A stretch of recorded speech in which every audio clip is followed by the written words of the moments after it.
Good morning. Good morning. Welcome. Y'all, it is so loud in here. Let me know if you can hear me. This is none other than SheLovesThee Podcast. I'm Tamona Stapleton, and we are here live at SWAC Media Day. I am so sorry, y'all. It's so loud in here. Let me know if you can hear me clearly. I did invest in some new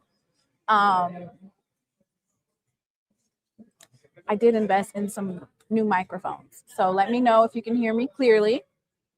Thank everyone for coming to basically chill out with me for the next couple of hours. I'm going to be bringing you interviews live from SWAC Media Day, asking those tough questions.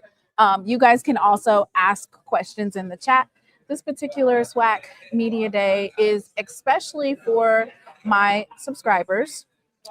So I'm excited. I don't know why, but I set my stuff up last night and there was literally nobody around here. And now I'm like literally surrounded by Alabama A&M dogs, bulldogs. Like they're everywhere. They're overwhelming. But I'm excited.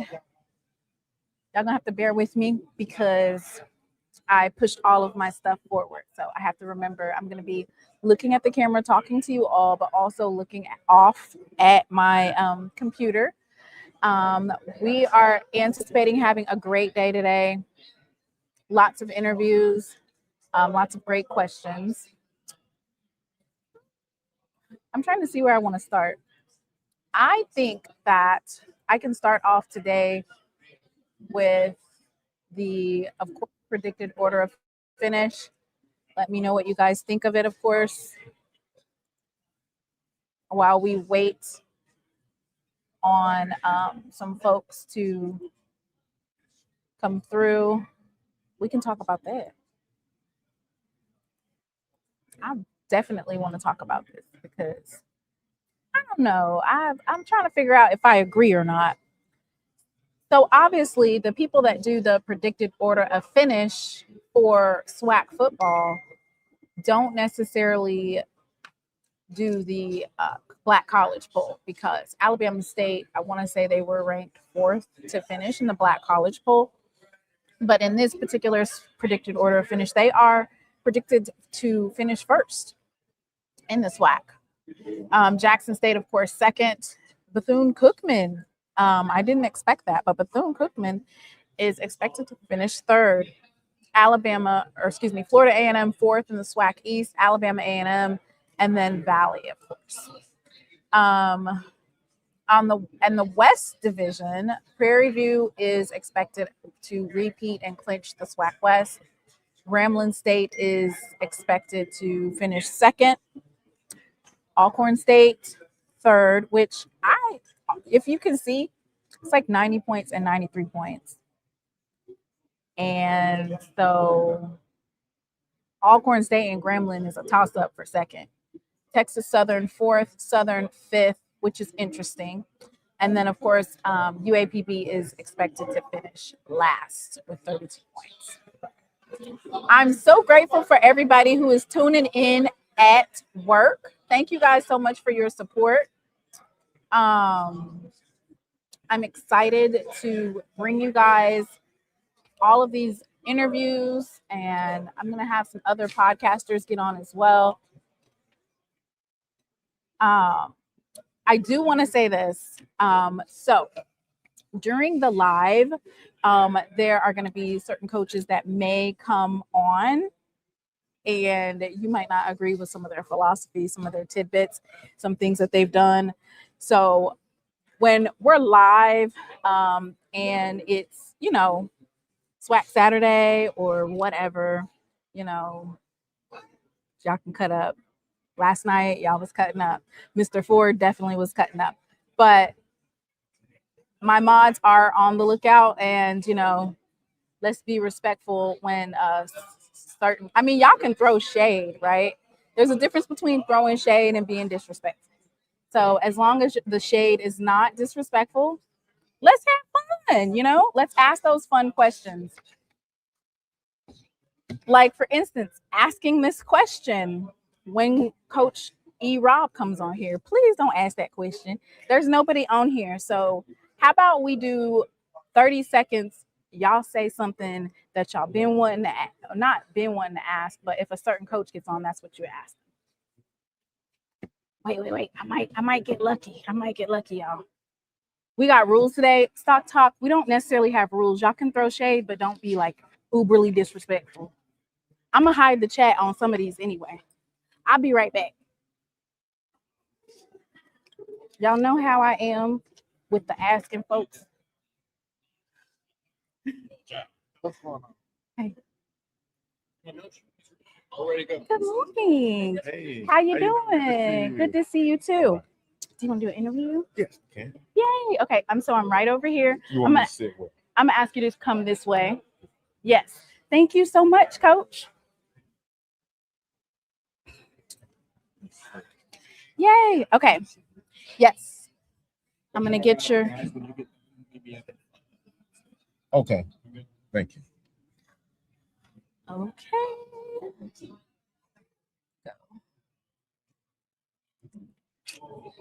All right. Here's your you can hold it and hold it up, or if you want Right to, you here. can pin it. Yep, or you can just pin it right there.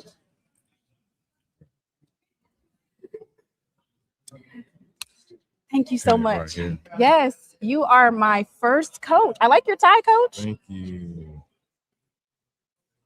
You're all right. Okay. Everybody, welcome, Coach Woody to the chat. Let's go Wildcats. I think your media guide is digital. Right. Oh. No, it's digital. So I'm gonna just pull it up real quick. Thank you.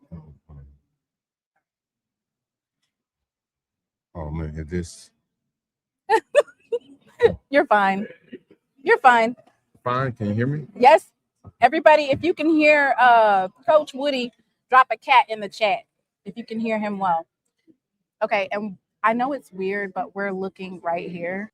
I'm gonna twist it a little bit since you're right here. All right. So good morning, everyone. This is Timona Stapleton of SheLovesThee Podcast. I am here with none other than head coach Raymond Woody Jr. He is a Bethune-Cookman alum. This is his 4th year at the helm at Bethune-Cookman. And today's episode is Wildcat Wisdom, Woody's Way. So, Coach, how have you been doing? Doing outstanding in yourself. I'm good. So, Coach Woody, it's a pleasure to be able to speak with you today.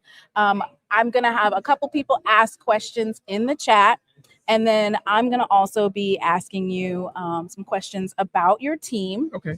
You are actually predicted, your order of finish is 3rd this year. That's by SWAC standards.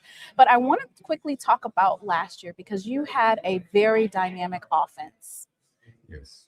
And defensively, it didn't match with the offense, but you guys were putting up a lot of points. Can you talk a little bit about your offensive philosophy and your defense and how you shored that up this season? Well, I tell you what, the offense did a good job. Obviously, We want to be able to run the ball, which we did that, to open up the pass. We had some playmakers. We played with two versatile quarterbacks, and they're gone. And we lost a couple guys on the perimeter with the transfer portal. But like I tell the guys all the time, we have to recruit guys that want to come in and produce. And we had a good spring. We saw some things that we needed to see, from the offense to progress, going into this year season. Defensive side of the ball, we made some changes, obviously in the scheme and the schematics of things, but it's all about your personnel. So we got some guys, to fit the personnel of what we have to do on defense, to get better. And that's the key, being intentional on the technique, fundamentals, attention to detail equals the coordination of the play. So that's what we've been doing throughout spring, and then also leading into the summer. Summer's almost over with, but we saw certain things that we need to work on from the spring to get us where we need to be to get ready for the season. So speaking of, you indicated that you had some changes in your defense. You did hire a co-defensive coordinator, and so one of my regular contributors to my channel, Mr. Ford, he wanted to ask a question, which is he going to be the new defensive coordinator? Is it going to be co-defensive, like play calling, or is he going to be the main play caller and then it's just backup? Like, how is that going to contribute in terms of your changes with staffing? Well, Coach Mounds was a co-defensive coordinator. I brought him in. He was at Monroe. He was with us last year, so I pretty much be on that side of the ball, being the play caller this year. Okay, well, wow. So you going to do some play calling? Yes, last time I coordinated defense was, 2016 at University of South Florida. We went 11-2. Okay. We won the Birmingham Bowl, and that obviously helped us get to University of Oregon. So I'm excited about it. I'm excited about the scheme. Obviously Coach Mounds, he's going to be the guy, if I'm not able to be around, but for the most part, I'm going to be around and making sure that we're doing things the right way on that side. That is so good to hear, that you have someone that you trust, in trusting the defense, and that your staff, that you're able to delegate those when you're also focusing on other aspects of your team.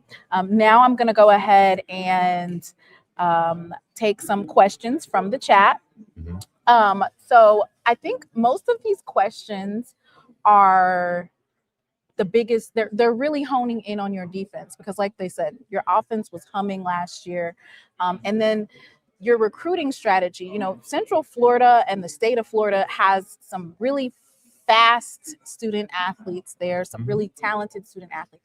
Can you talk a little bit about your recruiting methods on getting some fast defensive players and some offensive players, and particularly in that Florida area? Well, it's all about relationships. Having an opportunity to, coach and be an athletic director in 1997, a while ago, at the high school level, you build relationships, right? Right. Getting that diamond in the rough, our staff does a good job, as well as myself, sending people out to different areas. So number one, we want to make sure we recruit the Wildcat territory, and Orlando is included in that territory. And then, recruit the whole entire state of Florida. So what we do is, I know it's all about pay to play these days. So the ones that are getting overlooked, that may not step on our campus, if it was the regular recruiting way, we're getting those guys. And what happens is, they come in, for example, like a Javon Ross, he comes in from D-Land. We play him as a true freshman, and then he plays as a sophomore. Then he leaves and go to Group of Five. So yes, that's always hard with the new dynamics of college football. Yes, and we can't worry about that. You blame no one, make no excuses. People want production when you walk through that door. And I tell the coaches, I tell the players that, we have to recruit and we have to coach and we have to develop.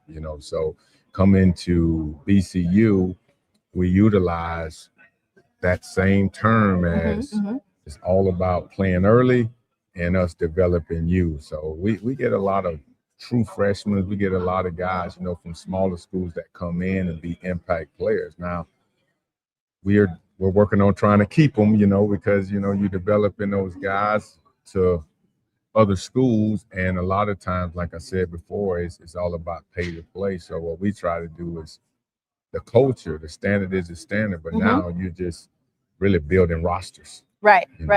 From year to year. Yes. And so I don't want to hold you much longer because I know there's a lot of people that want to talk to you. So the last question that I have for you today is from Miss Whitley and my moderator. She said the team really gained momentum at the end of this season.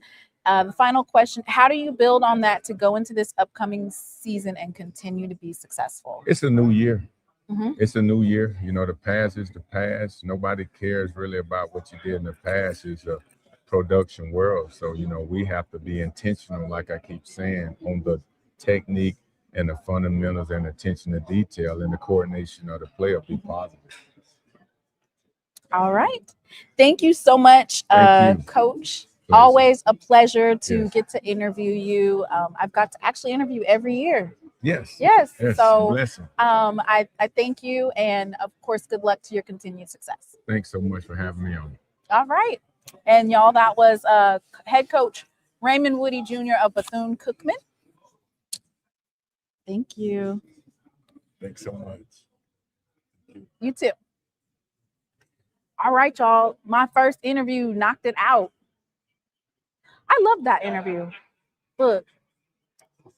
Y'all know how I get now. You know that I'll be going in there and just grabbing folks because that's how we run it.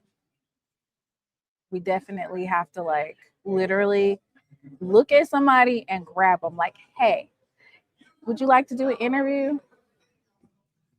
If I get this particular coach, I'm turning this thing off.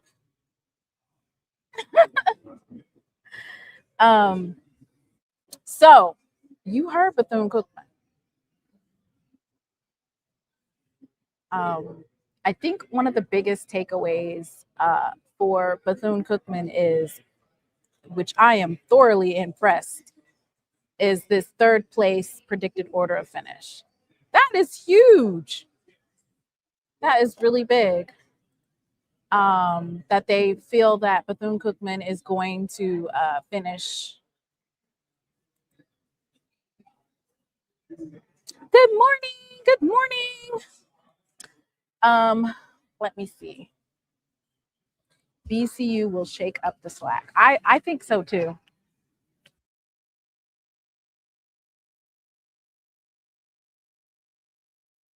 Okay. So I'm thinking about getting someone else to interview.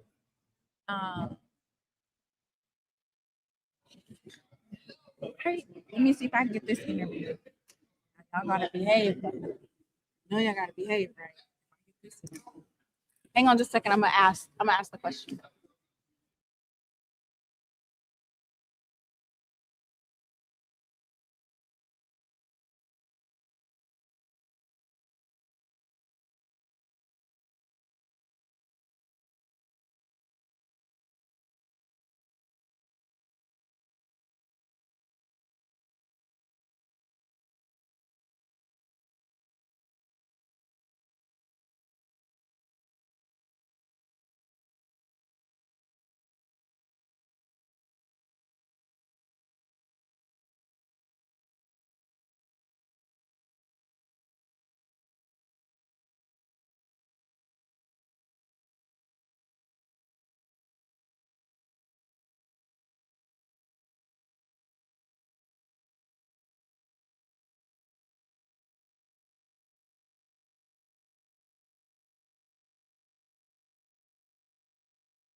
Testing 1 2 3 1 2 3. All right, you guys. I am getting ready to bring in another special guest. If you guys can hear me, drop the emoji of your particular school.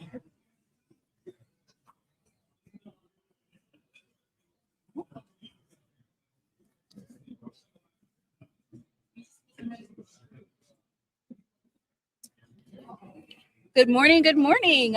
This is, of course, SheLovesThee Podcast. I am Timona Stapleton, and I am here with none other than AD Golf. He is blessing us with his presence today. I know you're highly touted, right? Nah, not at all. I'm nobody. I'm just out rocking around here, making sure my coach is taken care of. So you've had quite some success this season. We have. And some of it, to some people, they might say unexpected. Like, aside from football, the basketball run. Yes, great from run. Out of it to winning the whole thing. Yeah, and going off and winning the first four. Mm-hmm. Can you talk a little bit about the culture that you're building at Prairie View? Yeah, so with me, I'm just trying to build a strong culture of achievement, right? I'm a Kappa, so you know what I'm saying? I like to achieve great things. And what I've been trying to do is build a program that not only Prairie View can be proud of, but the SWAC can be proud of, and we can be recognized nationally as a true mid-major great program. And so trying to bring people in that I think fit that mold and have that same mindset as I do, build up my staff, build up the fundraising, the facilities, all those type of things that I've been. This is my fourth AD job, so I've been a lot of different places. Right. Worked at Maryland, worked at Michigan State. My first AD job was at Bowie State in Maryland. Been the AD at University of Hartford. Been the AD St. John's University in New York City. So what I've tried to do, every stop that I've been at, take something from there and put it at PV and build it in a certain way. Can you talk a little bit, because of course you've made some changes in your programs at Prairie View. Being that you've had all that insight from all those various places, can you talk a little bit? I think you discontinued like your tennis program. Yes. Can you talk a little bit about honing in on the sports that are more revenue generating and more successful, and why you chose to discontinue that particular program? Yeah. So what I looked at is, the way our budget's structured, the number of sports we had 18 sports. The only other SWAC program that had 18 sports was Alabama State. And so I wanted to make sure that our resources were being used in the most appropriate manner, return on investment. So when I looked at it, I felt like, 16 sports is probably our sweet number. And so I had to evaluate every single program, came down to it that I'd make a tough choice. I really didn't want to cut a sport, but I just felt like for us to be successful in the long run, we had to pare down on our sports and get to 16. And so men's and women's tennis were the two programs I chose. And so kept those young men and young ladies that stayed on our scholarship so they could graduate, because for me, that's the most important thing. But then as the other changes you talk about, I hired 5 new coaches this past year, right? Football, women's basketball, baseball, volleyball, and men's and women's golf. And so of those sports, football won a championship, volleyball came in first place, didn't win a championship. Women's golf won a championship. Still working on our baseball and our women's basketball, but we created history in baseball as well by going to Wrigley Field and having the first HBCU game in Chicago. My previous job before I got down here was at Northern Illinois University. Oh, wow. And I hired a baseball coach from University of Illinois, Chicago. So our connections back in the Chicago area allowed us to go back up there and create history. So you're using those relationships to basically make your program at Prairie View successful. Absolutely. I think last year I asked you a little bit about head coach Tremaine Jackson and your choice to choose him to be the head coach of the football team. Obviously, it paid huge dividends. Yeah. In his first year at the helm, he was able to get a SWAC championship. He went to the Celebration Bowl, kind of fell short. Can you, hone in a little bit about what's to come for that particular program outside from all the fan noise and all the other stuff? Can you talk a little bit about building on top of last year's season? Yeah. So, we came in and we did what we thought we could do. Maybe a lot of people didn't expect it. But us in that building thought we could put something together that was going to be special. Now, we don't know that we was going to win a championship, but that was our goal, right? right, to get to Atlanta. My man sang about it. A lot of people joked about that. He's singing spiritual hymns. I definitely that's hymnals from the hill. Yeah, I definitely was yeah. one of them. But we said what we was You going to do, accomplished and we it. did what we said we was going to do. You know, but right now what we're trying to do, our goal, and this was when we were having conversations before I actually hired him, were aligned of what we were trying to build was a nationally ranked FCS program, right? And so, yeah, part of that is winning the SWAC, but part of that is also competing against other FCS programs nationwide. So we open up this year against Tarleton State, which is a nationally ranked program, right? And so these are the type of things we're trying to build on. And it isn't just about a Prairie View, it's a SWAC thing, because I believe every team in the SWAC that is strong raises all sides raise the boats up. And so, you know, what we're trying to do is be one of the strong teams when we go outside of SWAC, that people respect the SWAC.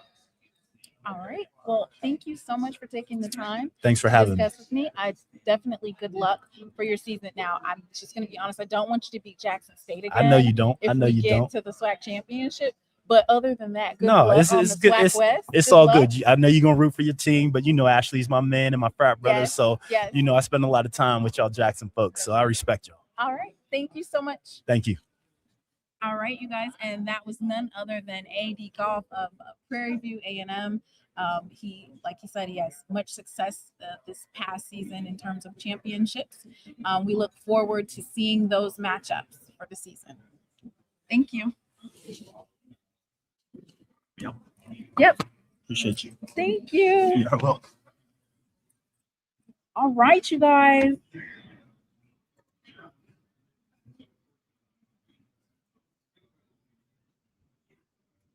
Now, y'all know, I apologize, but well, I didn't have the comments turned on. They were actually turned off. So I didn't see your particular question, Attorney Devontae. But hopefully he answered the most of your questions. I want to thank everybody for tuning in. Hey, we are rolling. Now, the coaches, they're not like in here as much as I expected. Like they're not in here like that. But hopefully they'll stop by here and I'll be able to snatch up another coach. Let me change my preview back. You know, it's definitely commendable that an AD is able to bring in 5 different coaches and have that amount of production in the first year. Does that mean that a lot of the sports in the West were weak, or does that mean, or is that's indicative of the ability to vet properly and get people in there that you know have what it takes to win championships?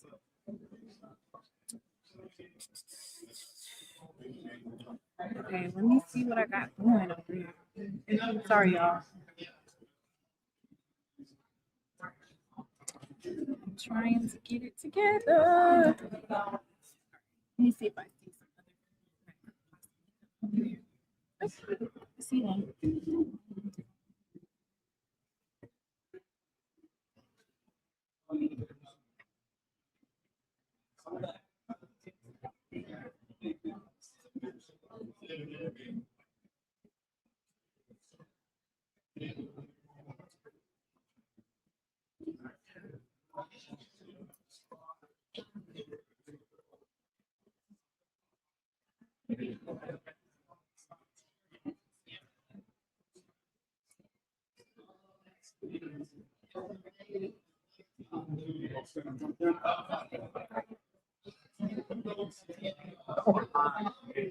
Do I need to put anything on?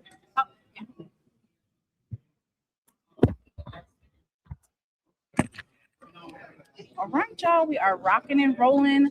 All right. Let me go ahead and get one my person show. I like it. Let me go ahead and get my next template up. Which chair should I sit in? This one. And you're gonna look at this camera. All right. Okay. You can come. All right, come on now. I thought you were doing the introduction.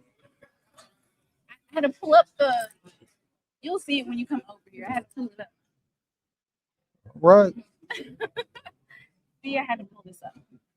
Okay. There you go. All right. Good morning. It is SheLovesThee Podcast. I am Timona Stapleton here, and I am with none other than head coach Sam Shade. This particular segment is going to be Shade's Spotlight, the Bulldog Takeover. Of course, we are live and direct. You guys go ahead and drop those questions that you may have for Coach Shade in the chat. How are you doing today, Coach Shade? I'm doing great, man. I'm doing great. It's really good to be here amongst all of my SWAC peers, the coaches, the athletic directors, and even a lot of the media. I feel like I know most of the media people here, so it's kind of like a family event, so to speak. And you've had so many different press conferences over the last and off season. Of course, you're going to be facing Jackson State Yes. in the Mobile Classic.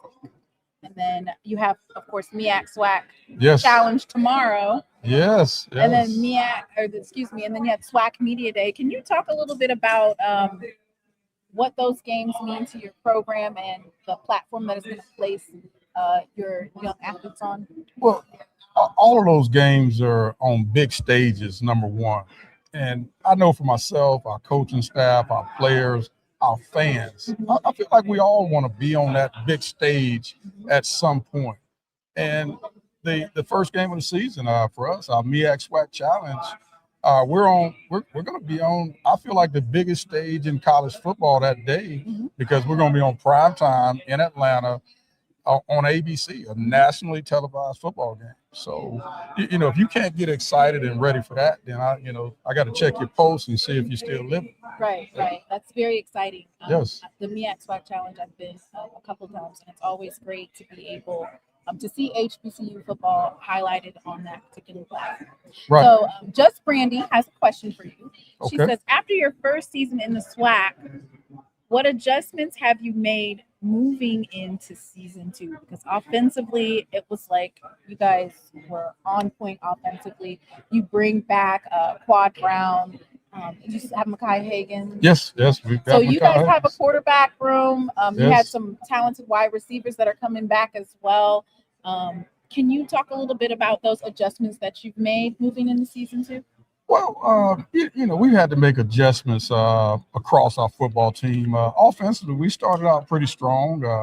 We were 3-1 and, putting up a lot of points and yardage and things like that. But, obviously after Quad went out, we weren't the same offense. And defensively, we had our struggles off and on pretty much all season. And the biggest thing defensively is we didn't do a good job of stopping the run, and we gave up too many big plays, too many explosive plays. So those are things that we've tried to work on this offseason. Offensively, for instance, we want to be balanced. We've got to be able to run the football better than we did last year. So that's something we worked on, and then I think it's not a coincidence that defensively we weren't very good at stopping the run, because we weren't consistent running it on offense. And I think those things go hand in hand with a football team. When you've got a really good football team, you're going to be able to stop the run. You're going to be able to run the football. And those are the things that we didn't do well last year. Speaking of your defense, one of my contributors, Mr. Ford, he talks about your year 1 to year 2 at Miles College. And he talks about how year 1 you guys struggled defensively, and then year 2 you guys knocked it out defensively. Right. And so basically my question is, are you mimicking in terms of recruitment, mimicking in terms of your thought process when you go from year 1 to year 2? Is it going to look similar to Miles in terms of your defense getting significantly better? Well, the biggest thing at Miles was that first season, we weren't as talented as we needed to be to compete for a championship in that league. And, we feel the same way, at A&M. Some of it was at times we just weren't talented enough. Some of it was because of injuries. We had some injuries to some key guys that were out most of the season. But at the same time, we feel like we needed to go out and bring in guys that weren't just good players, but were good people. guys that we vetted and guys we feel like fit our culture. And we did the same thing at Miles. So yes, we did try to mimic what we did at Miles going into the second season. Okay. I'm going to ask you just probably 2 more questions. Is Yes, that okay? That's fine. All right. Great. So speaking of his jump from year 1 to year 2 at Miles, attorney Devontae wants to know, what has been your biggest emphasis heading into fall camp? Well, one of the biggest things for us, I would say, it's been accountability. And what that means is our players being not only accountable to themselves, but being accountable to the team and their teammates. And what that means is, being where you're supposed to be, being there on time, giving your best effort in everything that you're doing, whether it's in the weight room, whether it's on the field, on the track, but in everything you do, giving your best effort and just being accountable. The discipline that they did instill. Yes, Yeah. and actually, our motto is the chase, and it starts with DA, and that D is for discipline, and the A is for accountability. So those are 2 things that, it starts it off for us, and we feel like the discipline's been good, and we've been working on the accountability. Okay. And they are definitely in the chat saying that you are top of the list for best dressed for SWAC Media Day. They like the suit. My last question is going to be from Rich John. The SWAC continues to improve every year. This year you guys have 7 quarterbacks that are attending SWAC Media Day, and the development, the recruitment. It seems like every year the SWAC as a whole, with all the coaches and stuff, they're able to get more and more and bring a higher level of football. So what makes winning the conference so challenging? What challenges have you faced, and how are you addressing those? Well, just the competition in this conference. I said it before I came into this conference. I just talked about the level of talent in the SWAC, and it's been like this for years. The talent and the coaching, the level of coaching. You've got guys, Coach Joseph, Mickey Joseph, been the head coach at Nebraska. You look at Coach Tremaine Jackson, he's played in a Division II national championship game. I can keep going on. You've got obviously guys like Coach Robinson, who not only played professionally for a long time, Coach Dishman, but guys that have been around the game for a long time in this conference, and so that's what makes it very competitive. Well, I want to thank you, of course, for coming and sitting down and having an interview with me. I definitely want to wish you success in your upcoming season, and everybody in the chat also appreciate you for coming and stopping by. All right, thank you so much. Thank you. All right. Safe travel for you. Thank you. I have to take my mic. Oh, yes. Sometimes coaches walk away with it. Thank you. Do that. All right. All right, you guys, that was none other than Coach Sam Shade, Alabama A&M head coach.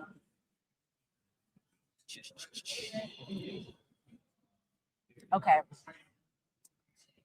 I see another coach. Should I go try to grab him, y'all? Y'all know how we go on this.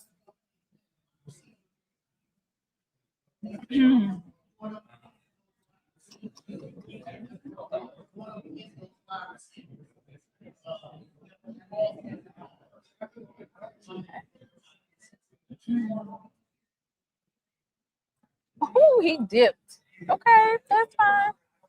Okay, let me see if I can grab it.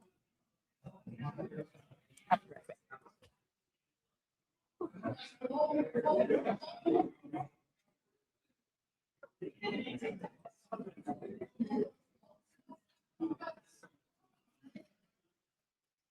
Hi, how are you? Maybe this young lady will take him. You need him? Yes, if Okay. possible. All right. You follow this lady. You good up until So pretty much you're a free agent until a mandatory 12. Young lady will take it. Oh, right here. Sounds good. You ready? Yes. I'm gonna have you stand right there while I pull up I have like a it's like the Dishman dialogue thing. I'm gonna pull it up. Oh, excuse me. Oh, I'm gonna hand you the thing right here. Here you are. Thank you. Okay. Here's a second. All right, y'all. We are rocking and we are rolling. Can you hear me? Yes, we can hear you. All right.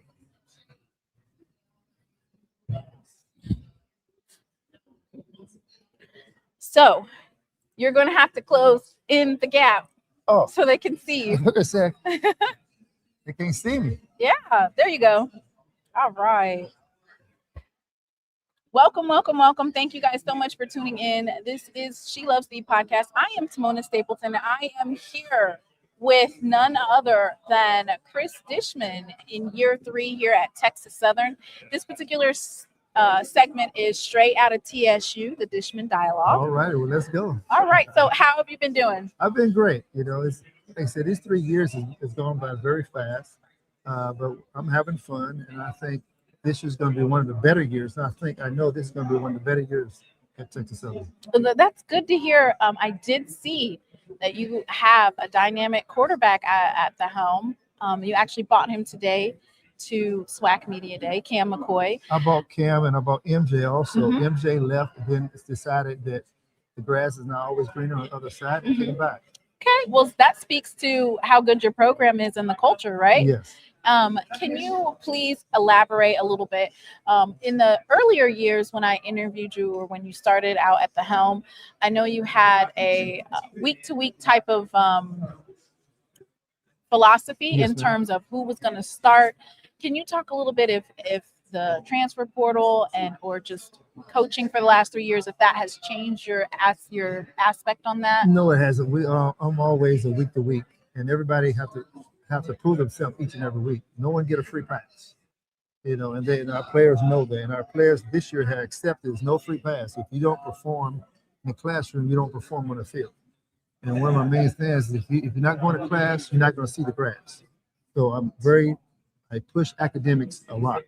And my guys, how can I trust you on the field if you're not doing right off the field? So accountability and discipline, Yes, ma'am. accountability in the classroom, instilling those types of values into the student athletes. So I'm going to go ahead and ask some of the comments from the chat. These are basically subscriber-led questions. So Brandy says, since taking over at Texas Southern, we've seen continued improvement. What did you focus on this year specifically in terms of your recruitment? Well, 2 things that we focus on: 6 seconds. We're telling each and every player on our team to give us 6 seconds. Do your best for 6 seconds. Because that's how much a play takes 6 seconds. We lost a game last year to Prairie View in 6 seconds. So our thing is 6 seconds. And then we have this thing called from the neck up. If you can worry about yourself from the neck up, then everything else will follow. And so you guys hear that 6 seconds. 6 seconds can determine the game, Loss. Yes. a win or loss. 6 seconds. Next question. Having played in the NFL, what lessons from your professional career do you share most often with your players? Work habits, trust, you know, and guys talking about, well, do you trust me? I trust you if you're doing the right thing on and off the field. I trust you if you say the right things, you know, because trust is hard to come by. What I give guys is work habits. You know, I wasn't a first rounder. I was 5th round, 125th pick in drafts, but I worked my butt off. And work habits is what you get. So does it matter where you get drafted? Your work ethics, your habits, how bad do you want it? That contributed to your success. Yeah, a lot of people say they want NFL. A lot of people say they want this, but it's a process to getting there. You just can't go to NFL. What is the process? What process do you have each and every day? What do you do each and every morning to help yourself get to that goal? You know, it's okay to set goals, but it's a process. Fall in love with the process. Don't fall in love with the end goal. In order to get to the end goal, you got to have that process Yes, down ma'am. pat. Because at the NFL, it's such a high level. They're expecting you to perform. They're expecting for you to be on time without follow-up. They're expecting for you to do your workouts in off season as well. Well, if you don't, someone else will. Right. So what messages do you have for the Texas Southern fans about where this program is? I say this to our fans. We got very good fans, but come out and support the team. These guys, the coaching staff, the players, the administration, we need guys to support the team. Buy your tickets, get there early, stay late, and show the guys that you care about us, care about the team, because these guys really has put in their heart and soul this year. You know, we ask a lot of our players. We get up at 5:30 in the morning. We have our workout. They got to go to class. They got to come back and lift. Then they got to go eat. So we ask a lot of our players. In return, I think our fans, if we want to do something for the team, come to the games. All right, thank you. Just to let you know, the fans want you to know that you are a fan favorite in the coaching calls every week. They enjoy your commentary and your answers in the coaching call. So, Well, the truth is the truth. all right. I want to thank you so much for coming and once again being able to interview you. Good luck and much success for you in this upcoming season. Thanks a lot. All Have a right. great day. Thank you. Make sure I don't walk off with your They mic. said let's get that Labor Day Classic win. Yes, indeed. That's what we need you guys there. All right. All right. Get that West. Oh, Yes. these. All right. Well, we need you guys there. Come to the game. Buy your season tickets. Let's go. TSU. All right. All right. Have a great You too. That was none other than Chris Dishman out of Texas Southern Football. We are rocking and rolling and rolling and rocking. I feel like the coaches, like, they're real light coming in here. I haven't seen that. They're real light. Usually you see like an abundance of them at least walking through. I do know that they are falling a little bit behind in terms of the SWAC season, or excuse me, like the SWAC schedule.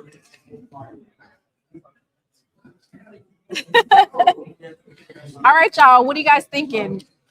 Put your thumbs up in the chat if you like it. Thumbs down. Ooh, y'all. Ooh. Ooh, let me go ahead and grab it. Y'all go ahead and share the live. Jackson State University just walked in, so share the live because more than likely we'll be interviewing them real soon. Ooh, Jackson State is in here.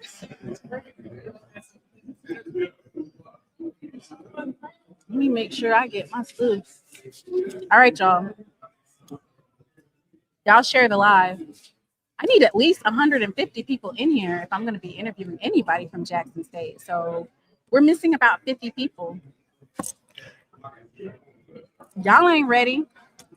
I'll play the music in the background just in case. Let me play the music in the background. Be right back.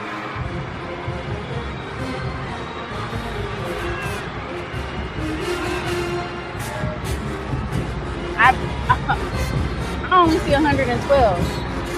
Oh no, I don't think y'all are ready.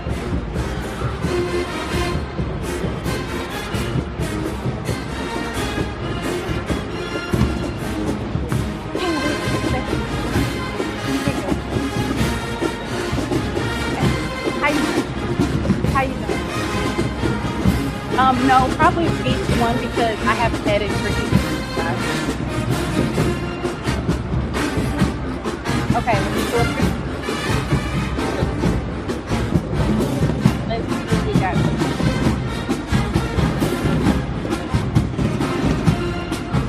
Sorry, I'm playing.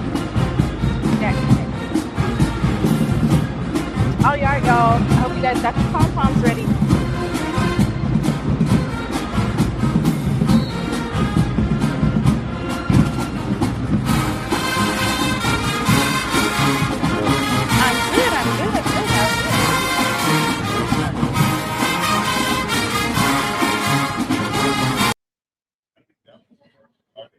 Good afternoon. Good afternoon. This is Timona Stapleton.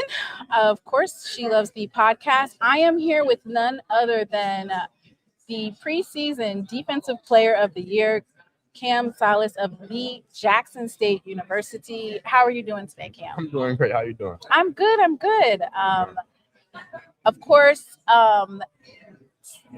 if you would like to go ahead and speak to everybody in the chat, they're dropping the if you guys drop the tiger in the chat if you are excited to speak with Cam today, and then of course drop your questions. All right, so Cam, you had 11 starts, 53 tackles, 27 solo, 2 interceptions, 2 pass breakups, and 2 forced fumbles.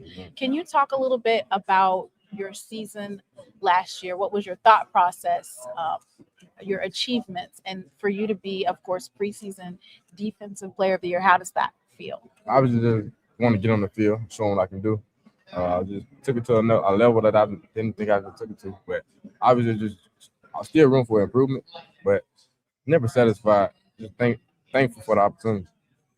Okay. Do you feel like there's a lot of pressure on you being chosen to be that preseason Defensive Player of the Year? Do you feel like an extra set of pressure on you to increase or meet those goals from last year? No pressure at all. I just play football. Like, been playing football my whole life, so pressure is just nothing. There's no pressure. And some of the fans want to know, why do you hit so hard? Like, what? It's been instilled in me since I was a little kid. So coming out and picking Mississippi, just having it rough out there. Then going to my high school, my DC from high school, he was just an aggressive DC. He wanted to blitz every play. He wanted to strike people. Then I get to college, getting around those guys at K-State. When I was at Kansas State, Kobe Savage, that was my vet. Mm-hmm. That's all he liked to do was hit. So when I got my chance to get on the field, that's exactly what I wanted to do.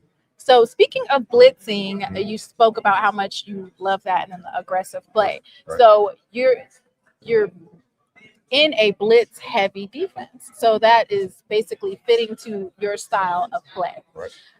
So a question that they have is, has there been any trash talking with any of the other SWAC teams today? No, there hasn't been any trash talk. I've been around those guys. We're having a great time. They're really cool though. I thought it was gonna be like some, You thought there was going to be some heat? I know it wasn't going to be no heat because everybody just here to have a great time. Right, just some fun heat, right? But it's been a great time being around guys like Andrew Body. He's been really outgoing. We follow each other. We have conversations. Both obviously he's the offensive player preseason. Right. So we have conversations and been around each other. Okay. I'm going to go ahead and let me see if I can ask you a couple of rapid fire questions. And then we're going to take probably... You're highly touted, so probably one more question, and then I'll let you go. So rapid fire questions: day game or a night game? Oh, night game. Night game. And just elaborate a little bit of why. Obviously, the atmosphere at the nighttime in the vet. Obviously. Yes. It'd be jumping in there. So, and I give it to Southern last year. They had a great atmosphere. We played them at nighttime. They had a light show. It was awesome. It was good. Taking that win home was the best part of that. Turf or grass? But I say grass because the vet grass. Away game or a home game? Home, automatic. Playing in that vet is nothing better than playing in the vet. Weightlifting or running for your strength and really. Have you guys have a new strength and conditioning coach? Do you see a change, like physically, mentally, and emotionally when you took on the weightlifting? And what did you work on this off season in weightlifting? Having Coach Trey come in, it was a big change. He's getting us right. That's all I can say. He's getting us right with the running, with the weightlifting. Me personally, he helped me lose weight. I cut off like 10, 15 pounds. I'm actually down like 208 right now. So seeing my body transform, we got to give big shout out to Coach Trey. Great. Y'all hear that? 208. He cut some weight, build muscle and cut some weight. And then do you like the fall play or the winter? I know like in Jackson, we have mild winters, but the question is fall games or winter? I had time at Kansas State, so I played in the winter for real. So I just go with the fall. Okay. I'm not a very good cold guy.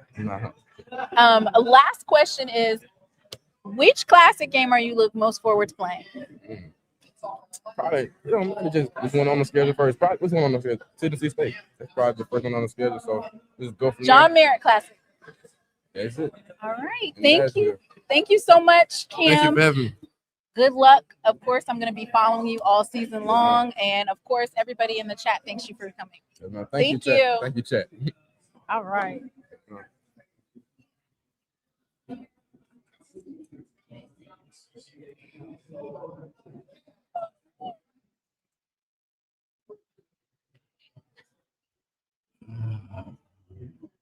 All right, let me get right. I'm gonna have to move this. Sorry. There was not an overlay. All right, y'all. Tigers in the chat. Tigers in the chat. We have none other than the Jared Lockhart. This is Simona Stapleton of SheLovesThee Podcast, and I'm here with Jared Lockhart, QB1 for the Jackson State Tigers. You played in 7 games last year, Yes, 5 ma'am. starts, 76 of 113, 1,187 pass yards, Yes, ma'am. 67.3 completion percentage, 8 passing touchdowns, 3 interceptions.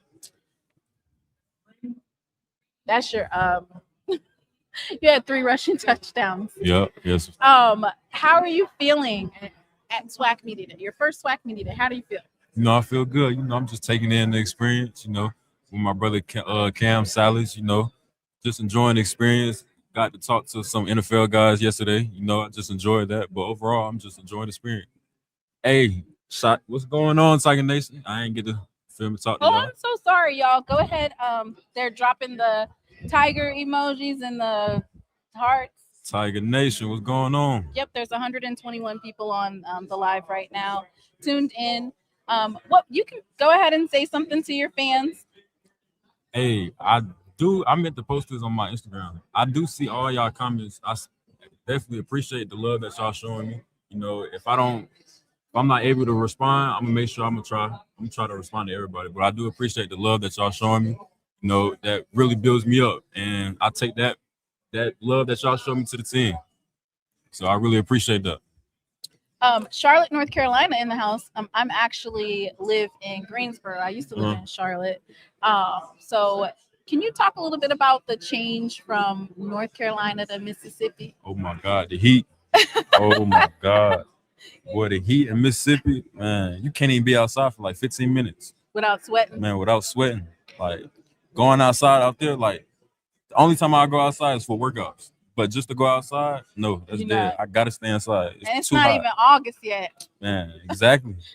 Exactly. And Charlotte, the weather is bipolar down there, so you never know what you'll get down there in Charlotte. Right. I think it was like in the 80s today. Probably. And the 80s yesterday, but it's actually been kind of hot. So I want to talk a little bit about your off season because we have seen a significant change. I just recently reposted what you posted with working with Wyatt Davis, yes, ma'am, of 601 Elite Quarterback. So can you talk a little bit about your development and your weightlifting? It looks like you put on some pounds. Can you talk a little bit about your development from year 1 to year 2? I just want to shout out to Coach Trey. We got a new strength and conditioning coach. He pushes me every day. Like he didn't change my body from last year to this year. I was probably like 175 last year. I'm 206 now. So like I just want to shout out to Coach Trey. 31 pounds? Yes. I done put on a lot of pounds. Like a lot. Wow. Do you guys hear that? 31 pounds. Probably like 180. Okay. 170, that's dragging. But like probably like 180. You can definitely notice it. Yep. But the development. Shout out to Wyatt Davis too. My first time was working out last Sunday. I enjoyed that. Looking forward to see the experience with him throughout the season. Just to build up my mechanics, techniques, and little things like that. And speaking of mechanics, you are a SWAC champion. Like you have a SWAC championship ring coming as a true freshman. Can you talk a little bit about your track and track and field? Are you doing the javelin, right? Yep. And talk about how that actually helps you with football. I wouldn't really say it helped me with football because it's 2 different type of arm motions. Throwing the javelin, using all shoulder. With football, you use your legs and your arm. But I know it's a curveball to a lot of people. You know, I've been throwing javelin my whole life. You know, you can look up. I'm 3-time national champion in javelin since I was 12 years old. You know, I still have to work it for that, but just being able to enjoy that experience with the track team, the head coach, you know, it was just a good experience overall, and just glad to be a part of that SWAC championship. True freshman track championship. Yes, ma'am.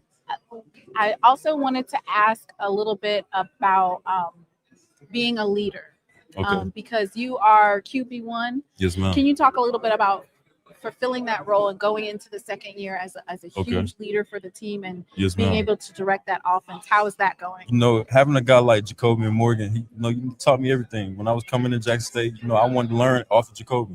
You know, I watched how he prepared throughout the week, how he just led the team. You know, I just took notes. And, you know, I'm trying to bring it over to the team now, this 2026 team. You know, just being a leader, you got to step up. You know, Coach TC, he harp on me being more vocal. You know, that's what I've been working on, and just wanting my team to get better each and every day. They actually asked a question about what is your measurements. I know you said you're 208. How tall? 208. I'm 6'5". 6'5", 208. NFL caliber measurements. 6'5", 208. All right. Do we have any more questions in the chat before? I don't want to hog you. I am hogging you. Which game are you most excited for this season? Man, I treat every game like the next. You know, there's nobody in particular I'm ready to play. You know, we're just ready to get to ATL. Tell Cam to lay that wood. Man, you ain't got to worry about that. You know he gonna lay that wood. All That's right. just in him. Okay. I don't want to hog him. I'm gonna let some other people interview him. I don't see anybody. You want to do the day game, night game real quick, rapid fire? Yeah, we Before can. you leave? All right. Let me get rid of the background. Okay, you guys. And so, day game or night game?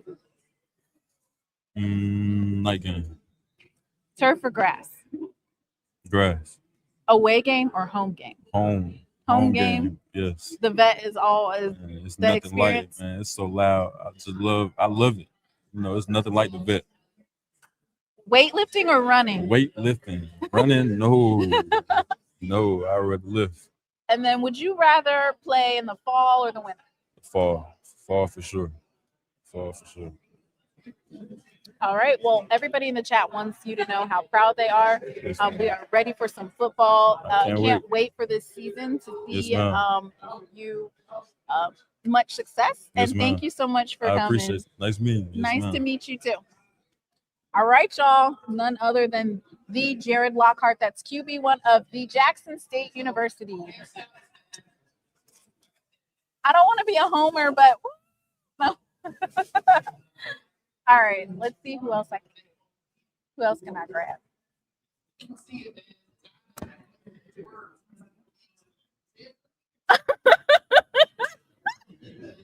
Blue, you being messy. All right, let's see who else I can get. Dang. Coach. So more than likely, I'll be able to interview another Jackson. Go get Boy Wonder. Y'all being messy. All right. Let's see if I get AD Robinson over here, y'all drop your questions quickly.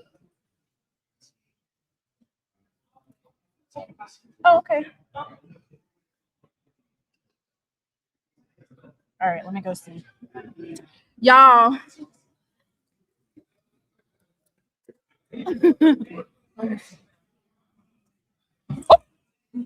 Oh, I almost tumbled. Hi, can I interview the AD? Yeah. Is he taking questions today? Yeah, he should be. Yeah, Travis is right there. Yeah.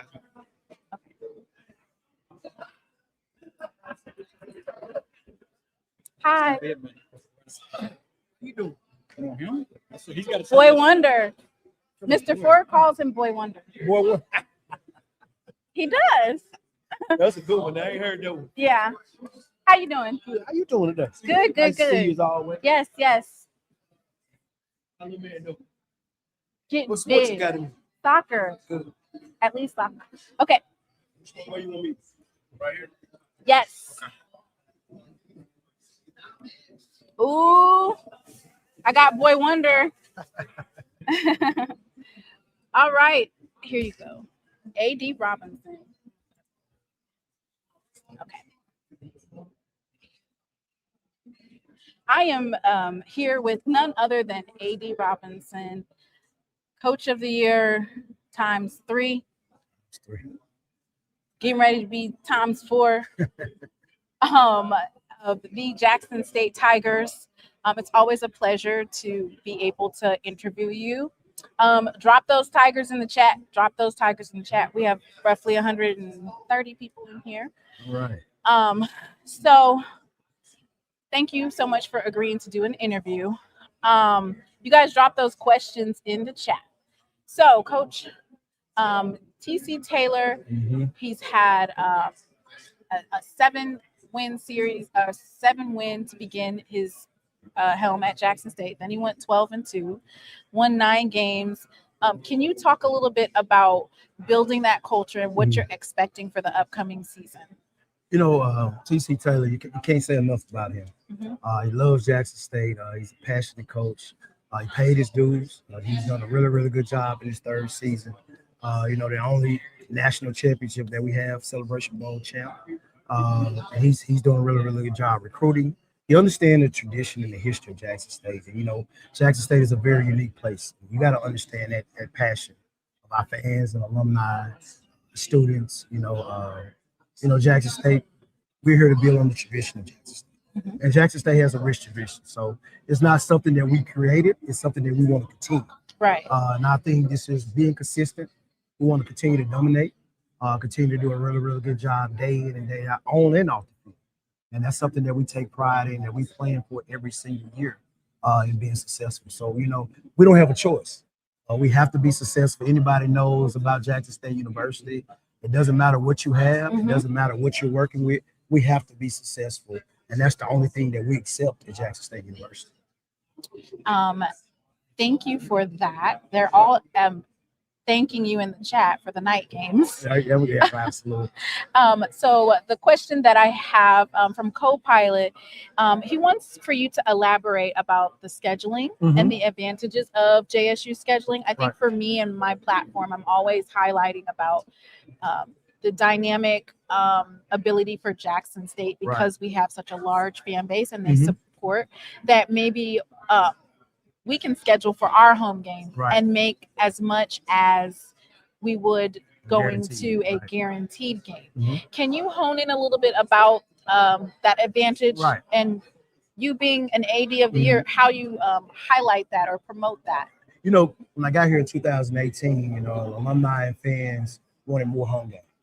We wanted to create that environment to go back to, you know, tradition. I grew up the night games, you know, the biggest thing in the city, which means the advantage I have of growing up in Jackson with Jackson State football. You know, everybody went to Jackson State football. We had those night games on Saturday. All the families come out, the community come out. And we wanted to create that environment. We wanted to, you know, do some games. When I got here, we didn't play home games in September. I don't know if you remember 18, 19. So we wanted to create some home games early.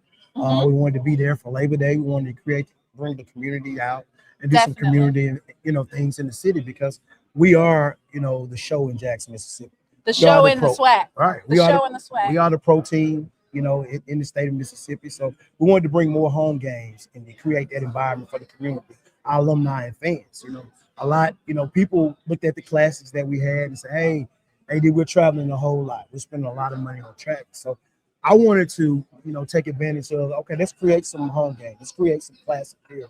You know, we got Tuskegee that we did a 3-year deal with. We got the Hope Labor Day Classic that came in and doing a really, really good job for Labor Day. I think Labor Day, we're always away. Right. The last couple of years, we've been home. So we wanted to create those environments. But with that, we also need 30,000, 40,000 alums in the community to come out and support Jackson State so we can keep that tradition going. And also, we saw last year that we had early games, and that was due to TV. So we jumped on it early this year and said, hey, we're going to bring the night games back. We want to play, you know, in September, let's play at 7. Let's create that environment. So I listen, you know, to my alumni and supporters, and I believe in tradition.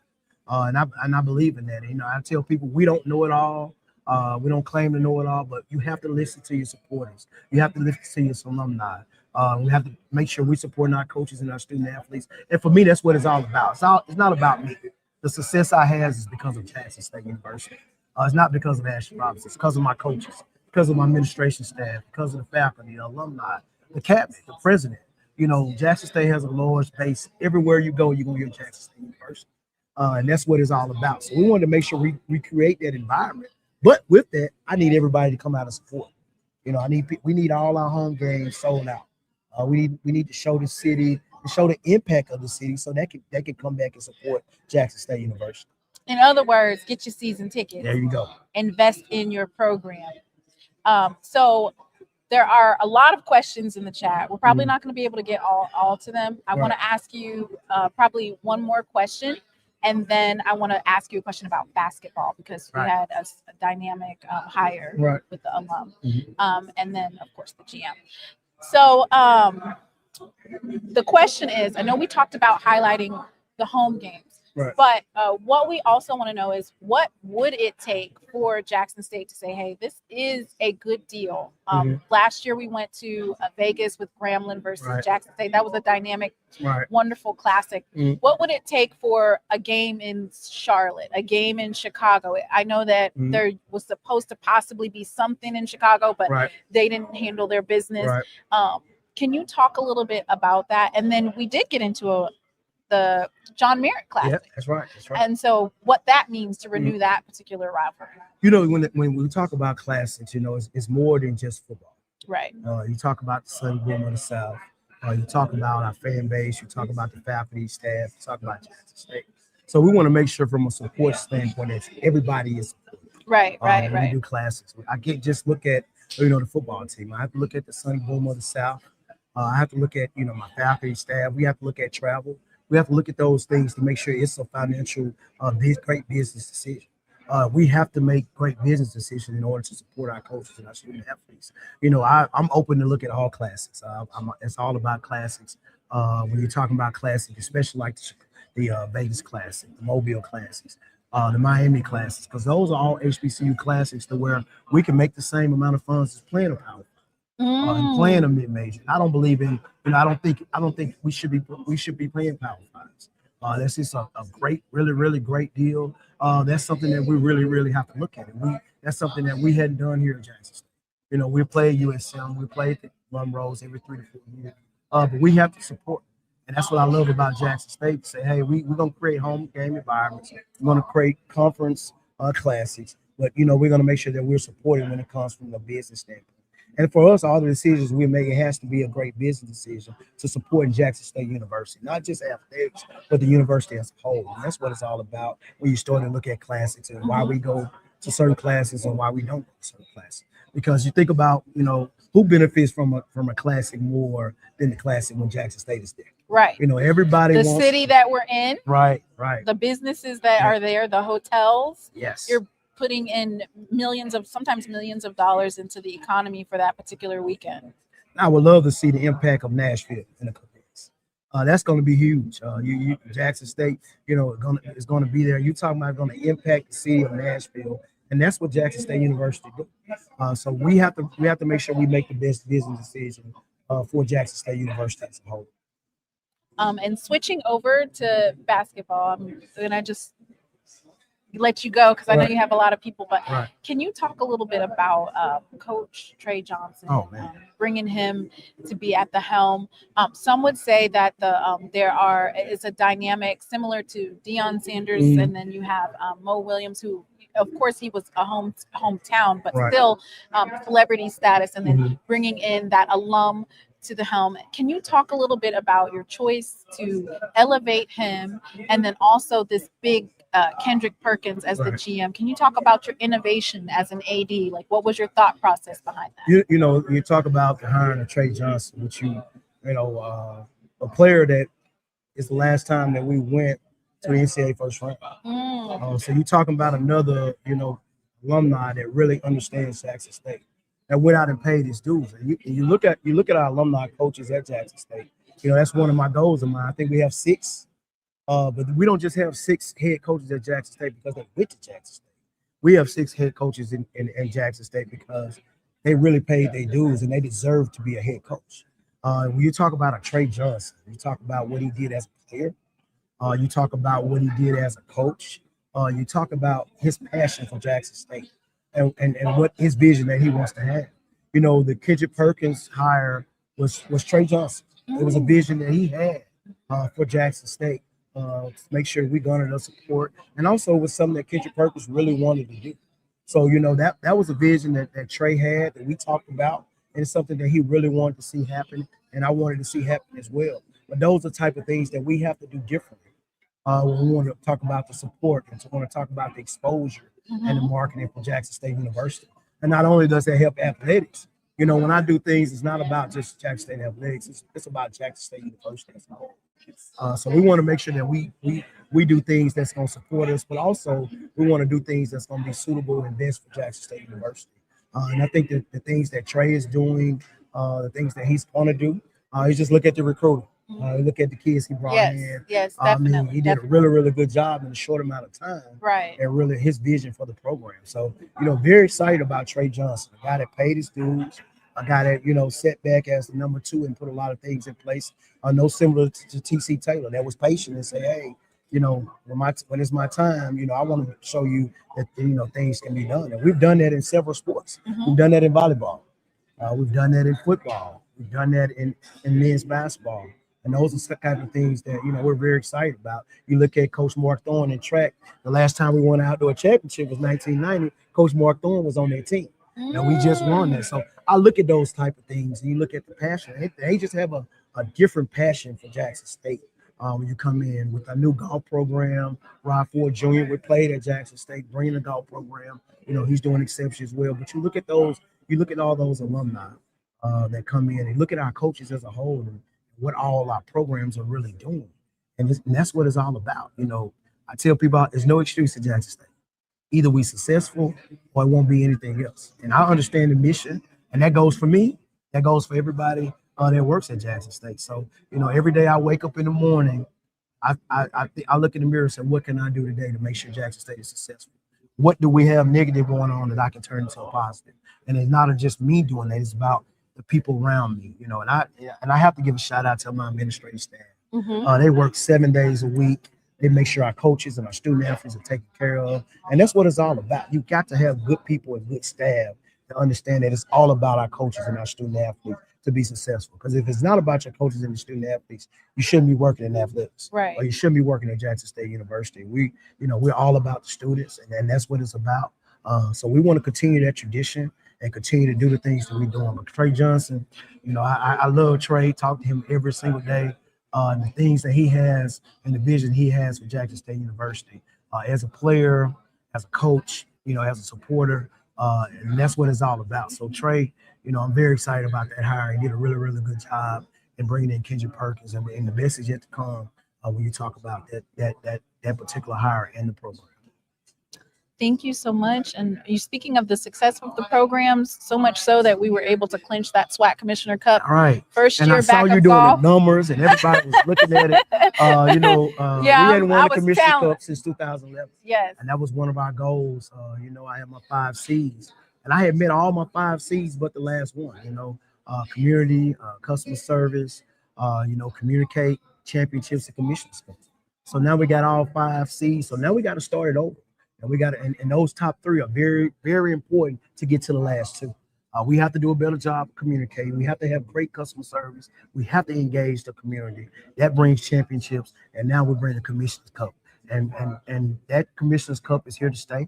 We're going to continue that success with that. But that was one of our main goals coming here at Jackson State. We want to have an overall successful program on and off. Thank you so much, everybody. A.D. Robinson, or as Mr. Forrest says, Boy Wonder. Thank you so much for coming and speaking with us today. I appreciate you so much. And thanks what you do, not only for Jackson State, but as for you do for HBCUs. I love the things that you all are doing. And let's continue to be positive. Let's continue to build on the great tradition at the Jackson State University. Go Tigers. Go Tigers. Thank you. All right. Thank you. I appreciate it. Oh. Thank you. He was like, wrap it up. wrap it up. All right. You guys, I'm having an amazing time. Thank you guys so much for tuning in. We've been knocking those interviews out. So I think the only one that's left is Coach TC Taylor. Dang, they really talking to him. He's been over there for a minute. If you enjoyed the content that you received today, the interviews that I've done, support independent HBCU media, and I am an independent HBCU podcaster.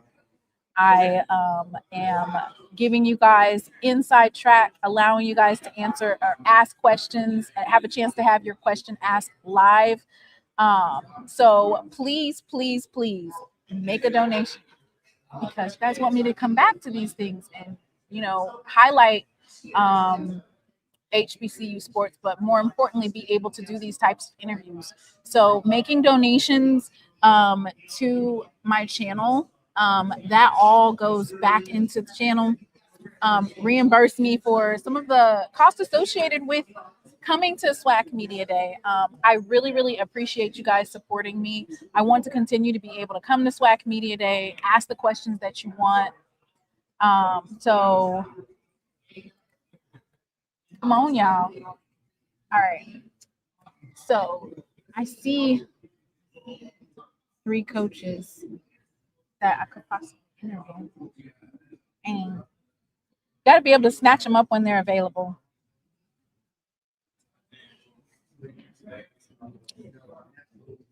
Ooh. I got something to say.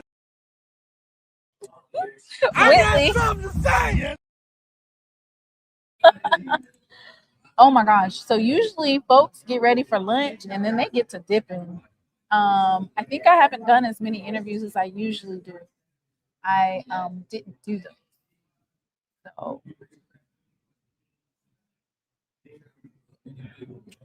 oh no. Absolutely not.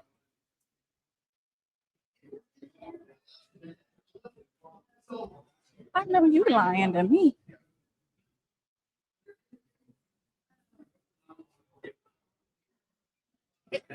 Hi, how you doing? Oh, it's lunchtime, y'all. We might be SOL on a lot of these because it's lunchtime.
Yes. It's your car. Let me pull up the UAPB information. Got Daenerys Hilliard, first team all conference linebacker, HBCU All American linebacker first team. We got Jordan Jackson, one of the top receivers coming back in the conference, deep threat linebacker receiver. Not to mention, we now just football. We got one of the highest football teams GPA in SWAC. The highest GPA? One of the highest. One of the highest. Top three. We have 3.2 GPA. So we do it back again. You know what I'm saying? Yes. Give me 1 second. I'm opening up media.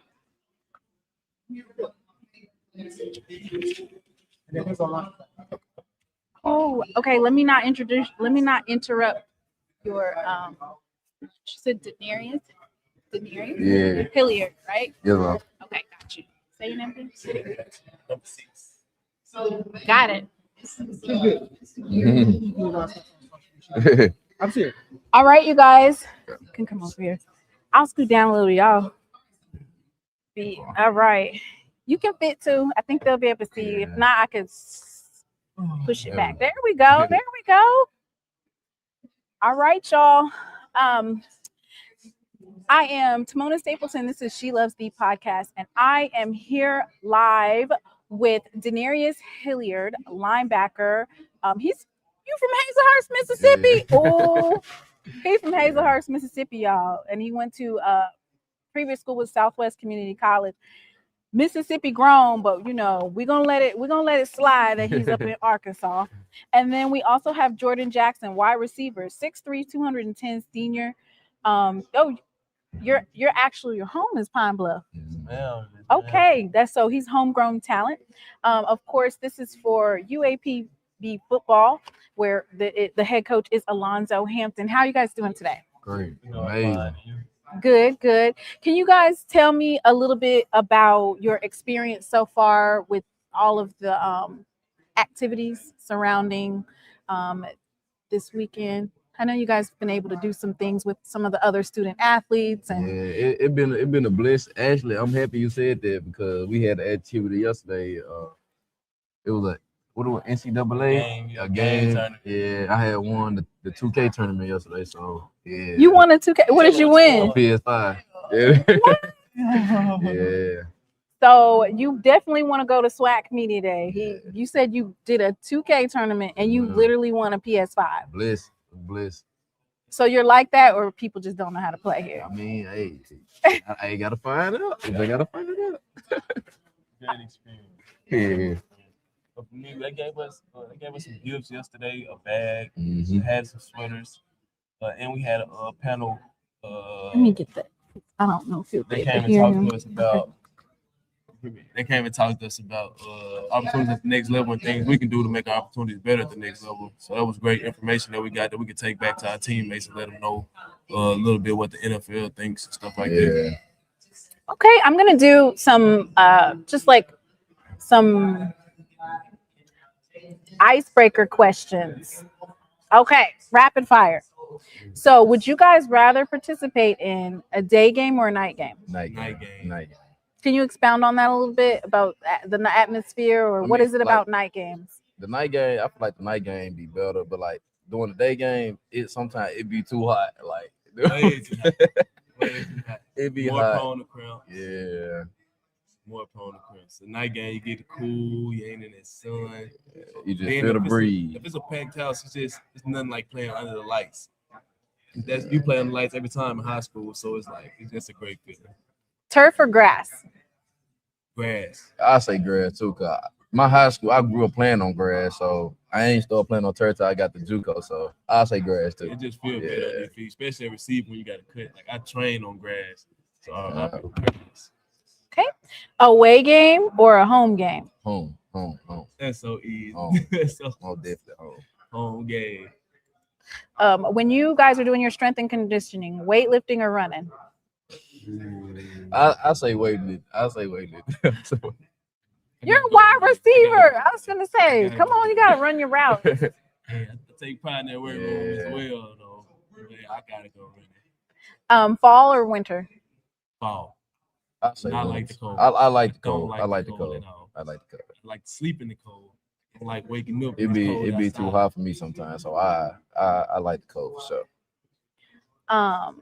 So for Mr. Hazelhurst, what is it like coming to play Jackson in Jackson? Is it special to you, or I mean, growing up, I always came like watching Jackson State games because like that was my area, so like that's a team that we always like to go watch. So like, just playing against them, it make it challenging. But they're a good team, so it make it challenging. Okay, I'll ask you one more question, then I'll let y'all go eat lunch I don't want to. I know y'all been out all day. Okay, so they do like your outfits. They said you guys are sharp, decked out in that lion gold. Nobody do I want to. What games are you all looking forward to this season? Missouri, Bama State, and Prep. Yeah, You play University of Missouri? Yes. Are you going to Columbia? That's my hometown. Uh-oh. That's where I was born and raised, Columbia, Missouri. Yeah, we need to see you there. Then we need to see you there. Okay, you guys are going to Columbia, Missouri. Wow. Okay, I'm not going to hold you guys for very much longer. I do want to ask, if you had the opportunity to play on the other opposite side, like say for instance, so you're a wide receiver. So if you were playing defense, what position would you be playing? And of course, if you were playing on offense, what? I say running back, but me, I can do it all. So Okay, I can go to quarterback. ATH. Receiver. Yeah. I play cornerback, especially since I know what the receiver do. I feel like I can lock one up pretty easily, especially with my strength. Yeah. Okay, well, you guys, that was none other than Denarius Hilliard and Jordan Jackson. Thank you guys so much for coming to interview with me, and good luck on your season. Thank you. All right. Nice to meet you. Nice to meet you too. Good luck on your season. Yeah, thank you. All right. Thank you. Huh? Okay. Is this the same as your Twitter? Is this the same as your Twitter? Yes. You SheLovesThee on Twitter? Yeah. Okay. I'm the director of creative content. Okay. We always been seeing you on this shit. Okay. We Thank appreciate you. it. Thank you.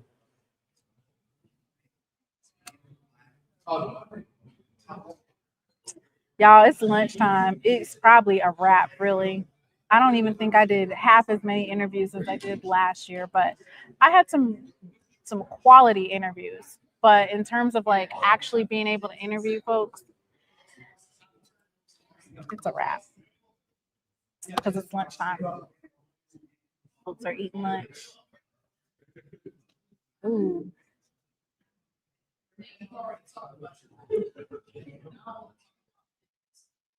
Let me see.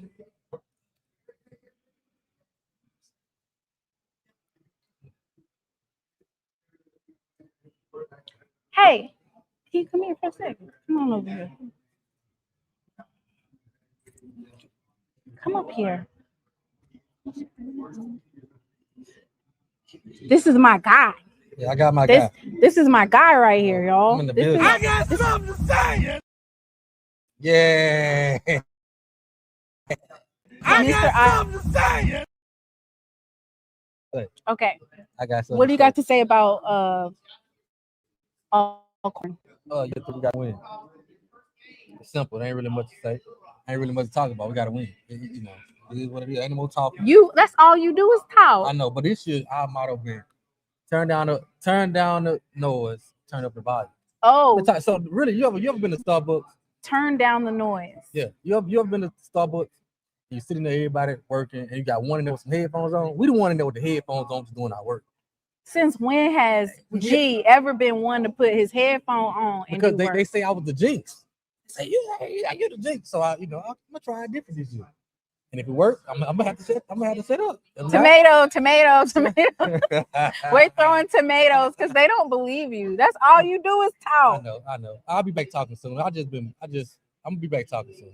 Are you if you go on a losing streak, are you gonna not bathe again, or you don't I'm gonna try anticipate? something different. You're not gonna anticipate any losing. That's what you should be If saying. we do, I don't know what I'm gonna do. We lose again this year. I might quit. I might turn in my resignation. Oh, it's gonna be rough. It's gonna be rough. But no, hopefully I have a good year. They say that we need to check your temp to make sure you're not sick or something. Yeah. I tell you what, we lose again this year, I'm gonna be real sick. But I got my guy. I believe in my guy. So can you talk a little bit about, because I don't know if I'm gonna be able to even get to Coach Thomas. I might be able to grab him, but probably not. I'll make sure you get him on. Of course. I'll make sure you get him. So can you highlight what you think you're gonna do against PV? I think we're gonna beat PV. What you think you're gonna do against Grambling? Oh, that's gonna be tough. I'm gonna give Isn't Grambling Grambling's a home game this year, ain't it? It's Grambling. We go to Grambling, it's their homecoming. Ooh, in the hole. In the hole. Lord. And we always have problems in the hole. Yeah. We just got problems in the hole. So, my G answer is we're going to beat them. But, sometimes I talk with a little reality in this sense. I think there might be a hole going down in the hole for their homecoming. The hole. I had you ranked first or second. Like, you should be taking it. I mean, are you guys going to start? Are you going to start off how y'all ended last season? You still got the same quarterback. Yeah, we better. What you lose? We You didn't lose a lot. You turn our offensive line, return our starting quarterback, turn our defensive line, turn our secondary, return a lot. 8 starters on defense, so return a lot. So we should be there. I just don't want. Honestly, I'm gonna tell you, I'm real. I'm not quiet. Okay, I just don't want to give them too much confidence. Sometimes I be so loud, they get big headed and cocky. So I kind of turn it down a little bit. They won't see what's coming. No, I'm just talking about the players. They watch everything I do. You see what I'm saying? Okay. So when I'm loud, I gotta. They go to get in the big head. So now I'm like, no, y'all 5-7. Y'all 5-7. I ain't doing all that till y'all show me something. This is behind the scenes. I be messing with them, but y'all know I'm confident. I'm just trying to prove a point. That 5-7 just ain't going. I can't be standing on tape for y'all. Y'all that gotta be looking 5-7. Y'all gotta be looking crazy. You've been looking crazy for quite some time. Yeah, I mean, God, how long y'all gonna do this stuff? Help me. I do all I can for y'all. It's time for some payback. Hopefully this year they give me my payback. But I love them guys. They know I'm there for them. We're gonna have some fun though. They're not buying it, G, in the chat. I know they ain't gonna buy it. They ain't gonna buy it, especially over here. They ain't gonna buy it. But I ain't selling that for you to buy. I'm gonna just keep what you've been saying, and I'm gonna just keep using it. Y'all hired some homegrown talent. I'm proud of Jackson State. Everybody give me a round of applause. Everybody just give me a round of applause. They hired some homegrown talent. And got a homegrown ass whooping. That's a homemade ass whooping. That ass whooping from scratch. Okay? That ass whooping. That is like a whole different person. You must be a clone or something. No, I'm just, I ain't got ramped up yet. We don't deserve that yet. We don't deserve that yet. Now we go out there and beat somebody, and I'm gonna give y'all just do. Y'all deserve for me to clown for y'all, but I've been clowning for y'all 5 years and you ain't gave me nothing. At some point I gotta, some point, Yeah. But as it closer to the season, I'm gonna get your coach. Yeah, go grab him before he leaves. Don't you let Coach Thomas slip out here without talking.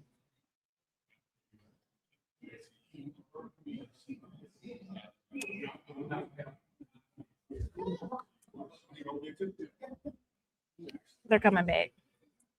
Y'all hear? I can't believe G quiet. He's gonna live TV. Okay. He'll be back. All right. I'll be back too. Thank you. Bring Crazy Al. Tell Al to come over here. Crazy Al. Yeah. Lion. Yeah, I can't say that. Hey, how you doing? A lot of people are eating lunch, y'all. So at this point, like if you didn't get an interview, it's kind of like slim pickings, y'all. You have to get lucky.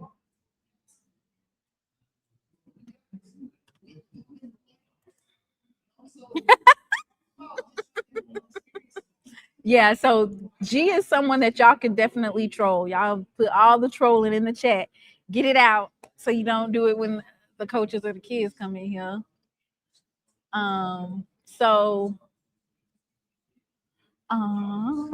Braxton called. Hey, baby, I'm gonna call you back later, okay? I'm working. I'll call you back. I love you. Okay, because it's 12:18. Folks be starting to pack it up, boy. They do not play. G in his feelings, baby. All right, I'm going to go ahead and give a special shout out to everyone.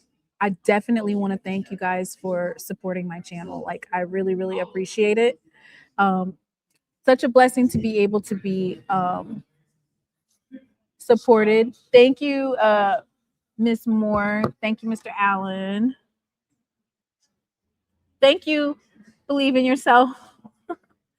I also want to thank Ms. Hampton for earlier in this week, Dr. Warren, Ms. Woods, Avis, Miss Thompson Scott as well, and Mrs. Bonnie. Thank you guys so much for supporting the channel. I really, really appreciate it. Wait a minute. Dang. Let me see if I can go grab. You guys want me to see if I can grab one more coach? I'm gonna see. There was a lot of people here at SWAC Media Day.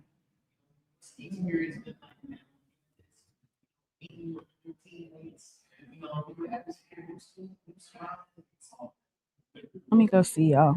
I don't know how it is. Oh, G left his microphone. Let me see if I can go grab somebody else. Excuse me. Excuse me. Yeah, WIN winning in November. You want to be a championship team, you got to win in November. You look at the schedule. You have to win in November. If you don't do that, you won't be a championship team. Big season ahead for Alabama State, and the Hornets are ready to sting. I said that, or it's one. I should do one. As a rapper, I like the way you put that down. Yeah. Try again. Try again. This should not be good.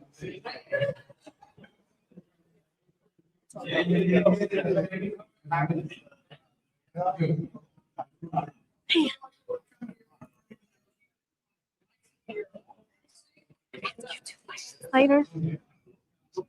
Thank you. All right. I might get lucky, y'all. That food looks so good. Grab it. Mm.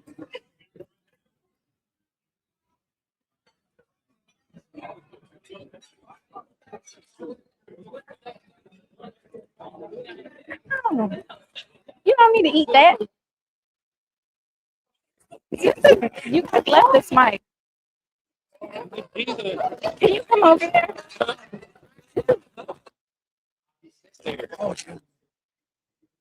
You're eating. All right. Yep. Okay, well, come on, let's go. Just leave it. Come on. Yep, I do. Yep. Learn about everything. Man, oh, I'm sorry.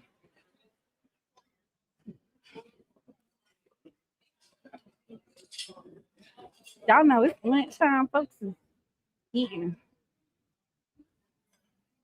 Excuse me.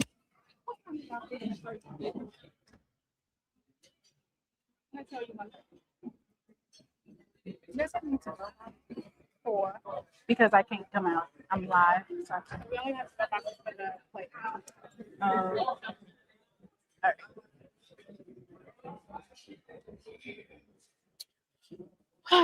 Choo choo, choo choo, choo choo.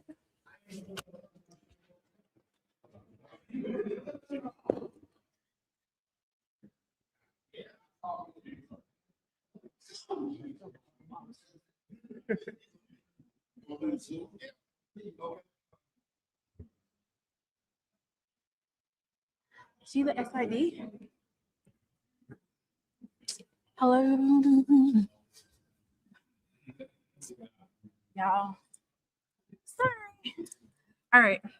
I'm gonna just hope and pray that girl go eat.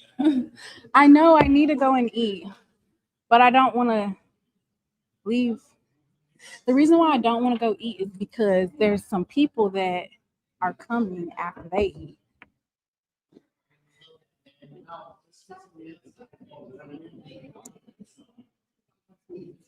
You gotta really just grab folks. Let me see.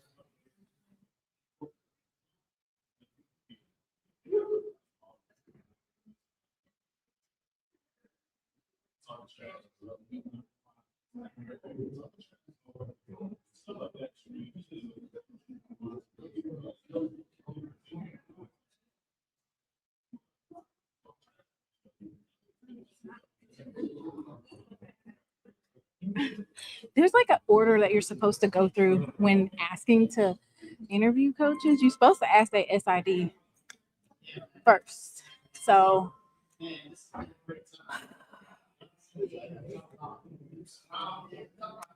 why do you guys keep on saying that Coach Falk said that he was going to play in the Magic City Classic? Who said that? Ooh.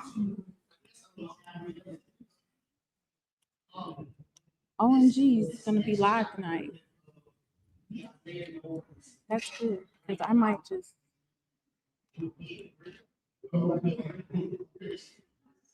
Oh, that is in. I'll be live Friday night. Okay, good, because I have to do a recap tonight.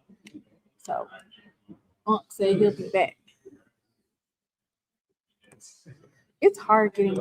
So the reason why I don't want to eat is because what some of the people are eating, and then after they come, they're supposed to come over here. But if I'm not at my table, then they'll just like pass them. So that's why. So Ed, you can say all the comments right now while there's nobody here. You can definitely make a comment. Of course, there's nobody here. But when there's people there, then you don't say it. Thank you, Miss Foot. Thank you, Major Bullies. Thank you guys so much for your contributions.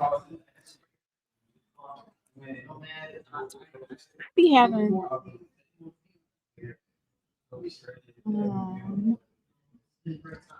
What do you want to say, Ed? Who do you guys think was the best dressed today?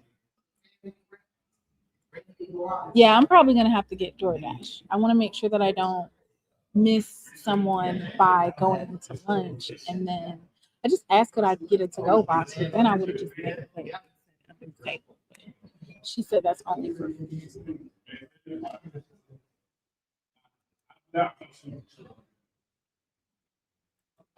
Brandy is prepping her rankings. I know that Alabama A&M was a fan.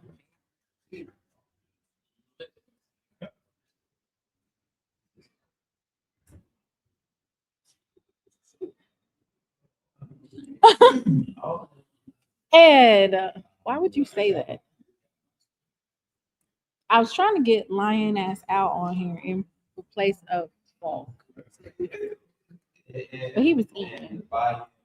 So a lot of people are eating and heading on out.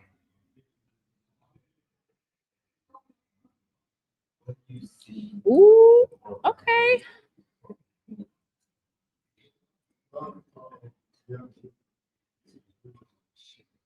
I'm kind of like interview that right now. Because folks were in this room too long, and so they didn't want to. But it's good to see everybody here. It's pretty much the same faces in terms of like the reporters and stuff.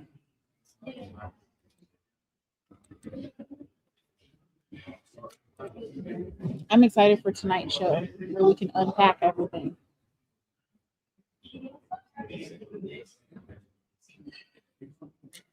Okay, let me go do one more sweep.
Y'all, I'm sorry.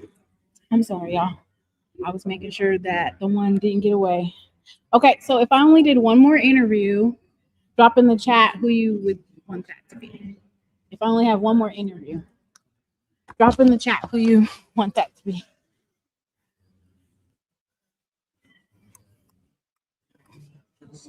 Hey. Huh?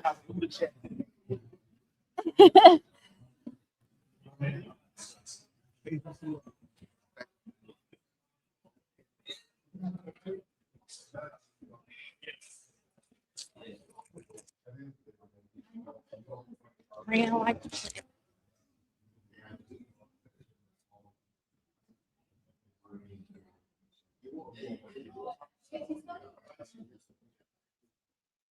Is there any specific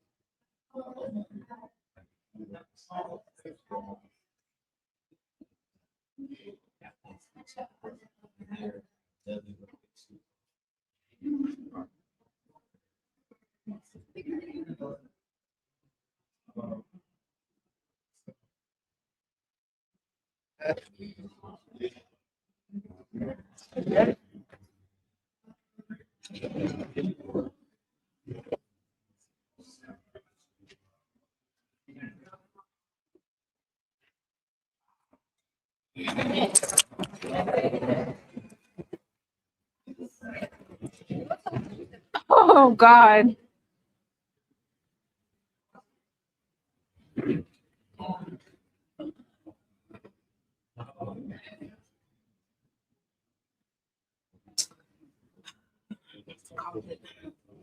Dude, I don't even see Marshall Falk. I have not seen Marshall Falk all day. I don't even know. I'm not gonna say I don't know where he looked like because I do, but I haven't seen him. Oh, okay. So that's probably why. Because they're running behind, they're kind of like holding the coaches in limbo. Okay. Coach Quinn Green. Oh, he has to go get on stage. Yeah. I think we're pretty much done, y'all. I mean, I don't want to log off and then he just left the desk with Tolly. Marshall Falk is at the Magic City Classic. Please stop. See, that's why folks be skipping me now. Oh God. Good. Y'all not gonna let that man live that down. Don't do that. Coaches make mistakes, y'all.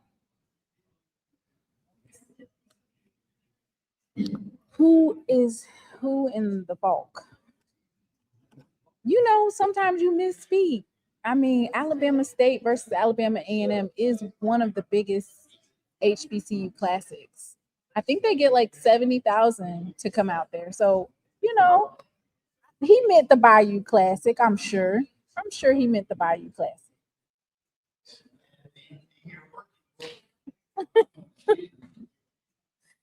Oh.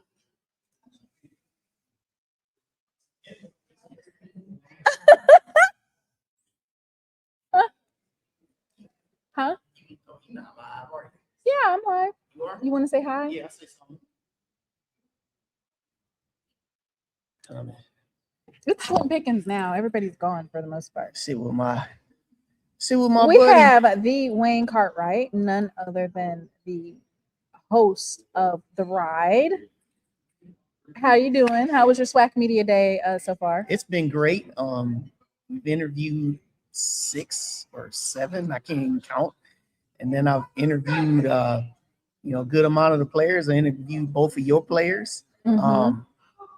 I'm not gonna give it away, but I've got some really good footage that I'm gonna share with everybody. Oh, you got some trash talking?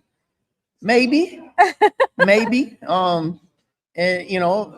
some things that people didn't know or understand Okay. before. Okay. But everything that Wild Wayne does, we try to make sure we have a story. Right. We also make sure that we try to tell the things that maybe not otherwise would have been heard. Right. So there's been some really, really good things. But this is a really, really good atmosphere, really good time to be here. And I appreciate everybody out there saying hello in the comments. Y'all know I got a lot of love for everybody that's in there, man. Y'all that support the show, really support me. I love the fact that y'all support this young lady right here. Everything y'all do, man. Good content is definitely hard to come by. Yes. And that's one thing that's really, really, really, really dope to be here and do that. So yeah. All right. Yeah. So Have you interviewed Coach Robinson? I have not. Let me see.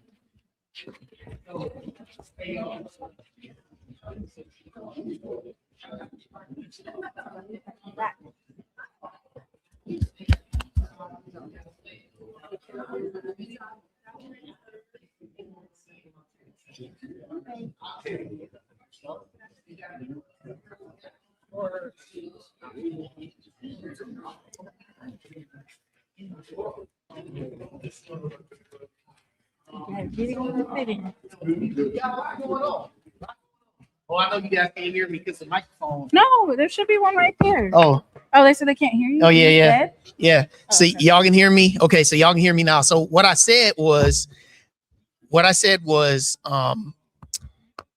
appreciate everybody for everything that you guys do. Appreciate everybody that loves this sport. One thing that we're trying to get done, that we're continually trying to get done, is we're trying to continue to uplift and build our content to a higher standard. Mm-hmm. And with that, it comes from extra hours that we put in. Yeah. Extra hours, extra time. Developing our graphics. Yes, doing research. All of that. And I'm not shading anybody else's shows, but I think that what you and I do, yes, I think that we do some of the most quality work that's out there. And there's others that do quality, like No Chill. They're over there. They do some real good quality work as well. But what's important is that everybody, you continue to keep supporting these channels, and even the up and comers. Like we got to meet Sports Talking with JB. That's Alabama State. He's another guy who's an up and comer, man. Y'all check him out. But some of the things, and I'll just say this, and I don't want to continue to dominate your airways, but I'll say this. Some of the things that I'm looking to do here in the fall is, you guys probably saw the show that I did with HBCU Go the other night, having Steve Weiss and James Hadnot on, looking to do more stuff like that, where we can get a little bit more into a lot of commentary and get into the business sides of things, so we don't have to be wondering or speculating, right? So we can hear it straight from the horse. but also just, in fact, just of elevating the way we do our analysis. That's something that is always a goal of mine, and that's going to continue. So shout out to, everybody that loves this channel, everybody that supports my channel, everybody that loves HBCU sports, man. I appreciate everybody. All right. Yep. So that was Wow Wayne, the host of The Ride. Jay White, I wish I could have too. There are so many podcasters here, and then they have to like keep a schedule, like a SWAC schedule. I am hawking E-Rob down. Do you hear me?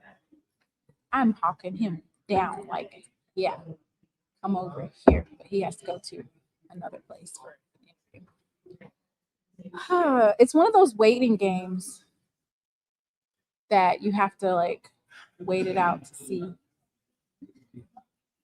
Because a lot of coaches came in here all at the same time, and then they were in this room, and then there's another room that they're in. Once again, thank you guys so much for supporting me. I especially want to give a shout out to those who made a donation.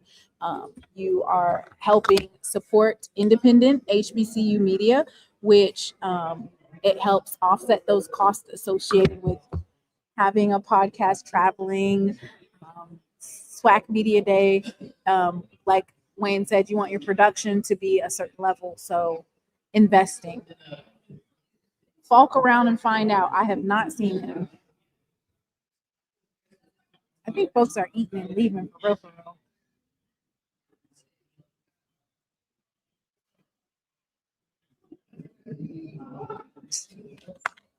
Okay, we'll see who we can get next. We shall see.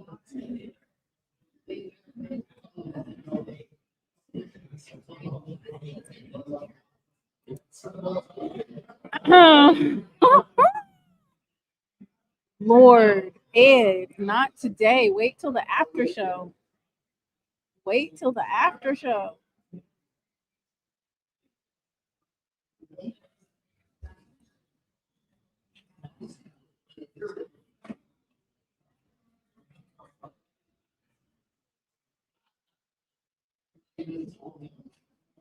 I think I'm not even gonna hold you. I think Coach TC he had to go on stage, so they're holding the coaches. When they have to go on stage like that, they hold the coaches and the players.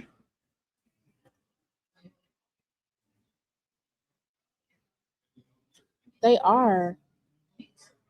They definitely are. Ed, wait until after. Yeah, they're probably gonna hold Coach TC over.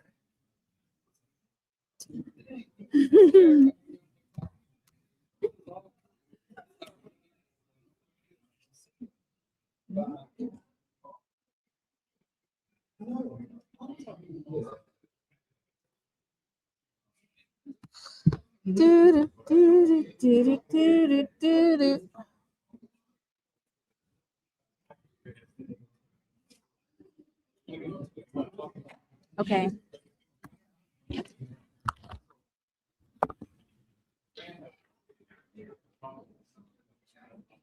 Y'all be having me track these coaches down, and then coaches not. Hey, how you doing? Coaches be okay. FAMU's up there.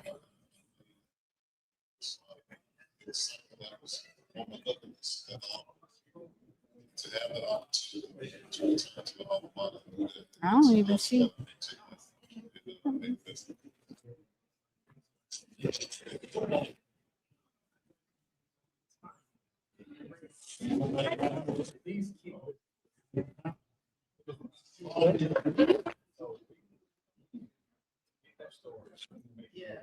Okay, yeah, the fans on the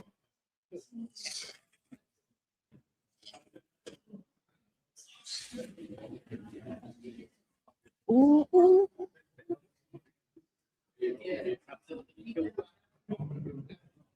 Oh, all right. I got one, y'all. I got one.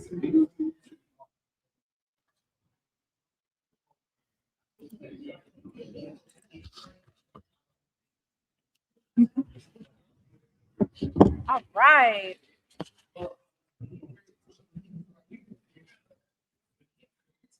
Thank you so much for tuning into SheLovesThee. My name is Timona Stapleton, and I am here live with none other than Coach O of the Jackson State University, General Manager. You're still tight ends coach. Y'all done did some shifting around. Y'all done done some I can't coach tight ends as much, so we kind of made some changes there.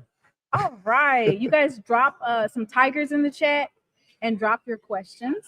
Thank you so much for getting up and talking to me for about 5 minutes. This is friendly territory, so I'd much rather come over here. Yeah. So Coach O, can you talk a little bit about you being the general manager, what all that encompasses, and how your job elevates Jackson State football? I like to tell people I'm the quality control manager, right? So when it comes to protecting the standard, protecting the block, guarding the yard, I am the chief operating officer. So whatever entails that. So whether it's moving the team, I oversee that. Whether it's recruiting players, I oversee that. Coaches, making sure we are moving in the right direction and doing the things we're supposed to do. Man, whatever Coach TC needs me to do, I don't care if hey, Coach, man, we're gonna have to go in here and we're gonna have to clean up the facility ourselves. That's what O gonna do, So I'm a team player, but ultimately, I protect the standard. And you've done an amazing job thus far. We're going into year 4, and it's almost like there was no drop off. The development, the recruiting is at an all-time high. The culture, just speaking with Jared Lockhart and Cam Solison, and the culture. Yep. Can you speak a little bit about building that culture and keeping it high level? Yeah, man, with what we got going on right now, Timona, we're being chased. We're being chased. You're the creme de la creme, and I'm looking around the room. I'm looking at some of these coaches. They want what we got. Even from a fan base standpoint, they wish they had fans like us. Oh, you know what I mean? So they wish. And so with that being said, it's my job, it's Coach TC's job to continue to observe these teams who are chasing us to make sure that they're not gaining ground, right? So we, I just told a guy over here not too long ago, as much as we come in here with our chest out and our broad shoulders and we look confident, we're going to have that now. We're going to have that. But don't get it twisted. We are paying close attention to what they're doing. And so we're not going to let anybody one-up us when it comes to our operation, our team, or anything that we do at Jackson State. We are creme de la creme, and I'm saying that confidently because I believe that. I think everything in HBCU football runs through Jackson, Mississippi. Y'all heard what he said now. I mean that. No stuttering. So the Jackson State identity for offense and defense. Defensively, Jackson State has been lights out. Offensively, you guys were balanced last season. Now you're coming into a season where you have some younger guys, but the standard is the standard. What are you telling those young men, development-wise, to let them know, like, listen, we're now passing the baton to you, but we expect for that same level to carry? Yeah. Each team is a new team. Each year is a new team, right? But what I like about this team last year, and I'm gonna be straight up, and it's nothing I didn't tell those guys last year. It was a sense of complacency in the building that we did not like, and I think as coaches we kind of let it fester a little too long, and ultimately it cost us. Right? We got the complacency and we got the entitlement out of the building. Yes. And so back to our true roots, and we talk to our players when they come in. Coach, what is Jackson State football?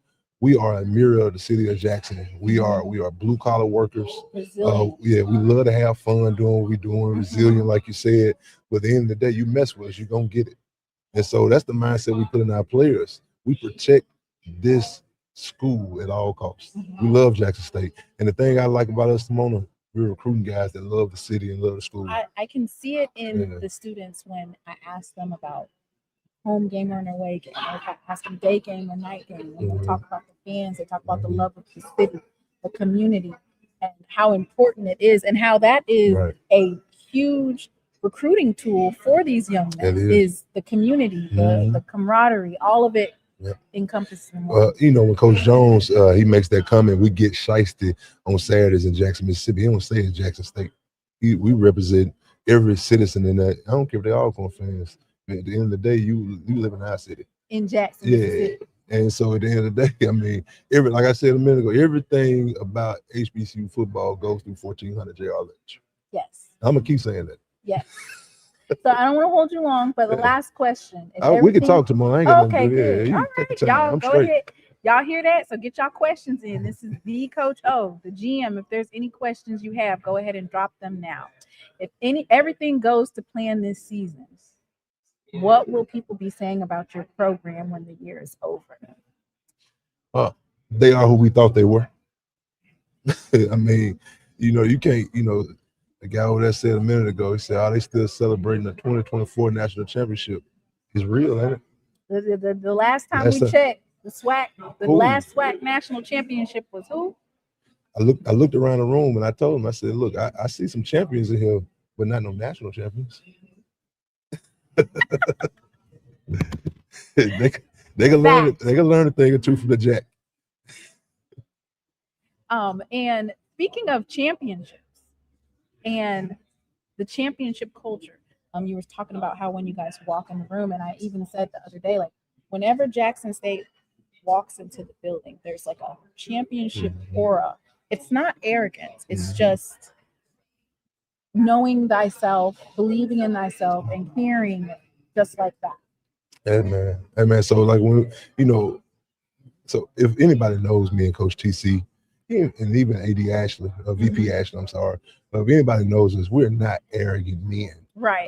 We're humble men. Right. But we carry ourselves in a way that the people in our circle, the people under our umbrella, can be emboldened. We want them to know that their leaders are not fearful of anything or anyone.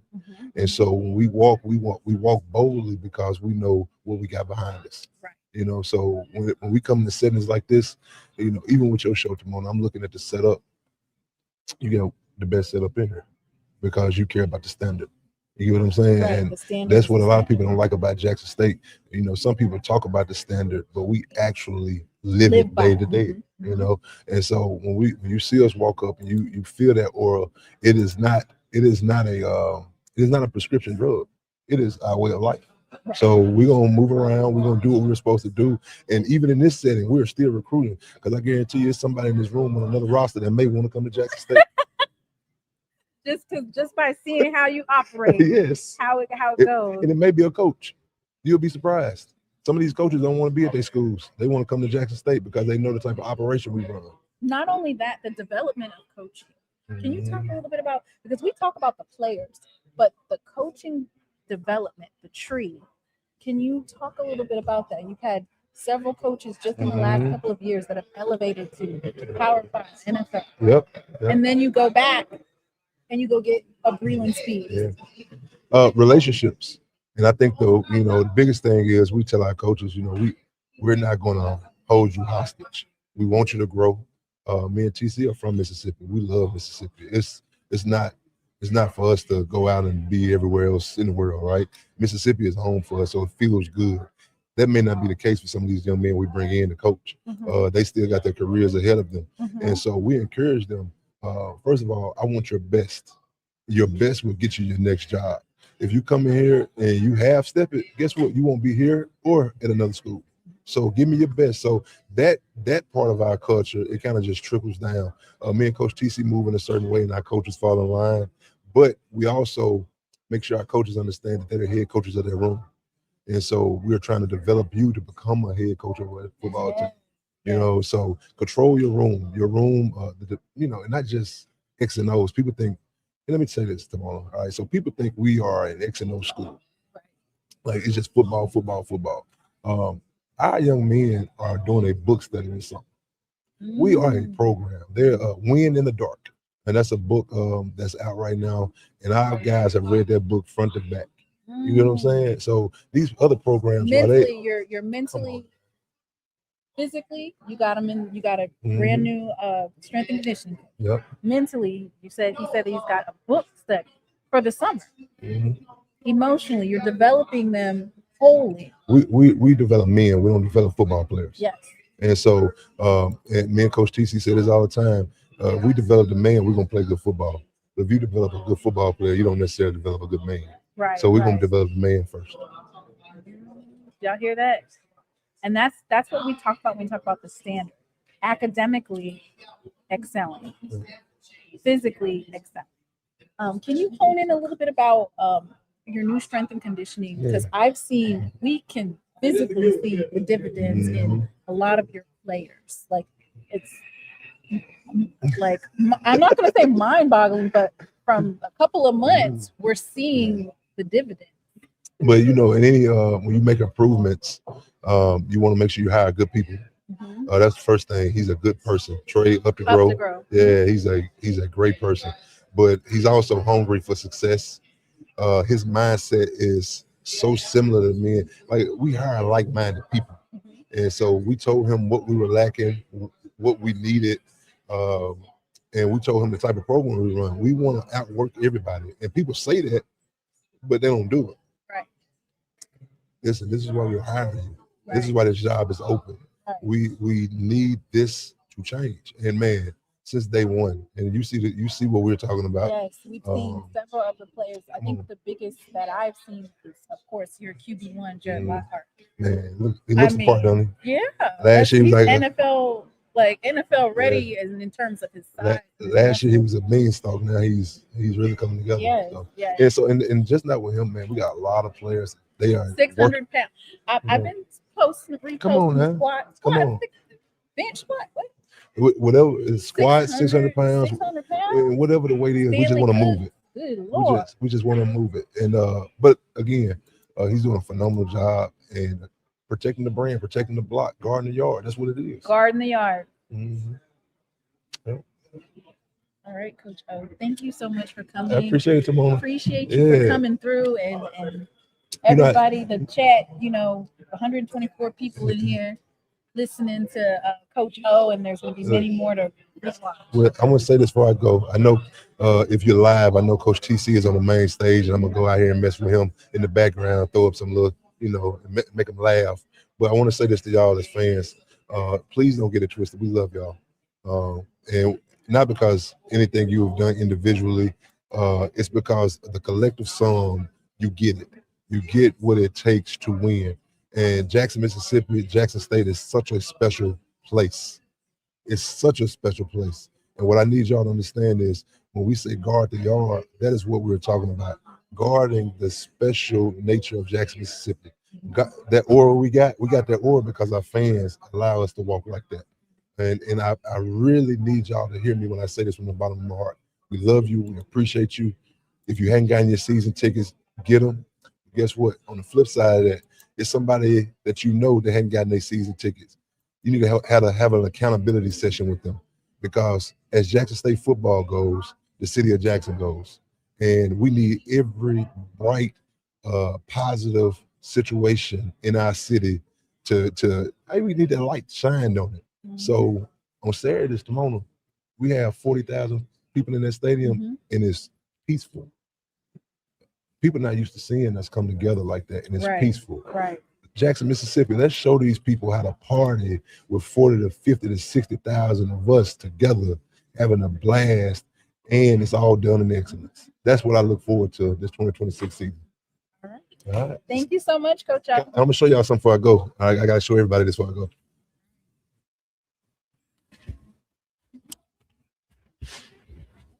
Hey, is that a Kyrie custom? Lewis did this one. I got this. This is a jury piece. I just want people to know we're coming back. We're coming. You see the vet in there? Let me get the camera right there. So we trying to bring that home. You see where it's located? It's located in Jackson, Mississippi. Because where does it run through? Jackson. It's got to come through. The Jack. Thank you so much, Coach. Y'all seen that? That's that championship talk that we look forward to. Thanks. Champ talk. Lord, everybody ain't able. Everybody ain't able.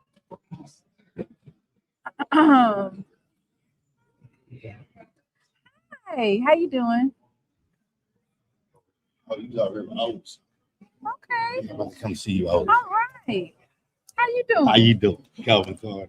Nice to meet Game you. time show and an Alcorn night. Okay, an Alcorn night. Yeah. Okay. Y'all, we have an Alcorn night. I'm live. I know. Oh, you know. Yeah. You wanted to come on here and say your piece? Yeah, say my piece, talk to you All how you feel about how the season let going through. me pull you up then. Let me check you out. Let's go. Let's go. Let's hear some of your brave talk. I don't know. You just got through talking to You our don't coach. know. You just got through talking I didn't to get to our talk to Coach Thomas. Coach Thomas coming over to talk to you. Okay, so So how'd you feel about the game, that highly competitive game that the Braves had in November with you guys at the end of the season? you talking about the one where we won? Yes, you won. But then you think we Okay, look good? so I want to ask you this: is it going to be? Well, introduce yourself to the chat. Introduce. Hello, my name is Calvin Carter, Black College Sports Network, Alcorn State University graduate, and Where your hometown? I'm from originally Mississippi, but I live in St. Louis, Missouri. Oh, really? Yes. Wow. I'm from Columbia, Mississippi. Awesome. Boone County. Yes. Okay. All right. Okay. You matriculated to Jackson State? Absolutely, the best HBCU in the land. Down on 1400 Lynn Street? Yeah. So tell me, Mr. Alcorn Knight, how are you feeling about this season? I think it's going to be a good season. You know, we closed out the season maybe about 5-1 after a rough start, but got into the Jackson State game, highly competitive. And so we have all reason to believe we're going to compete at a high level. We'll play USM this year, University of That's going to be a pretty good game in terms of attendance. You guys usually, I think you guys have one of the highest attendance, Alcorn State versus USM. Yeah, usually really good attendance, but just because the state of Mississippi, great environment, a little bit different tailgate than people are used to. We always kind of complain about the fact that you can't bring the grills out, and that, you know, they have all these rules and constrictions around it. But we also get a chance to play North Alabama in their new stadium in Florence. So you guys are playing North Alabama and USM this year? Yes. Okay, you got some hard games on your schedule. Hard games to open up with, but And you got to play Jackson State. yes, but also we have we did something that's kind of getting really good in the SWAC is that we have a week 1 game. We play Miles at Alcorn on August 29th, so it should be pretty good. Oh my goodness! Can we talk about this? Can we talk about what? Let's watch. What are we looking at here? That's your field. That is not our field. Yes, it is. It literally says Alcorn State right there. That is not. Why are we talking about that? Because We didn't do that. yes, you did. I think you superimposed it. Do you literally see Alcorn State right here? Yeah, I see that part, but I'm saying You think that I made it up? you didn't put our score on it. That's because the main part of it, you know, that's the main part. We ain't looking at the score. You think I did that like AI or something? Superimposed. You're saying it's AI? Maybe. Okay. All right. Well, I'm gonna just tell you right now, Jackson State versus Alcorn State. On the reservation this year. Y'all gonna be laying around looking mad. How? Why? You know, both teams are gonna come to compete. You know, I'm all about the culture and the love of the situation. The culture and the love. When it's time for Alcorn State versus Jackson State, we're beefing. We don't have to even. When the game is playing, We welcome once you. we At once the we reservation, beat we're you, welcome. yeah. Once the game starts, I think we win in this year. woo, I do. that's a bold prediction. Oh no, we're at home.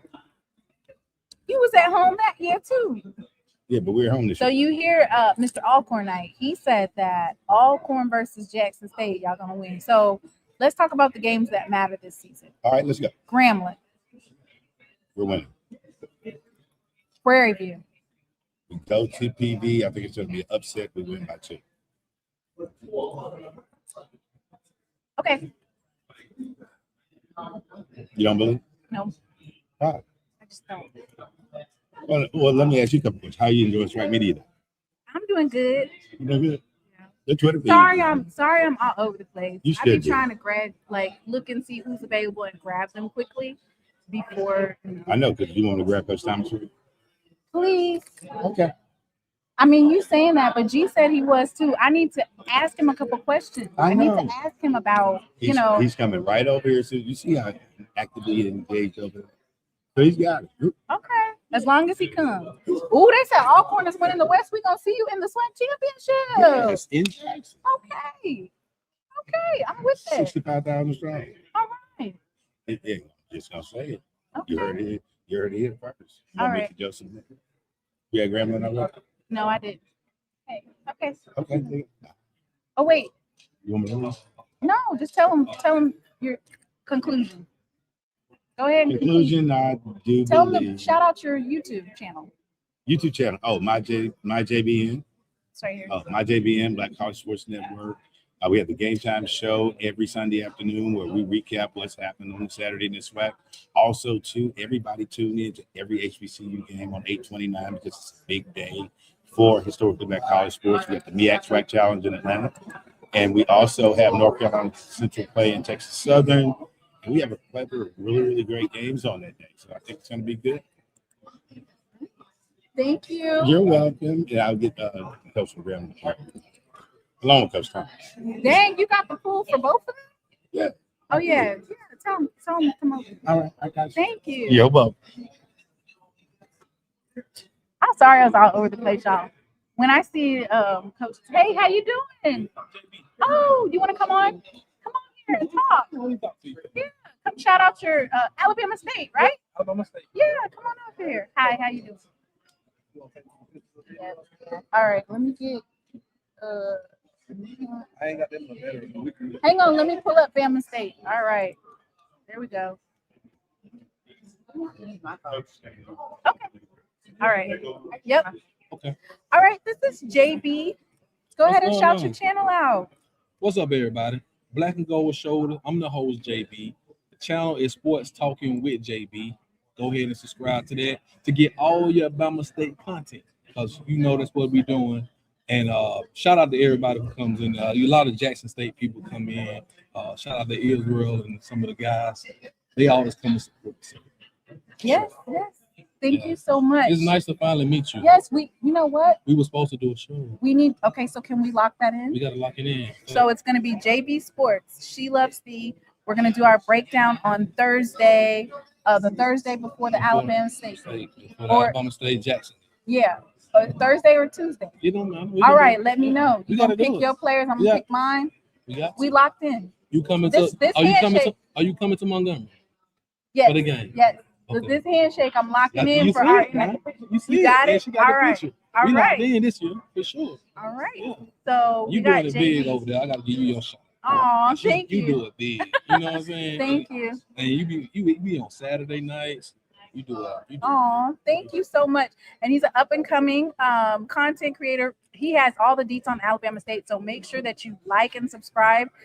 Maybe you could come on like on a SWAC Saturday or something. Yeah, something So like that that. you can, okay. Absolutely. All right. I mean, all I'm doing really is following Alabama State. I go Right. to all the games. I plan to do every game this year, even the road games.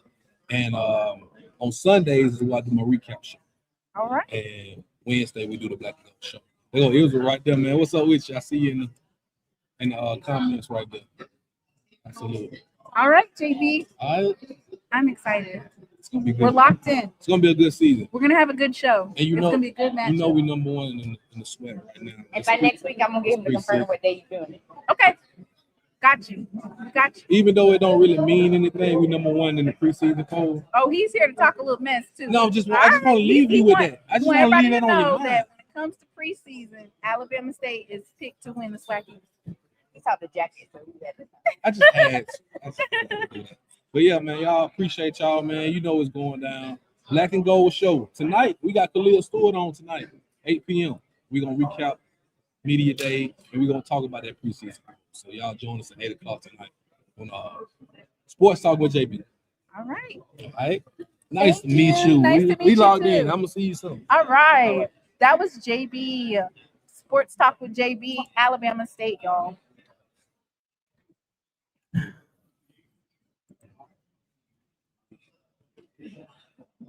Sports Talk with JB. He covers Alabama State. It's always good to support the podcasters that have different schools that they cover. That way you can get all the deets on Alabama State. Been that a couple of times. Oh my God.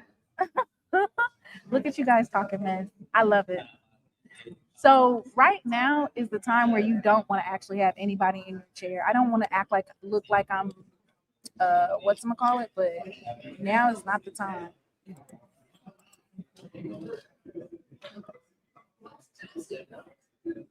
Oh, right. Yes.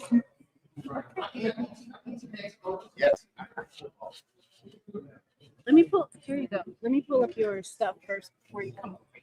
I gotta put this on. You don't have to, you can hold it. Okay. Sit Dang. here. I mean, I know I'm a tiger, but you can scoot over, little tiger versus tiger. Oh. Y'all. Oh, this is Jay State. No, it's a podcast about HBCU sports. I'm good with him, though. Okay. We are here with none other than head coach Mickey Joseph, Grambling State. This is his third year. The segment is called Tiger Mentality Championship Standard. Of course, you guys, we are live. We have about 114 people in the chat. So welcome. Thank you for coming to speak with me. You are busy. Thank you for having me. Well requested. So, Coach, I'm gonna go ahead and just get to the nitty-gritty of things. You just made a change at offensive coordinator, and this is going to be your third offensive coordinator. Can you talk? Who was the coordinator last year? I think you said I'm going to be calling the plays. Oh, and I had one offensive coordinator. Oh, Eric Dooley. No, but I remember you said I'm going to be calling the plays. That's the second year. Oh, So okay. the third year, Sharon Carey was going to call it, but he chose family. He's got a young son. He's got a daughter that's in LSU. He's got a daughter in high school. He chose family. And I wish I did that at my younger days, chose my family with his profession. So he chose family. We got to respect that. We're going to respect it. But the playbook's the same, and the ball's going to kick off. So nobody's going to hear that Kerry left in July. They're going to hear, like, what y'all going to do now? So do you guys hear that? That had nothing to do with anything. It was a family decision.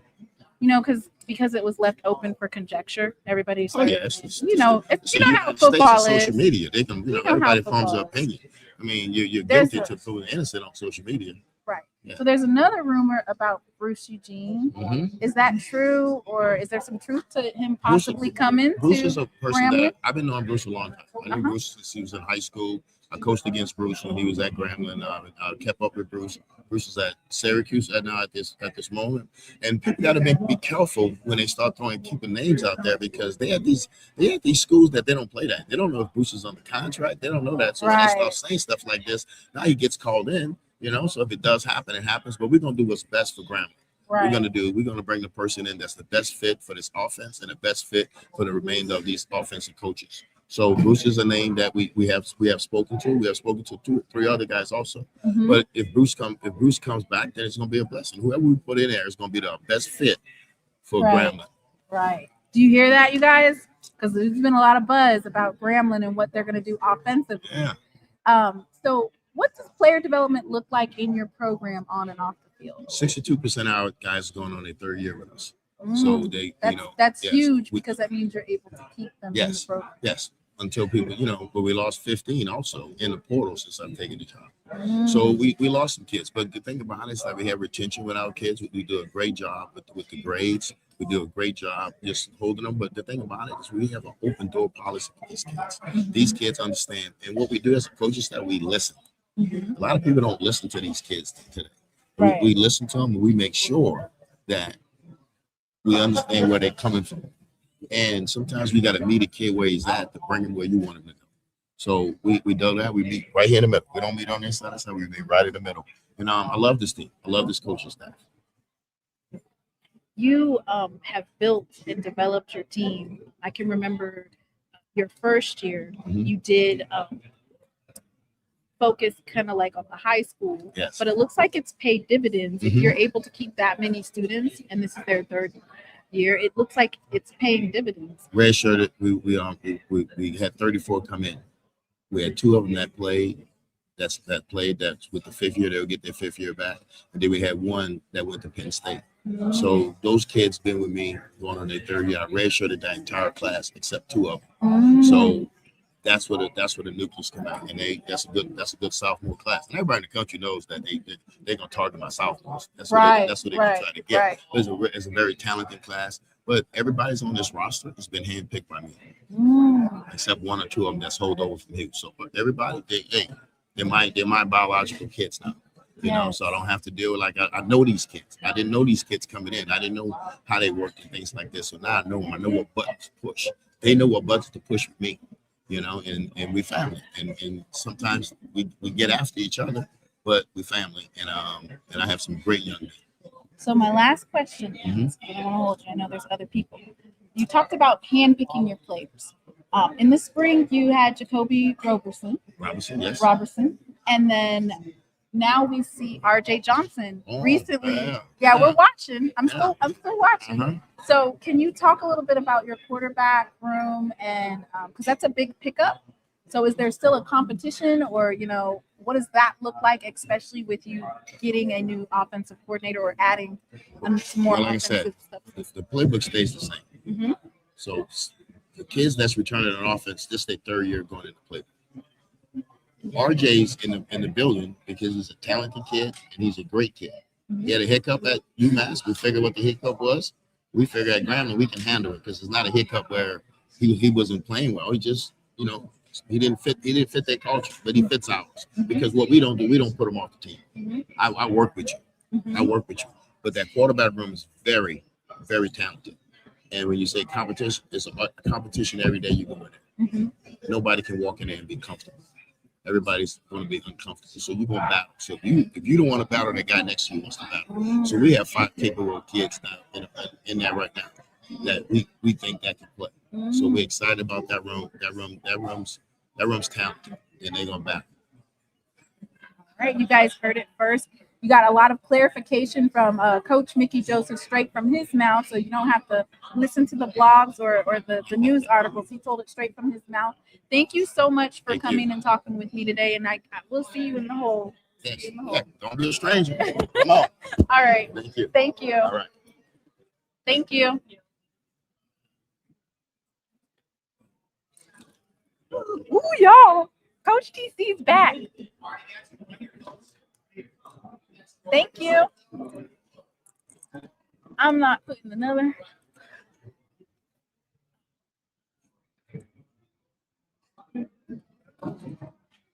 Bum, bum, bum, bum, bum. Bum, bum, bum, bum, bum. Right here. You can just hold it so you can put it on. Okay, you can put it right there. Just put it on there. I pin it on or Squeeze it like this. All right, y'all. This is Simona Stapleton of SheLovesThee Podcast, and I am here live with none other than head coach Cedric Thomas of Alcorn State. This segment is going to be Brave Talk. let's do it. It's just like last year, right? I kept the same, updated the picture a little bit, but Brave Talk with Alcorn State. You guys make sure that you drop your questions in the chat. Thank you for coming. You're welcome. So, Coach, you had a amazing ending to a season. Like, you turned it like completely around. And you actually had a couple of games that you lost, which was literally one possession games. Going into this season with the same quarterback at the helm, you still have some of your key offensive linemen and defensive linemen. Do you expect for your team to hold that same standard towards the end of the season at the beginning of the season? Without a doubt. And that's coaches included. I think that was one of the biggest things, being 0-5, when you peel the layers back, you just look at, it's not filtering down to the players. And that's starting with the grown people in the building. That's me included. And so we got to make sure we do a good job of the implementation of, foundation, whatever that may be. It has to get to the kids in that particular manner. And so I thought once the coaches, was a direct microcosm of what it should look like, and I thought it just filtered down to the student athletes. So see those guys really fight, when they could have quit, they could have gave up. But to see him get better and continue to work and know that wasn't going in vain, we just want to start the season off, as such. Speaking of starting off the season, offensively, you have Jalen Tolbert at the helm as well, QB1. Can you talk a little bit about his play, his development, and how he became a leader for your team? It's been great. Jay came in, wasn't as mature as I felt like he should have been at the position. We talk all the time. I had to put him out of practice a couple of times. He just talked. But he's fiery. He is an energy guy, high energy guy. But I'm saying at that position, hey, we got to be even keel, and so I thought he did a really good job of controlling his attitude, being a leader, doing things right on and off the field. And so I think he's reaping the benefits, not only at the end of the year, but coming in this season, having a really good summer, training. You look at his frame, he's gotten bigger. And so we expected him to just, put us on his shoulders and be a leader on and off the field.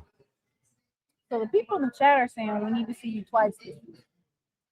Oh, ain't no doubt. I'm with it. Yeah, we need to see you twice. Yeah, I'm with it. Yeah, we got the team to do it. I'm excited about this year 3. I'm excited about the maturation. Everybody understand our place and where we at, but it's a different time when you talk about NIL and transfer portal. And so I think we're just starting to get our bearings about us and being able to navigate this new free agency. And so I think the coaches did an amazing job. 1871 is really supporting. And then also the administration is backing just this new change. Can you expound a little bit about your transfer portal moves? How I remember last year you talked about how you looked at some of the other teams, their trenches, and you said it starts with trenches. You definitely shored up your defense and offense last year. You were able to keep those key pieces, a lot of them. So can you talk about the transfer portal additions and what it is that you're looking for? So what we did is more so, instead of just going looking on PFF, getting the guys with the highest ranking, because once those guys play well, then they're gone in 5 months. So we wanted to get more of a, junior college type guys, that still can play, but those guys are likely to, unlikely to leave after a year. And so we wanted to hit those guys with some experience, get the D2 guys who was really tough, that played a really good, 1AA or a Division I schedule, so we can, sit and be able to observe those. So the coaches did an amazing job doing that. And then we wanted to hold on, what we had in-house. And I thought the coaches did a really good job of maintaining the core guys, bringing them back, but also getting those culture fixtures. Alcorn ain't for everybody, but it's for the guys that's there. They love it. We embrace them. And so now we just got to believe we're good enough to win no matter what stadium we pull up, whoever we playing, psychologically, we got to understand we put the work in. Now we just got to seize the moment. Seizing the moment. And that is Cedric Thomas. I want to say good luck on your season. Can't wait to see you in the SWAC championship. Appreciate it, man. Appreciate what you guys doing. A great platform. These young brothers, they talk about it all the time. So keep doing what you're doing. All right. Thank you. Yes, ma'am. None other than head coach Cedric Thomas. Ooh, let me see if I can get this.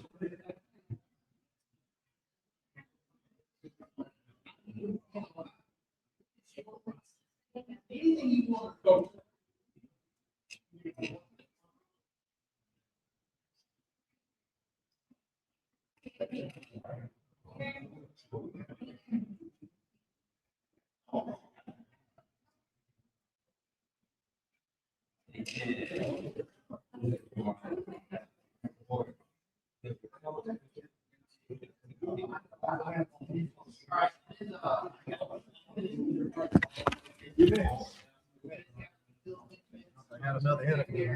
I'm holding it. You can hold it or you can pin it. Pin it where? There you go.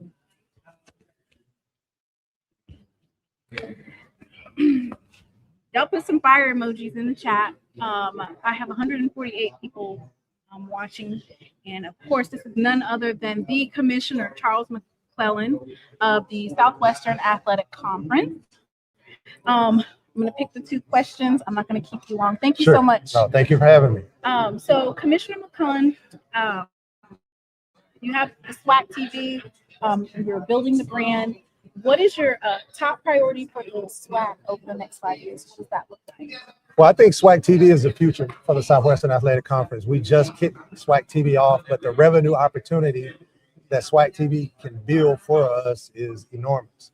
And part of our strategic plan is to build a large enough pot to where we can give back to the institutions where they'll have additional resources for name, image, and likeness and or revenue sharing. So SWAC TV to me is going to be key in order for us to continue to build the revenue base to give back to the institutions so they can do the things that they need to do to keep their program strong. Thank you for that. So since I only have 2 questions, my last question is going to be, you guys have the Black College poll. You did speak a little bit about the possibility of HBCU go in the future having. Do you see any future changes to the football schedule or the championship format with this Black College poll that you guys created? Is that something that is that the reason why it was formed in the first place? Well, no, the Black College football poll was to be able to recognize our student athletes from us. Who better to judge our student athletes and our teams than the coaches that are coaching against them and the media that are covering our HBCUs, right? So, and the 4 conferences coming together will legitimize the poll. And we're going to create an All-American team, and we've talked to the NFL, Doug Williams and Shaq Harris, and they're going to team up with us to get their player of the year is going to run through our process. So it's really to create our accolades by us for us, right? So the poll really is for that. And just imagine, I know you're Jackson State, and just saying hypothetical, you know, #1 Jackson State playing #2 Alcorn State for the final game of the year. That's going to create some extra excitement, some extra talking points. And that's what happens at the FBS level. But nobody really invested in Black College as they've invested at that FBS level. That's what the impetus was for that. I know that there's been some conversation about, especially coming off Alabama State and losing to Jackson State, and people thinking that Alabama State and Jackson State were the 2 best teams, getting away from the East and West in 1 and 2. Our athletic directors and coaches talked about it, and that's an idea that still is being discussed but did not advance out of their committee. So we'll continue to take a look at it. There are pros and cons on both, and it's something that we'll continue to talk about. You guys heard it first from Commissioner Charles McClellan. Thank you so much for No answering problem. my questions. All right, thank you for being here. If you're going to merge the MEAC into the SWAC, we won't ask him that. We already know the answer. So thank you so much. Thank you for having me. All right. Thank you. Sorry it took so long to get on. Oh, no, you came. Thanks.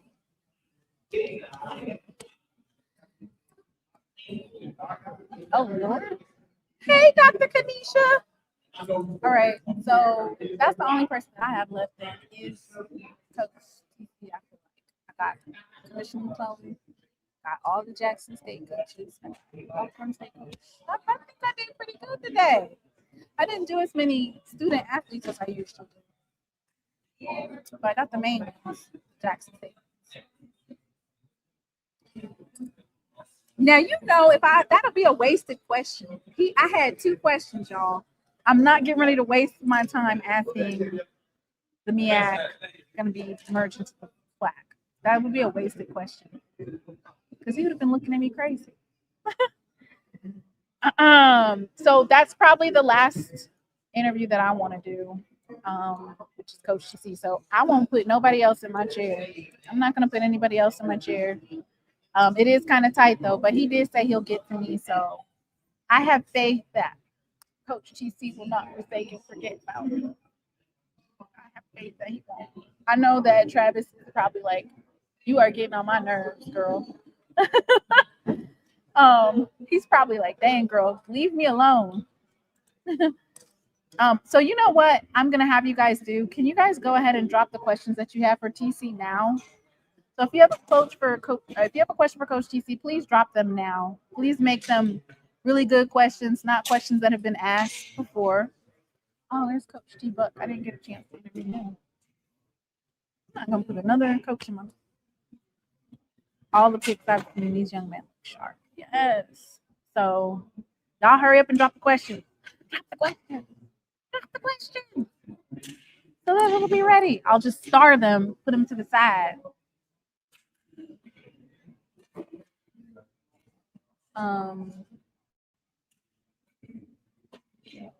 Who was Cowboy Book?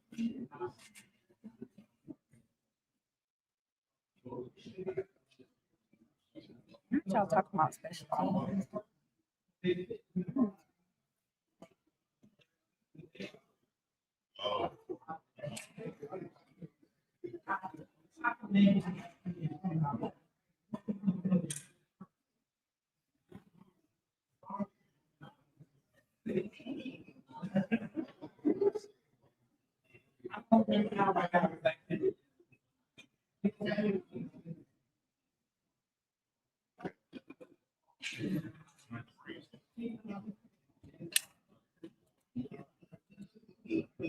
Start.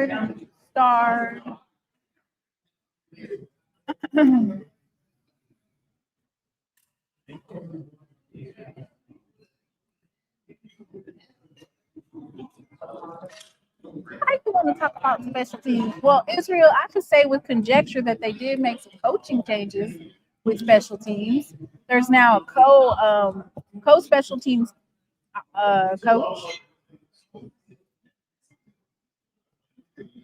Weird. Yeah, that's good.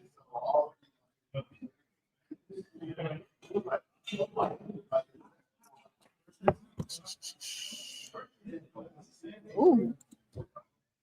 Y'all want the air raid offense?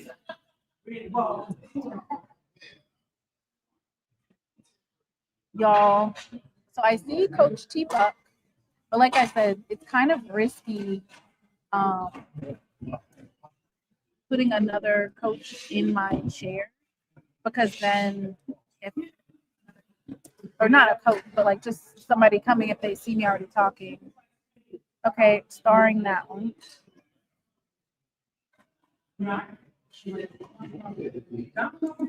Who did Coach tell to get in the way? All right. So I'm gonna wait. I don't feel like I need to get up and go get anybody because I see Coach T-Buck and then I think Coach TC had to do some type of something. So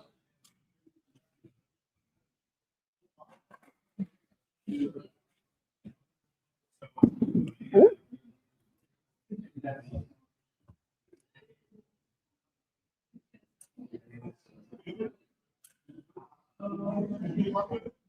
No. I didn't know I could. You didn't get the valuable? No. Oh, here they go.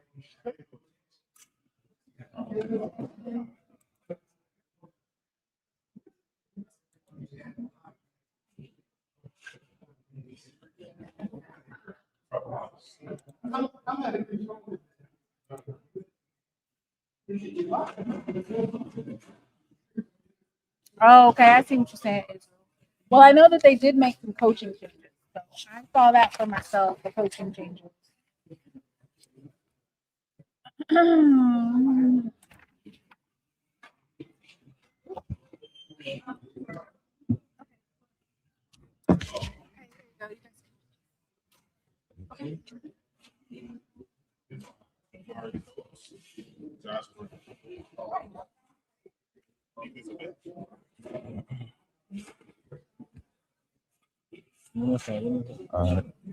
Dream, sitting inside.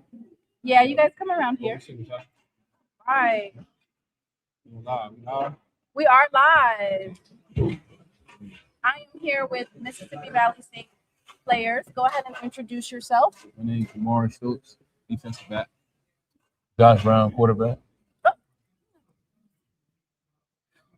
And then you guys have to talk up a little bit. Okay. Thank you so much for coming. Of course, I am Timona with SheLovesThee Podcast, and I'm here with these young gentlemen. Can you guys tell me a little bit about your experience so far for the past couple of days?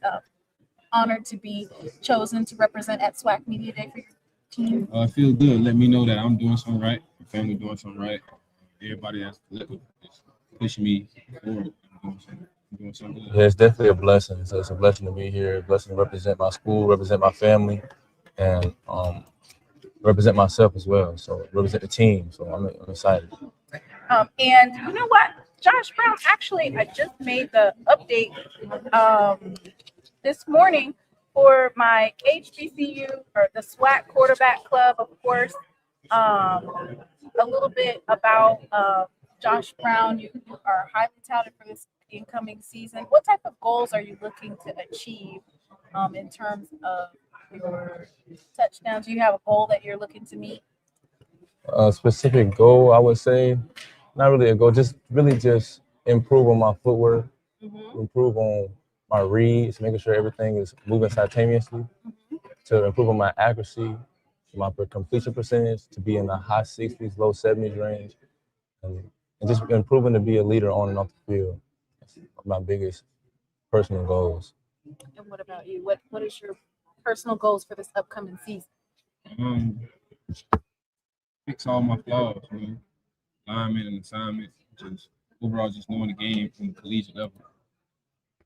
And I have a question for the both of you. If you guys were on opposite ends, so if you were on defense and you were on offense, what position would you play? You could start. So if I was on offense, I mean, I feel like I could be an all-around player. Like I always was an all-around player. I just chose defense, but I think I could be running back, quarterback, and receiver. Running back, quarterback, and receiver? Yeah, I think I could be all that. Yeah, I think I did. I played a little bit of safety in high school, a little bit of safety. So if I was to play defense, I'd be safety. We're gonna do some rapid fire questions real quick. So day game or night game? Night game. Night game for sure. It's nothing like them lights, like at nighttime. Lights come on. Yeah, lights, camera, action for real. Turf or grass? Turf, bro. I can't do the grass. I get out of that grass like this. I'm a country boy, so we ain't have no turf. I can't do it. We got turf in my house. Turf every time. Away game or home game? Home game. But I like away game. It depends on who we playing. That's the perfect answer. It really depends on who we playing, honestly. It depends, but I'll go home game. Yeah. Weightlifting or running? Weightlifting. And lastly, do you like to play games in the fall or the winter? Fall for sure. Fall. What about you? It don't matter. It don't matter to me either, but fall. I feel like I'm gonna say winter because a lot of people don't like cold. And I feel like I can play in the cold too. And that's a disadvantage to them who don't like to play in the cold. 100%. Right. Well, it looks like you guys are in the running for best dressed in terms of fashion. They really are loving the suits. They said that you look sharp. I'm going to go ahead and say have a great season. Looking forward to seeing what you do. I'll be following for the SWAC Quarterback Club. I'll be following, of course, Josh Brown, and he will be on my website, SheLovesThee.com, and wishing you success as well. All right. Thank you so much. Thank you. Yep. Thank you. Yes, ma'am. All right. Thank you. All right. Whew. Okay. That was big. So I done doubled up on beat family. Ooh, Israel. Bye, Dr. Kanisha. Thank you for stopping by.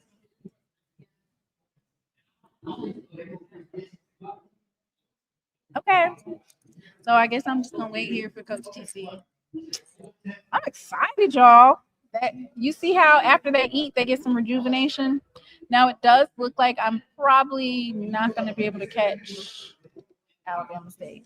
I'm a little tight about that. I need to ask some questions. I need to ask him some questions. But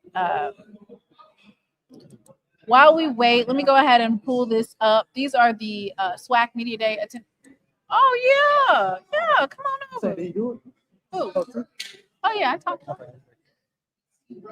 None other than Lion Ass Al. And okay, all right. What you doing there? We got Alcorn State, we got Southern, we got Lion Ass Al. I'm just sitting here. He's always lying about how good Southern gonna be. And then you got G, who decided he ain't gonna say nothing. I'm sitting here just to make sure he don't lie too much. I'm just sitting here listening. So I'm gonna sit here. Nah. If we go to line, then I just came to see if my coach was gonna wear some SU gear today. If he was gonna wear blue and what kind of blue he wore. And turns out he wore a little suit today. I got 2 questions. With an SU lapel. Just 2 questions. I'm satisfied today. Okay. Lion with LY. Lion with a LY. Lion with an L. Huh? Yeah. I'm looking in the comments. Oh, okay. Yeah, my coach decided to wear issue today, so I'm satisfied. Finally. He wore it. Finally. So tell me about you guys in the Magic City Classic. I heard what he said. You gonna be in the Magic City Classic this year, right? Oh my God. That's what Coach said. That's what Coach Fox said. No, well, he said he gonna be in the Magic City. So Well, look, Coach, y'all gotta understand. Coach is from New Oh, Orleans, no, but he he not from New Orleans no more. He really like West Coast, like unattached to HBCU. You feel me? No, he really said that? The Birmingham really said Classic happens in the Magic City, so you gotta let him slide. You know, hold up. You know how we used to say about Dion? He ain't SWAC. No, I don't hear it. No. you making excuses. Yeah, that sounds like an excuse. I didn't That know. sound like an I didn't know excuse. that. Did he say that on SheLovesThee Podcast? No, I didn't get a chance to talk to Marshall Fall. Oh man. Oh, you gonna He didn't tell me, but he looking forward to playing against. okay? everybody. Just go ahead. How many games you think you're gonna win this year? Oh, we got a ceiling of 8. Go call it 8. What about you? How many- No, I What think you looking that, no, because the 8 threw me off. But look, You might get 3. Look, we got the go-go offense. Three? Yeah, Only 3 wins? They might. Well, what about you? Because I told mine- Coach we need to see you twice this season. Yeah, mine at least 8. 8. That's what I'm saying to that. He has 8. He has 3. Everybody Both 8. of them going 3 and 8. What Jackson gonna do? What we doing? This championship talk over Man, here. we just talked to Andrew Body. We headed to You Atlanta. gotta get through We're the headed Body. to Atlanta. Andrew No, said he was Andrew doing Body got to get through us. You sure? Okay, y'all did beat him last year. I take y'all. We beat him the year before that too. He And the beat year Jackson. before that. I don't think he beat him yet. What you think about SWAC Media Day? I liked it. You liked it? What's your- It's hard getting these coaches though. Yeah, it is. So you cannot be stationary. Like, you can't sit here. You think I've been stating. Not saying you do. Oh, okay. Probably just because if I see a coach, I'll walk and grab him and say, "Hey, come Oh, talk." we gotta go. Yeah, we coming. Oh no, you gotta grab them like and say, "Follow me behind you." Yeah, and don't let them go nowhere. Who was best dressed? It's a Braves. No comment. I honestly don't even remember what everybody had on. I had to go back and look at pictures. You know, I think this year might be Andrew Body's year. Every year is Andrew Body's year. I'm Yeah, just say of course. that. The Tigers go to Montgomery. Not saying that's a reckless environment. You think to year is what? Who year? What I said? You said you think it's Andrew Body year. To beat Jackson, my bad. To beat Jackson and get to the SWAC championship. Andrew Body. He's here. Hey, wait, I ain't see that. I ain't see that. We can remove that. That brings back a bad memory. They say Southern might sneak one in on Jackson too. You know, that'd be fun. That'd be, That would be Y'all fun. just That keep would be dreaming make and your wishing and praying. Keep dreaming and wishing and praying. That's one guy I hope both of Y'all go ahead and drop the questions for Coach TC What did and Coach Eddie Roberts. Y'all got him coming up next. What did you talk to Mick and Joseph about? Offensive coordinator about Bruce Eugene and about Oh, you did? You asked us? Oh, you Duh. put it ready. That's what I'm talking about. Yeah. That's what I'm talking We about. was told on breaking it. Yeah, we were told that. That's what I'm talking about. Oh, That's some exclusive SheLovesThee content. Yeah, that's they didn't give me that. Yeah, I need to go apologize. I am so sorry. I didn't know. But I don't, he, What if he answered? if he answered it, then you're good. That was just under the table. That was kind of under the table. Too. They didn't tell me that. They wasn't supposed to. That was kind of some under the table stuff to us. Dang. All right. He ain't never gonna interview with me again. No, yeah, It's all good, but appreciate I appreciate y'all. I don't mean to kick y'all out my chair, but I don't want TC to. I know. Which TC Taylor? Yeah. Don't come, TC. Don't come. TC. Hey, I need help, TC. Ask He been TC. running ever since. Ask TC. TC. Ask TC how many deer he killed. This past season. Hey, love y'all. Appreciate y'all. Make sure y'all Look, follow Lion. Hey, I need to get on. We need to get together whenever we got a game against each other. We need to do a breakdown. Yeah, Y'all stuff get kind of wild, but I'll come back. She was kind of wild. No, we can't. Y'all got a little bit wild for me. I look. We had to Yeah. kind of come bring it down. Oh, that wasn't us. That wasn't our fault. It was your show though. I'm just saying, like, I'll come back though. I'll come back. It's been enough time has passed. We gonna have to censor it. You know who we talking about if you watch. All right. Thank you so much, Lion Ass Al, SWAC a Fool Podcast. I'm gonna make sure my chair is. I ain't seen no questions. I ain't seen no questions for Eddie Robinson, and I ain't seen no questions for Coach TC. Oh wait, let me see. I did get some questions for Coach TC. Y'all asking some. I don't know. I'm getting nervous. I need some real good questions for Coach TC because we only have like 4 minutes, so the questions need to be on point. It's not sanitized Jew. All right, y'all, go ahead and drop them. Drop them.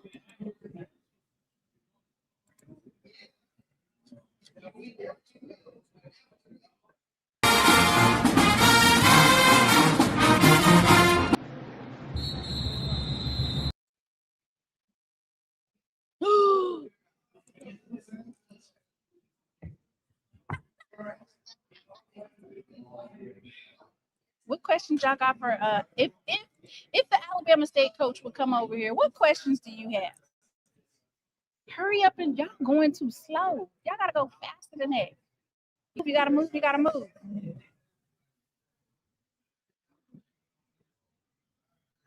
Which one do you? Yes.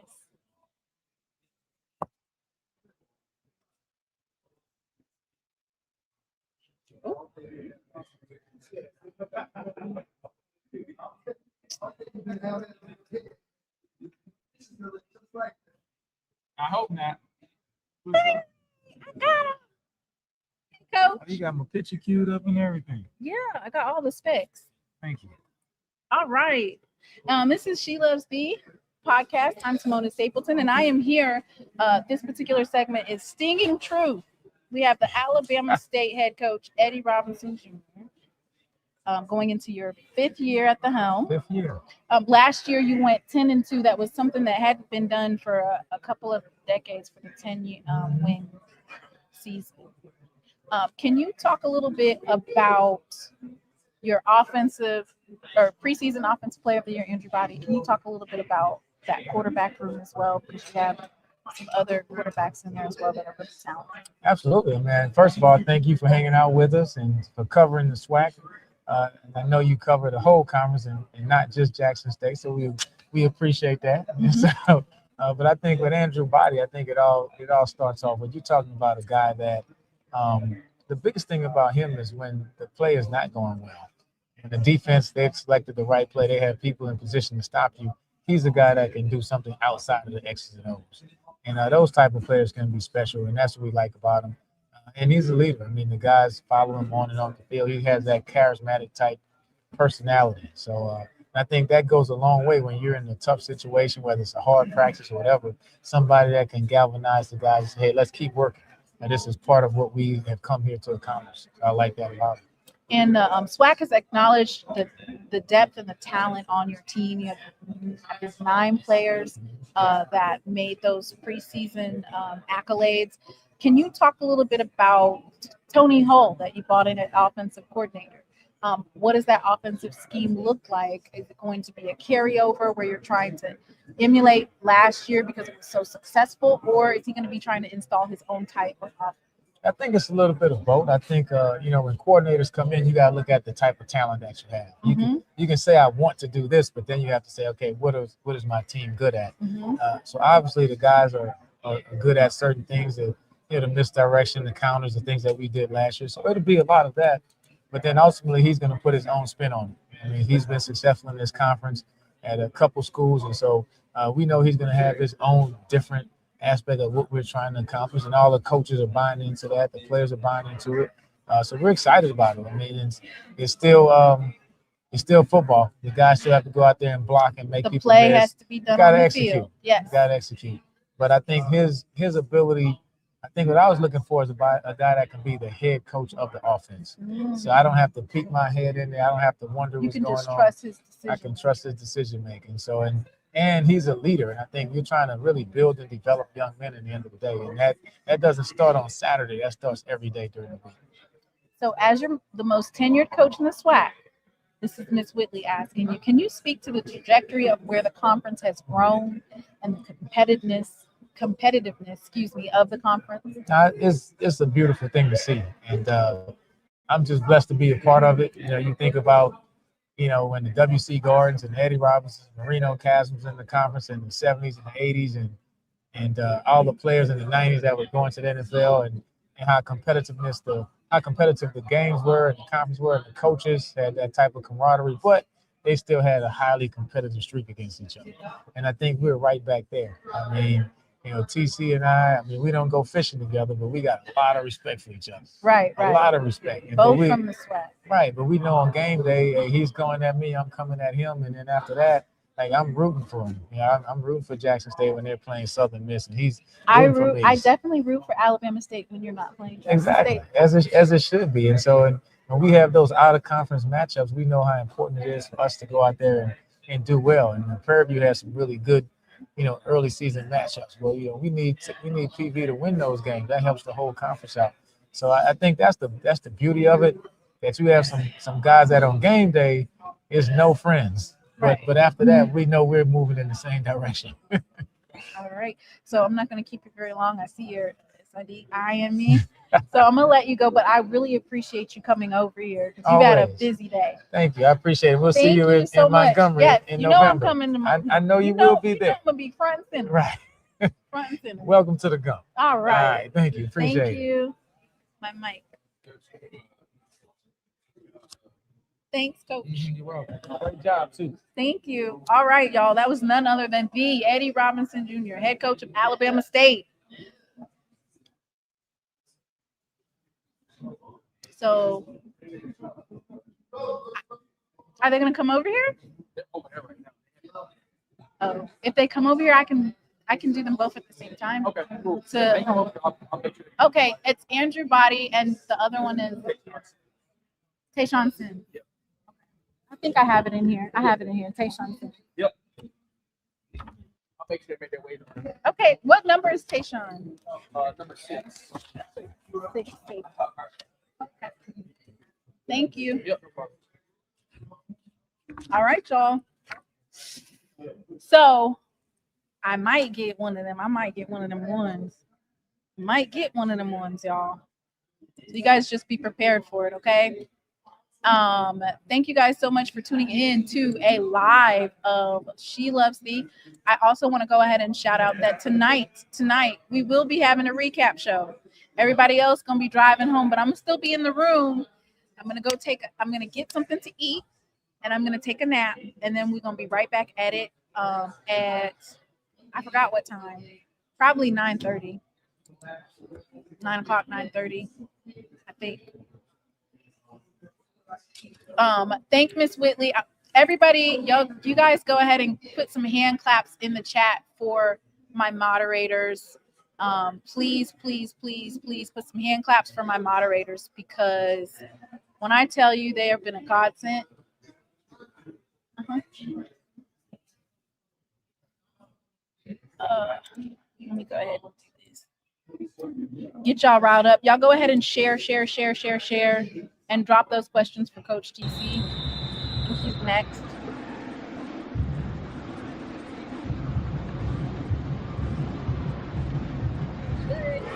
I can see 200.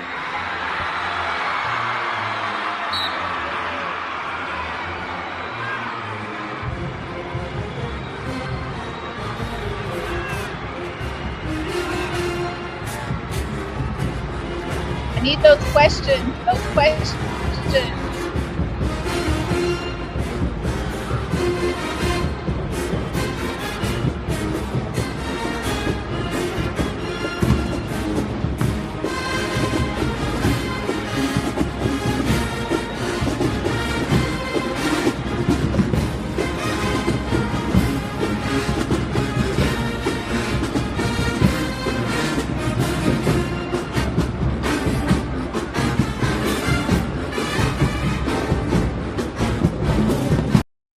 Don't be giving out no softball questions either.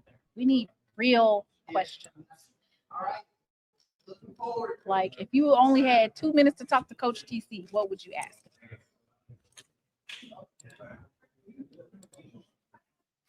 She's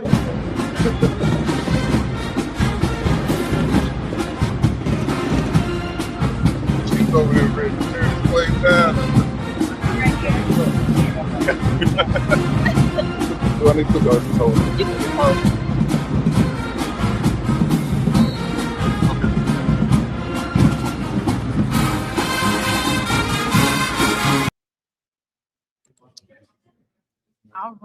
All right.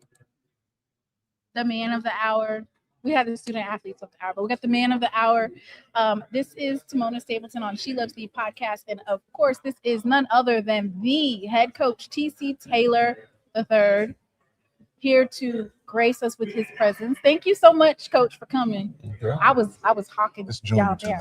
Oh, I'm sorry, Junior. I was hawking y'all down. I saw you. You saw me? Yeah, I saw that. I was just peeking. I was trying to make sure that I could get you. You know, I'm not gonna leave without coming through here. You know, Okay. You guys, they're super busy. Super busy. Yeah. All right. I'm gonna just ask. I think I have 4 minutes, so I'm gonna go ahead and ask you three questions. Will JSU put the ball in the air more, and what has been done to alleviate the difficulties of converting on 3rd and 4th down? That's 2 questions, Quay. Sorry. No, it's not a problem at all.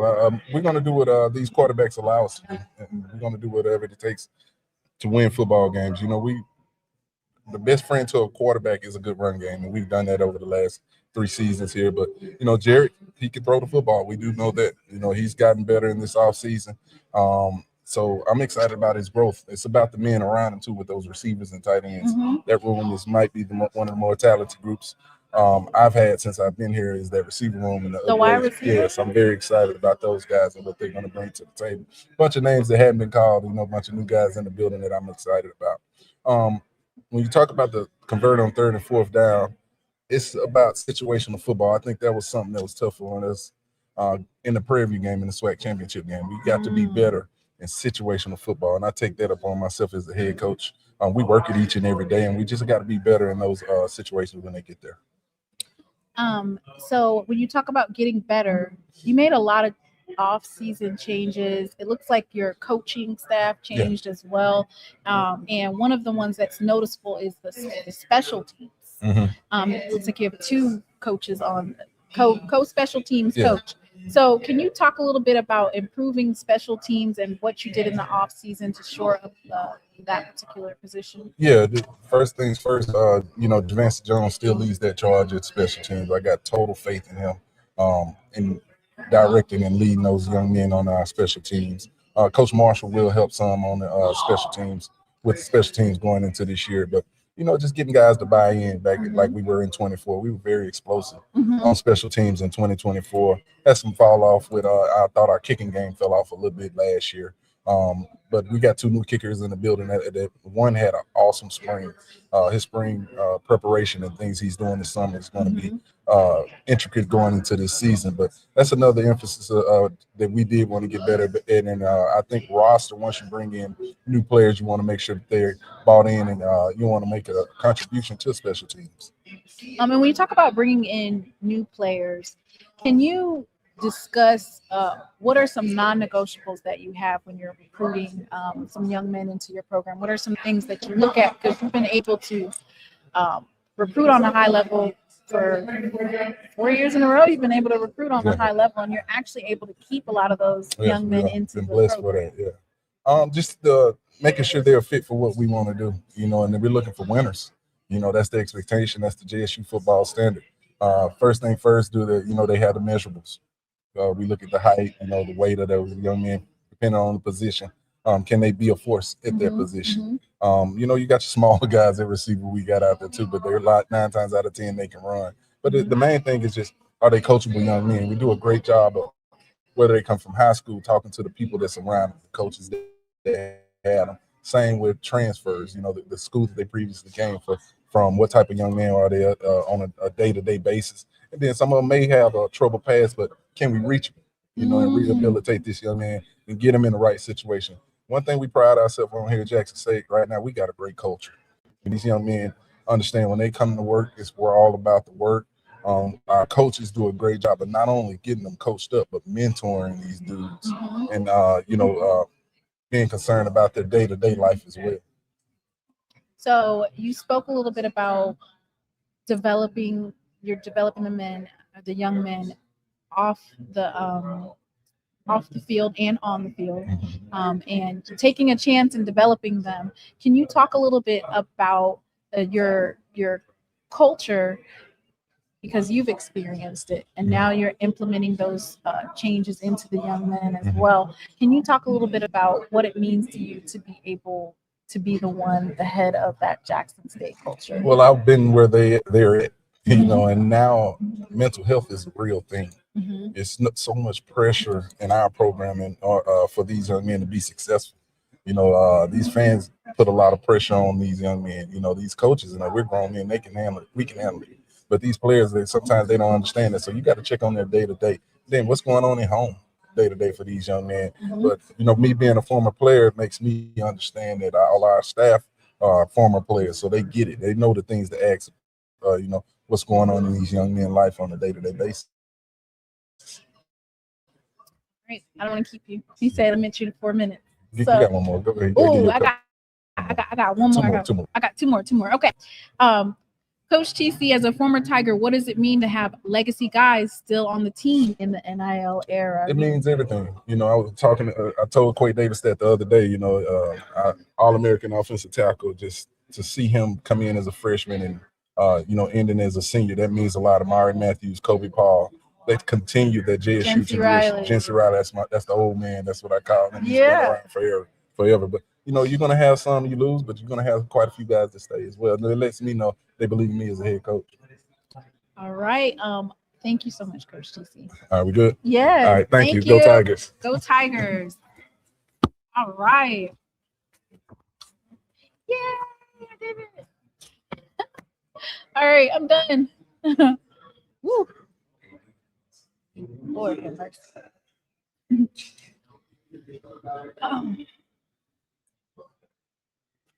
Let me see if I can get this one.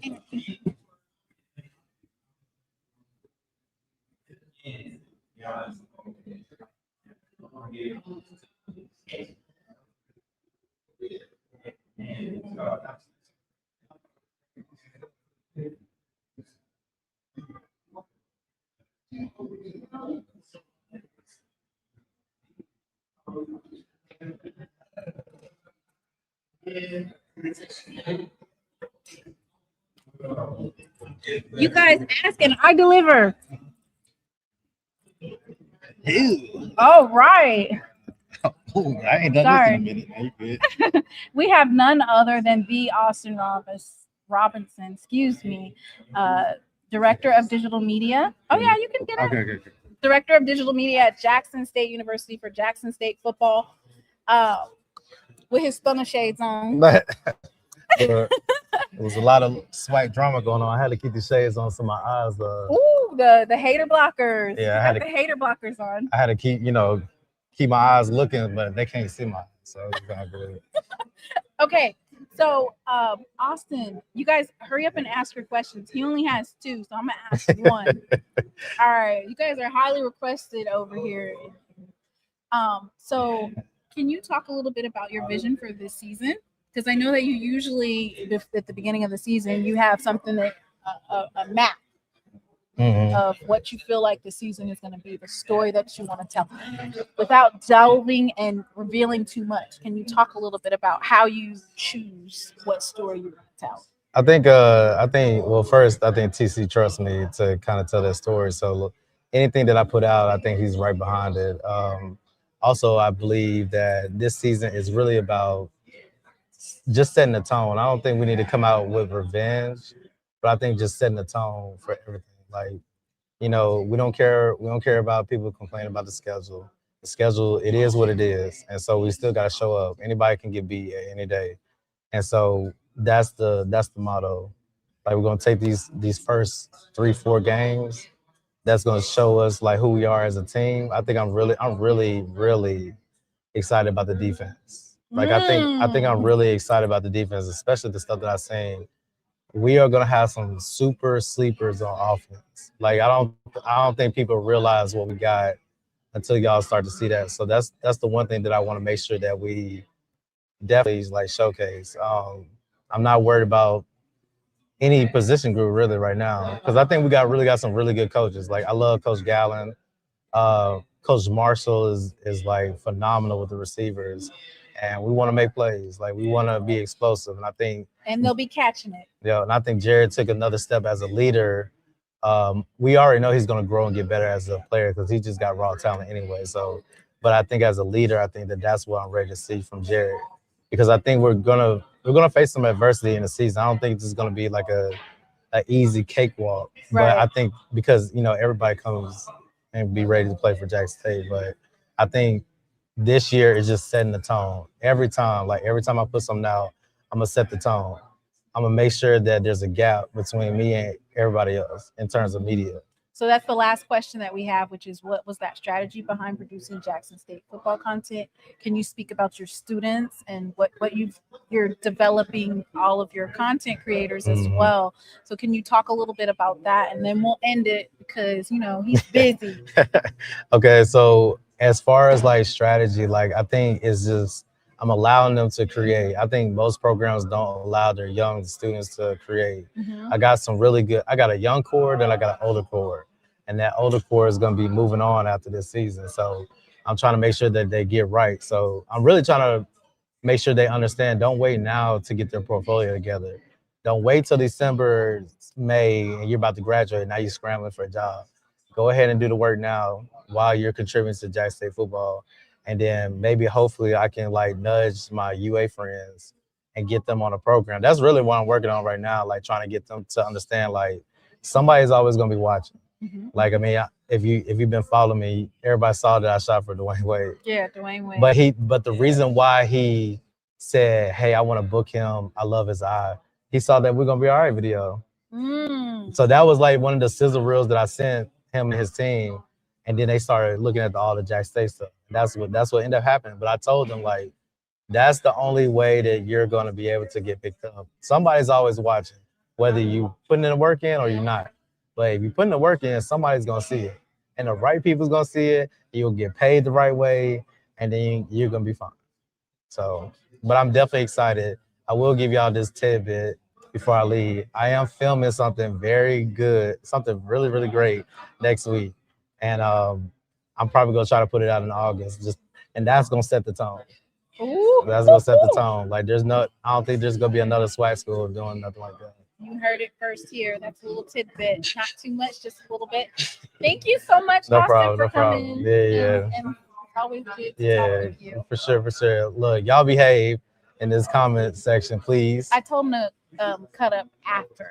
Like, it's not, so tonight we'll be looking at the fashions, Yeah. I heard a coach said he was going to be in the Magic City Classic, and he doesn't play in the Magic City Classic. So we're going to. They didn't even show up. I had not seen it. All right, you know what? I didn't get a chance to. That's none of my business, though. Yeah, it's not. Right. But TC showed up. Yeah, and did. Yep. And did. Yep. So we trying to wrap him up. So, but yeah, okay, cool. All right. All right, now y'all take care. Now be safe. Go Tigers. Go Tigers. Tigers in the chat. Tigers in the chat. Yay! I went ahead and got that one real quick. All right, so I think we are pretty much done. They know they're not coming over here.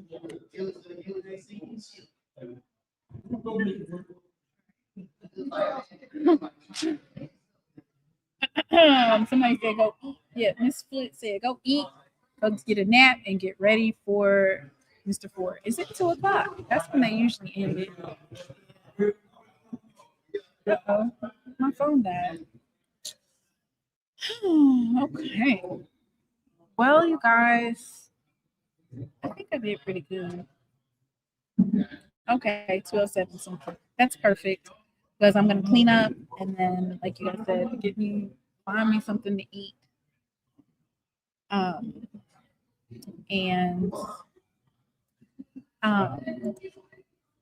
Thank you, Miss Whitley.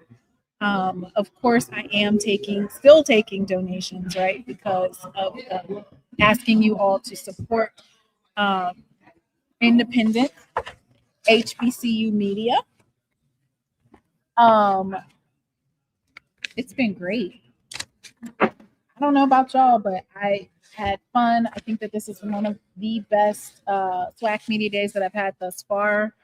Love the interviews from the different coaches and the teams.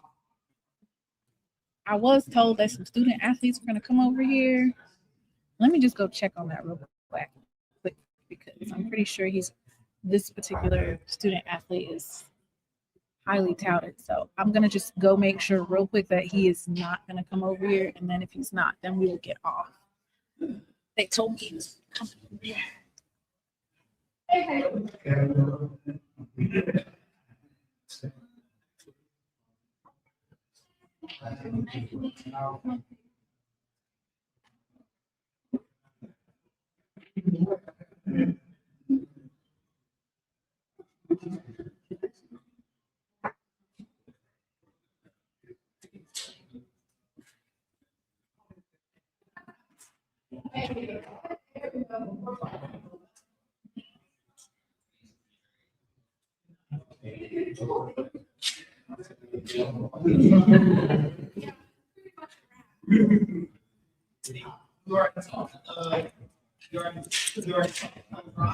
Yep.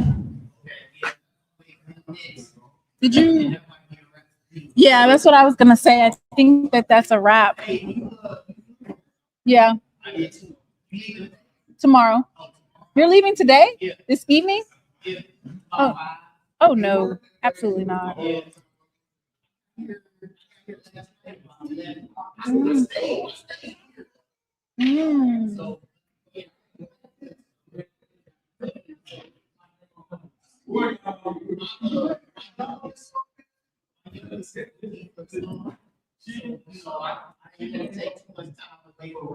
Oh. Oh, okay.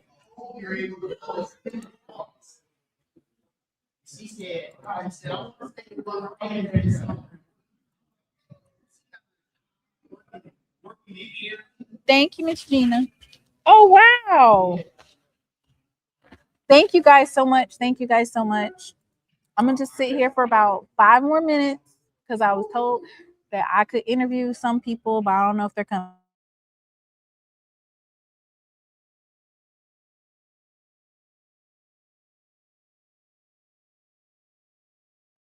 Yeah.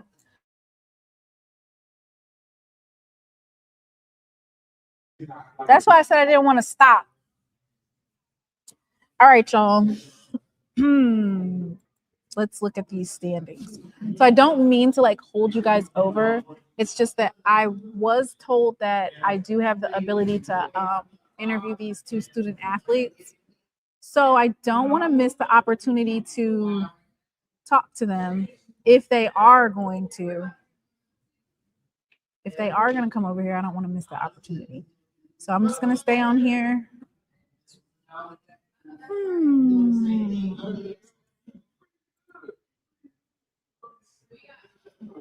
I don't know if they're coming or not, but I'll have to say, okay.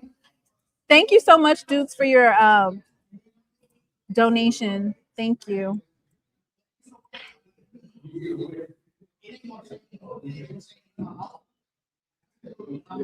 Hey, my phone's dead.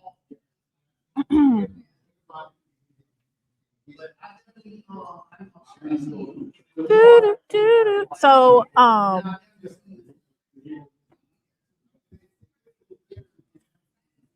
I do have that particular interview.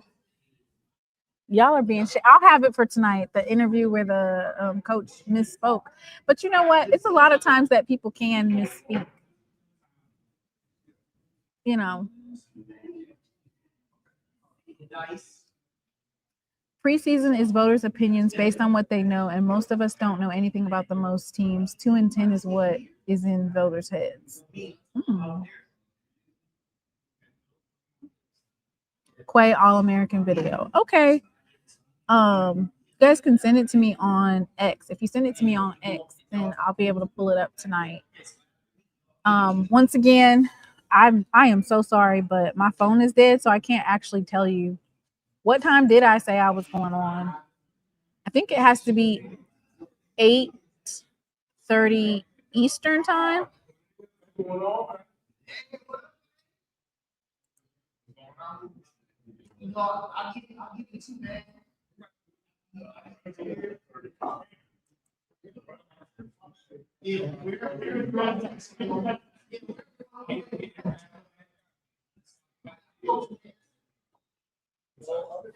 I can talk to him.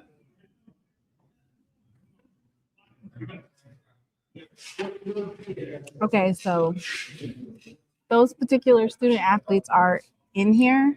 So it'll probably be just a matter of if I'm able to get them. I'm gonna go ask the SID real quick. And if so, y'all can stay on here.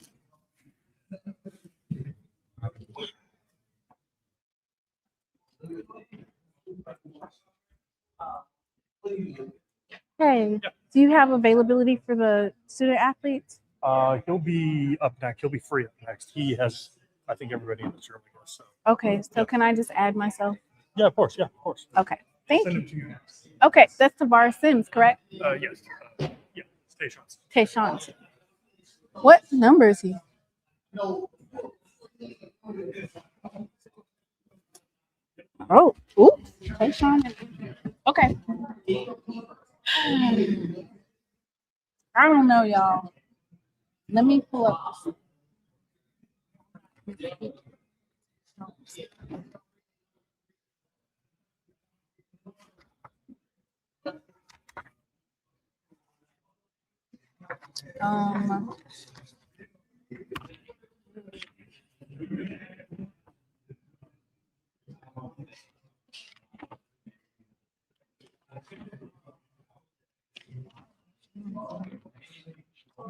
It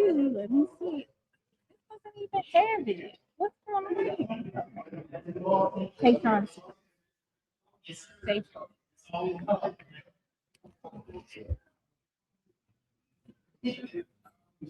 I do not have my phone. So if you guys are sending me donations, thank you, thank you, thank you. I can't see them, and the reason why I can't see them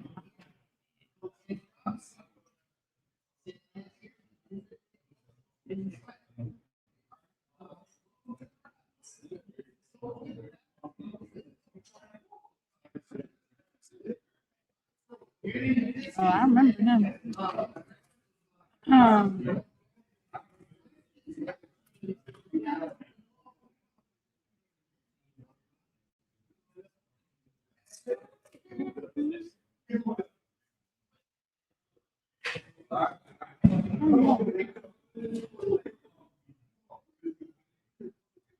I didn't get to interview him.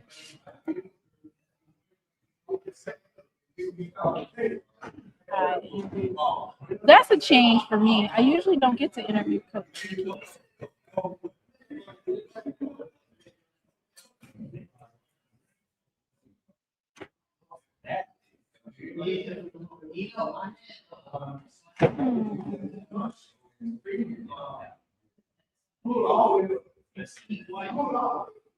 All right, y'all.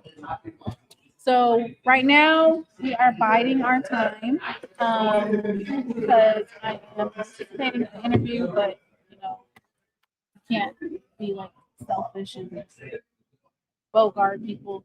There's a lot of people taking their stuff down, but if we could get those last two interviews, that would be absolutely great.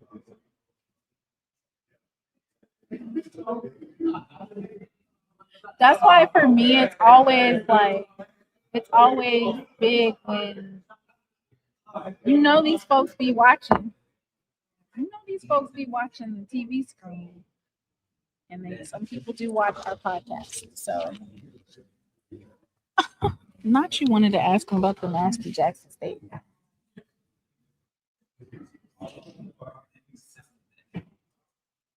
Probably, let me see. It might be going in and out because I don't have my thing on. Let me see.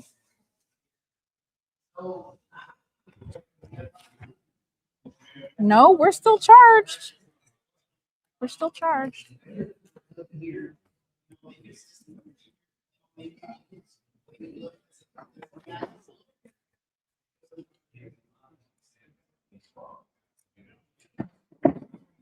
Two more interviews, y'all. Make sure you guys get your season tickets for Jackson State football. Let me do that as a disclaimer.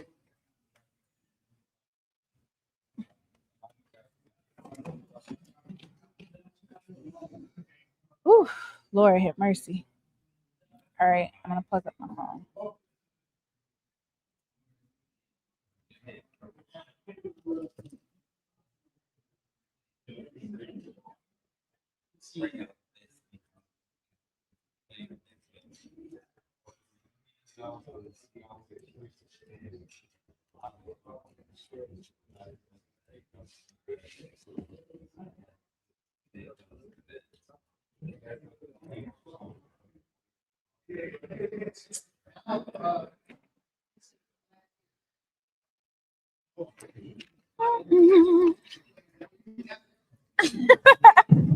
Not one of the main nasty fans.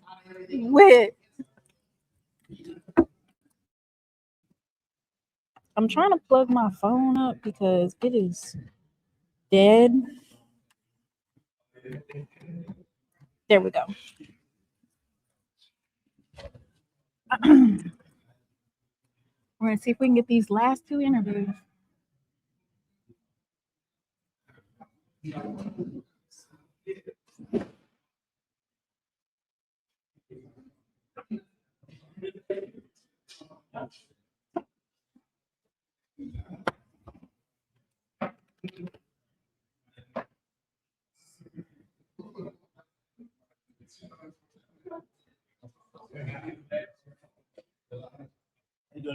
Good. How are you? Great. All right. I like your suit. Yes, ma'am. All right. You well dressed yourself. Thank you. Thank Yes, ma'am. you. Yes, ma'am. Oh, that's good. You hear me? You good? Yep. All right. This is Timona Stapleton of SheLovesThee Podcast, and I am here with none other than Tayshawn Sims, Alabama State safety. Are you still 188 pounds? No, ma'am. 6 foot, or you done grown a couple inches? Pushing around 225 pounds. 200. Okay. Yeah, they need to update that. Yeah, it's coming. Okay. It's something, so, you know, But the 2025 season stats have you at 20 solo tackles, 1 forced fumble, 5 interceptions. So you got the no-fly zone over here and 3 passes defended. Thank you so much for coming on the podcast. How has this experience been for you these past couple of days, having the honor of being chosen to represent for SWAC Media Day? It's been a blessing. It's an honor that Coach Rob chose me to come out and represent the school. You know what I'm saying? You might bring the wrong guy, you might say the wrong things here. So, you know what I'm saying? It's an honor that he believes that I can come out and say the right things. You know what I'm saying? He knows me, brings leaders to this. It's an honor that he sees me as a leader. And so, Tayshawn, can you speak a little bit about your goals? 5 interceptions last year is nothing to sneeze at. Are you trying to exceed that goal? What do you look forward to this particular season? I'm just looking forward to coming out and competing with my guys for sure. I love my team to death. So it's a real family around there. It's been that like the last 3 years. So this year's been really well with the new guys coming in. Everybody's transitioning in. Everybody's on board with the same goal. So it's been wonderful. And then as far as like the stats, I'm definitely looking to improve those. 20 tackles isn't a lot at all. By far from it. Definitely from a 33 total. Yeah, but you know what I'm saying? Solo from a boundary safety, you're looking that's more of a run fit type of player. But I will be moving to free this year, so therefore and the number might be low, but the goal is to make more tackles than last year for sure. It'd be over there, man. But yeah, so I'm definitely aiming towards a 95% tackling rate coming into this season. And then the interceptions, of course, me and my coach got a deal going on right now. If I get hit my goal for the season, my goal is 8 picks. So 8 picks? 8 picks. So what happens if you get 8 picks? What do you get? You probably get a little something. Look. All right. a little kick return. A little Okay. kick return. So All right. the goal is to get that. So I'm gonna go ahead and ask you some fun questions. So if you could be on the opposite side of the ball and playing on offense, what position would you play? Receiver. I thought receiver in high school. So Okay. All right. And so another thing is you're playing or you're practicing against Andrew Body, one of the premier quarterbacks in the SWAC. So how is the Alabama State offense developed and prepared you to play other SWAC opponents or just other football teams? Well, sure. Y'all seen that AB did win the Offensive Player of the Year, and I've been going against him since my freshman year.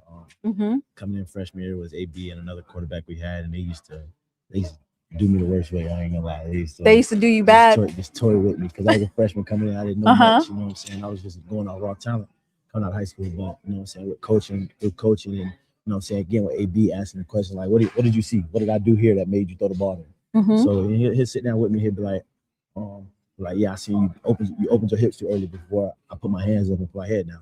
So I'm like, okay. So I learned that, you know what I'm saying, he gave me tendencies to break. So when I'm playing other quarterbacks, they can't pick up on me. And I'm the same way with him. If he does something, he'd be like, Slim, how you did that? I'll just be like, hey, I read this, you know what I'm saying? The concepts, only certain concepts you can run in football. Like, okay, it makes sense. So I just need to drive my eyes a little bit further that way. Like, yeah, maybe so. You know what I'm saying? So we sharpen each other for sure. Iron sharpens iron. The smarter guys on the team, and I am too. So, you know what I'm saying? Iron sharpens iron, like I said. So rapid fire questions: a day game or a night game? Night game for sure. I've been getting that through all the student athletes. Everybody says night game. I wish we had one night game. The atmosphere is. It's just something about just like in high school, you'll go to school all day and then, you know what I'm saying, you'll have that downtime before that 7 o'clock kickoff. It's nothing like that. That energy, that build up going into the game. So I'm a night game type person. Turf or grass? Grass. I miss playing on grass. I don't like turf at all. Away game or home game? I'm split. I love a good home game, but I love a good away game if you got the crowd. So I'm there for the crowd either way it goes. Do you prefer weightlifting or running? That's a tough one. I like both equally. I'm saying I'm a weight room guy, but also I don't mind conditioning either. Are you still number 6? Oh yes, ma'am. Number 6. Yes, ma'am. Yeah, they're asking what your number is. Yes, ma'am. Number 6. Y'all be looking for 6 this upcoming season. Fall games or winter games? Fall games. I hate the cold. I hate the cold. You don't like the cold at all? As soon as it get cold, it's over. I'm out there with 2 long sleeves on, Vaseline all over everywhere. It's bad. I don't like the cold at all. Which game do you prefer, the Maddox City Classic or the game against Jackson State?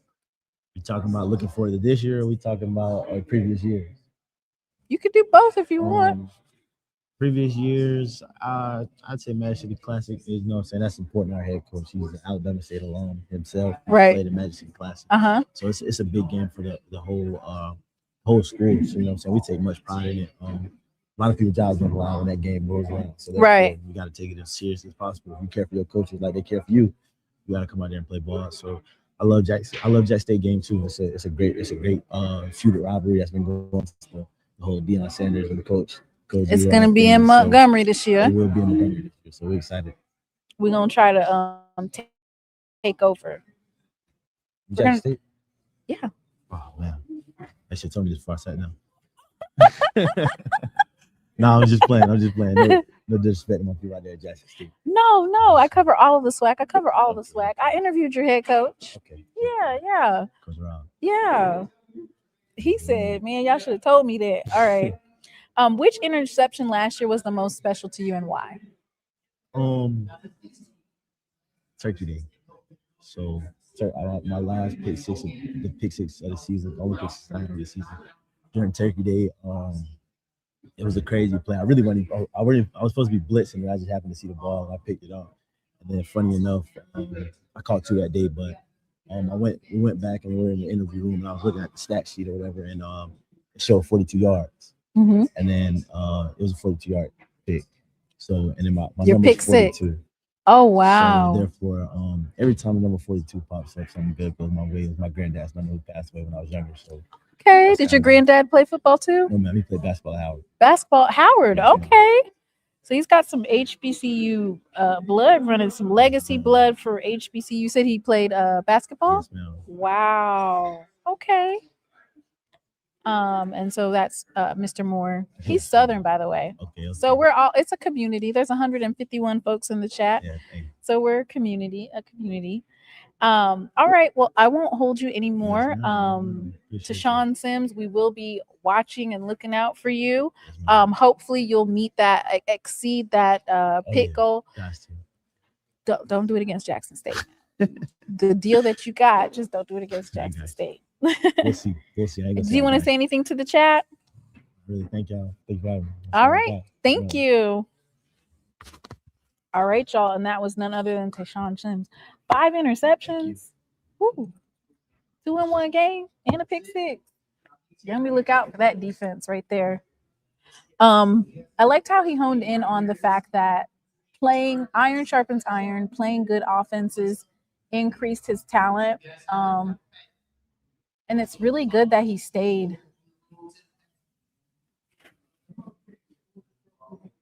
He stayed all 3 years, so that's good. Developed. All right, y'all. I ain't gonna say that that's my last interview, but I don't know. It might be my last interview. Hypothetically speaking, if I did interview Andrew Body, what are some questions that you would have for him? Offensive Player of the Year, highly touted, respectful question. What questions would you have for him? I like offense in all sports, but my favorite side of football and basketball is the defense. Defensive ballers gain a special place for me. Okay.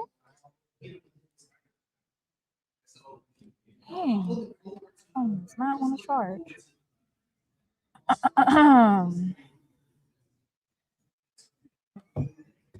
148 folks in the chat. Please go ahead and like the stream. If you have not done so, please subscribe. As the HBCU football season progresses, the time frame for commenting in my chat, it extends longer and longer. So that means that you would have had to, I think it's like at 30 days, it might be at 45 days, and then it might go to 60, because you can't come into the chat heckling folks and you're not subscribed. So go ahead and hit the subscription button.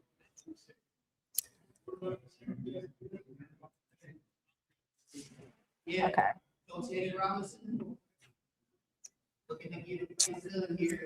And I want to give a special shout out to my moderators, Miss Whitley, Brandy, Shanetta, Quay, Jay. You guys have been keeping up shop in here. I don't think I'm gonna get this one. Good stuff, good stuff. A time was had. Plus, I gotta go like, this chat has been cleared out too. I see. Y'all not playing.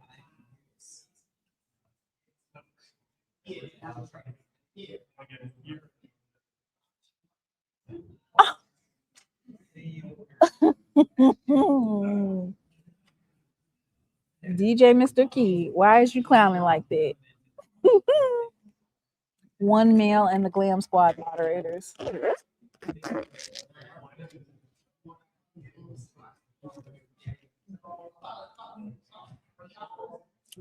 Okay, so I am going to be doing a deep dive of the roster in the coming weeks. I always do like a Jackson State deep dive. I literally, by position, sometimes we do 2 positions in one night, but we literally go position by position. So for instance, I might do quarterbacks, tight ends, and special teams, and then we'll do wide receivers, and then like I literally will do that breakdown. For right now, I will say that I glanced over it and I did see some familiar faces and names that have contributed to our team. I would have to just see like I would have to see Do you know what? They do have QR codes. This is Alabama A&M's QR code, which, you know what? I think it's innovative because you save paper, but it doesn't necessarily help when you are here, because then you can't look at it. But there actually were, I didn't grab all the other ones. TSU had a booklet, and UAPB had a booklet I grabbed. Alabama State has a booklet. Big Bama State. Jackson State is digital. Alcorn State. So it's great to have that so you could just delve into the stuff. Okay.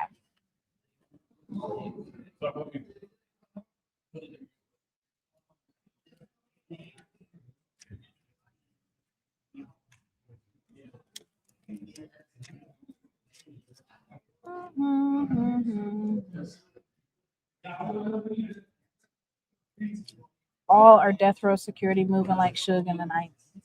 Wait, what? Who's moving like Suge?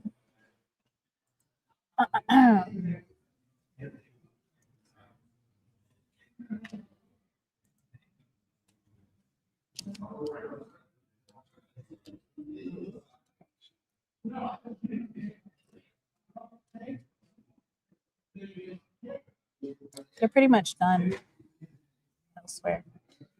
A lot of people are like catching flights out and leaving. Now, why would he say that?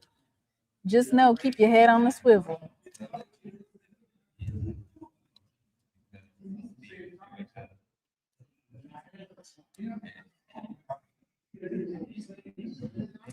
I don't think I'll get this interview because there's too much going on.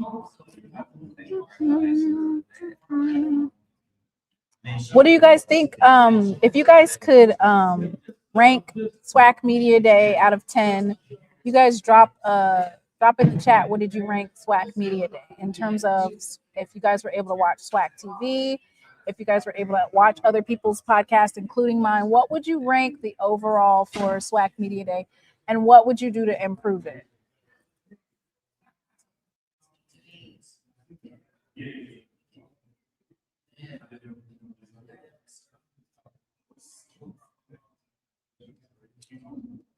Everybody else packing up.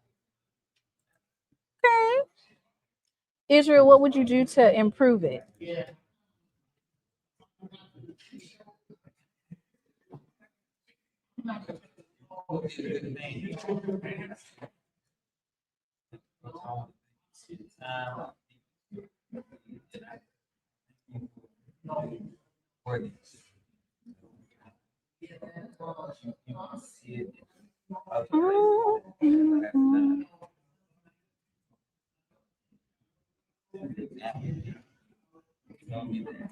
I wish they had a flow of bringing coaches to speak to media.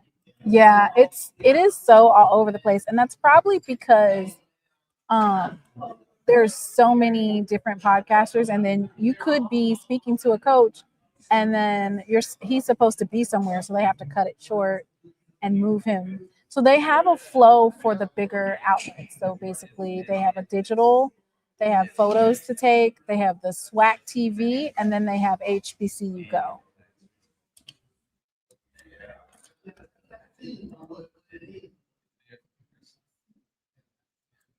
Dang, Edwin Moore said 9.5. Okay. It's pretty big.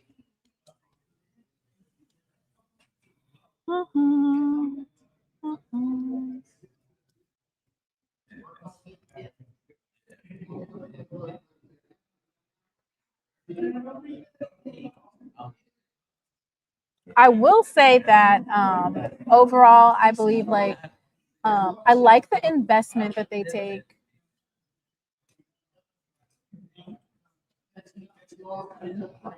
I just wish they'd split it into 2 days, 1 day for the East and 1 for the West.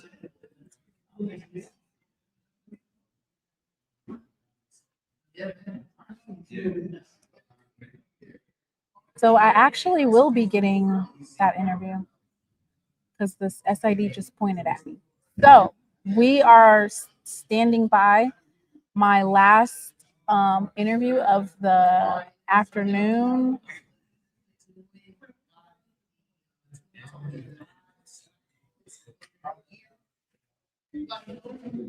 That will be my last interview of the night until we meet again, which is tonight at, I don't know what time, y'all. I think it's 8:30.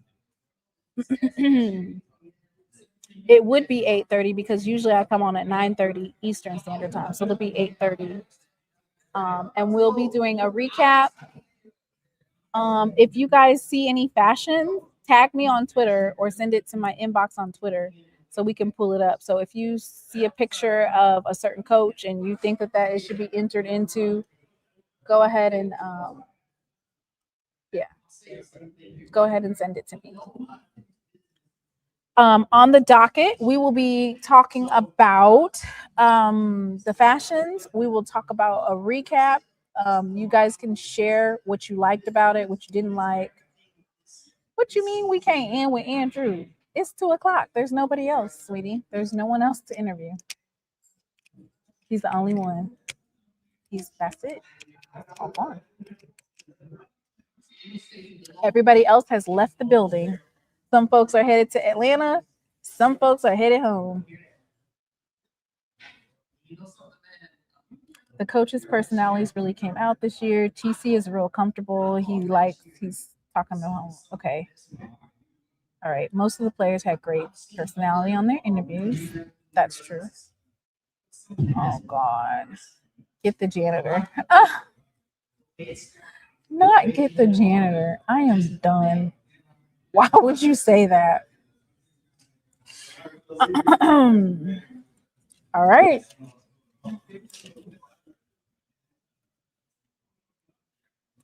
Not get the janitor. All right.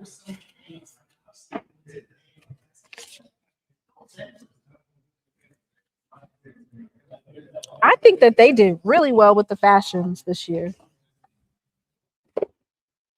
Dang, I gotta take all this stuff down. I gotta take that down, roll it up, take the lights down.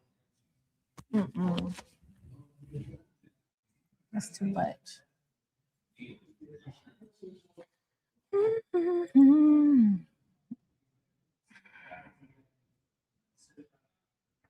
All right, let's see. I didn't use any of them.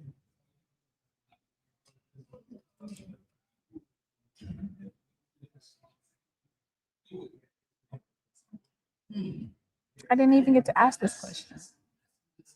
That was a good question too. I didn't get to ask anybody on it.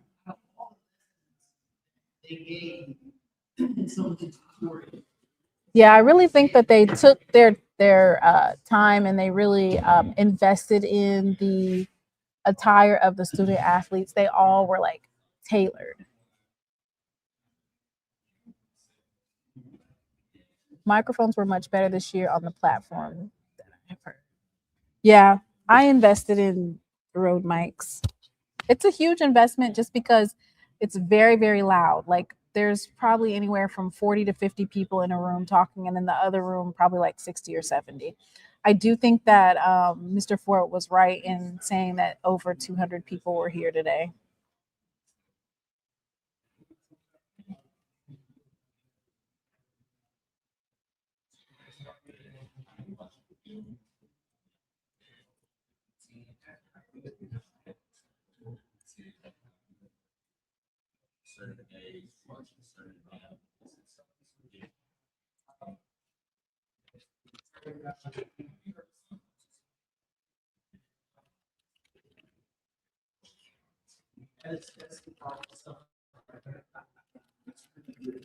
And I like the fact that, that you can about that whole experience and something like that.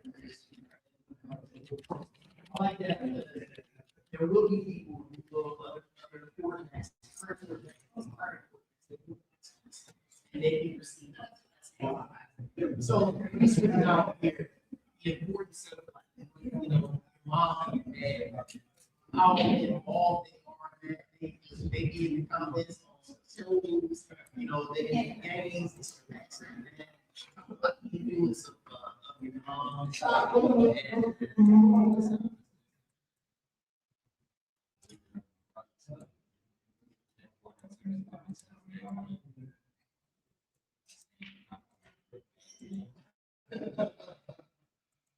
Thank you so much, you guys. Okay, let me put these on here.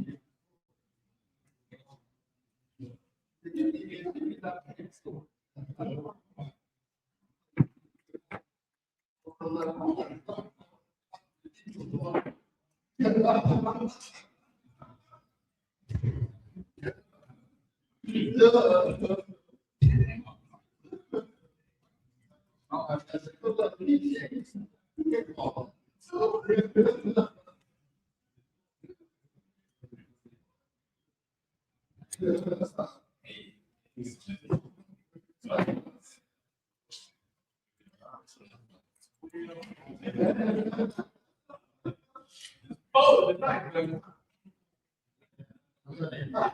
right, so let's switch gears here. You know, this year's team. You guys got, you know, you guys have.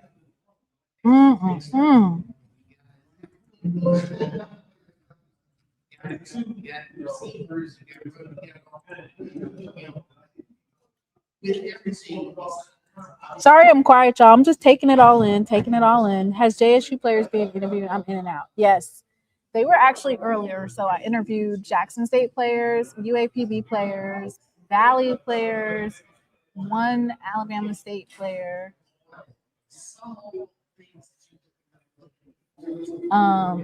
I will be clipping the different interviews.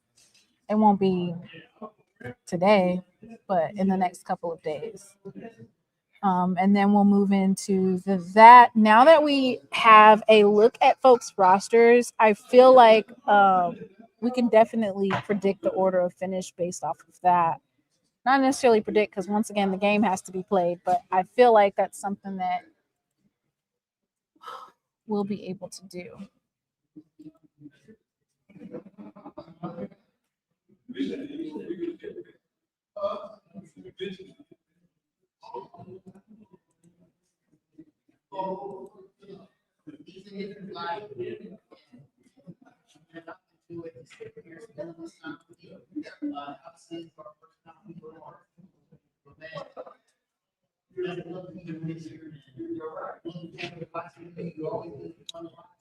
That was a collaborative effort, Mr. Moore, the other night. I wanted to do icebreaker questions anyway, but it was a collaborative effort.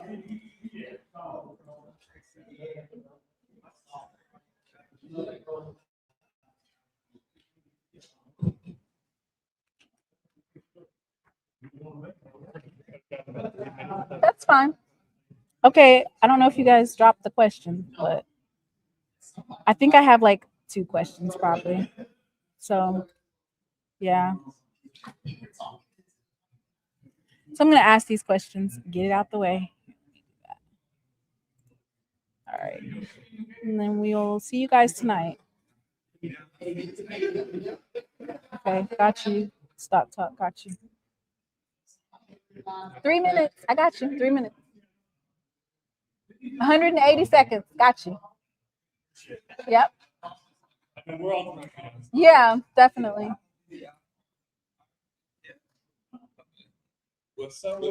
Hey.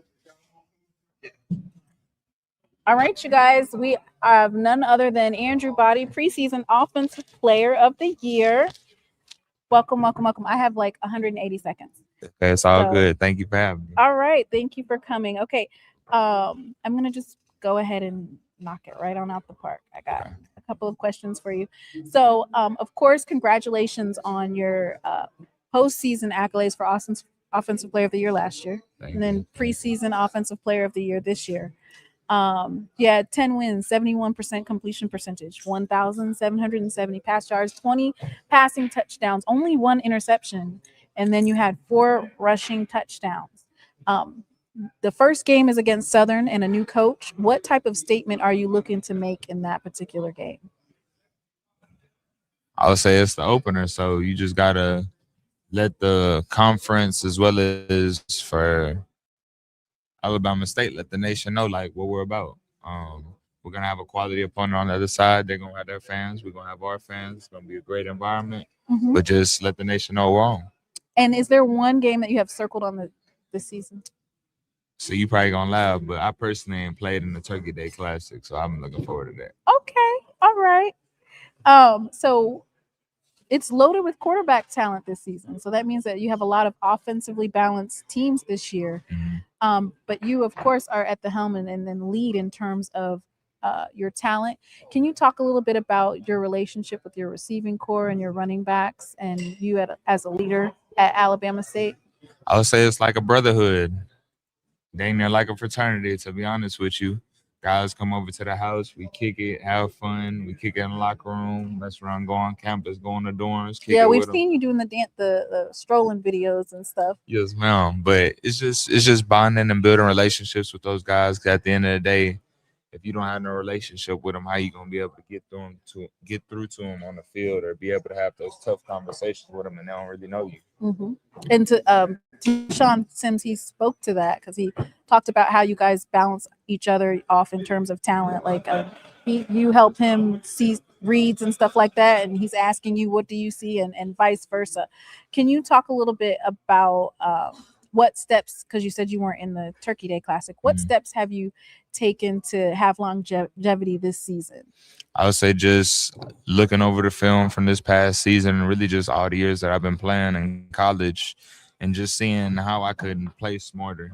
Because kind of from when I came in, I was a little reckless and just playing with some abandonment. But going and moving forward towards the pros, they're looking for, are you making smart decisions? Are you protecting yourself and things of that sort? And that's probably one of the biggest things for me. I just got to really protect myself and know when to just be smart and know when to do certain things and when not to.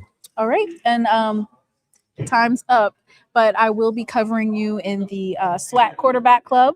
So we'll be following along your stats and following around week to week and updating, of course. So good luck in your season. Thank you so much for having me. All right. Thank you. Andrew Body, you guys. Offensive Player of the Year. SWAC Offensive Player of the Year. Good to see you. Good to see you too. Good to see you too. Yes, ma'am. All right. We'll see you in Montgomery now. All right. Pull up on us. Be blessed. All right. You too. All right, y'all. Not you going to the news. All right, y'all. That is it. I am done. Woo. I kept that one short, quick, to the point. I'm really excited. I got to interview Josh Brown. I got to interview Andrew Body, and I also got to interview Jared Lockhart. So those were 3 of my quarterbacks on the SWAC Quarterback Club that I will be following, right? We're going to be following them every week, updating. I did add 3 more quarterbacks. I'm going to add some more.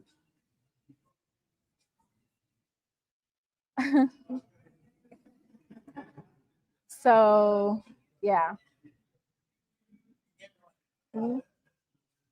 Wonderful questions and responses by both of you. Yes, I'm excited about the season. Anyway, I'm about to get off of here. I will see you guys tonight, 8:30. We will be live. We're going to do a recap. Mr. Ford is going to stop by. Anybody else, Orangey or whoever, you guys are also welcome to come on the platform and discuss SWAC Media Day. Yeah. So see y'all tonight. And that's when you can let your hair down, okay? We'll be letting our hair down tonight. Figuratively.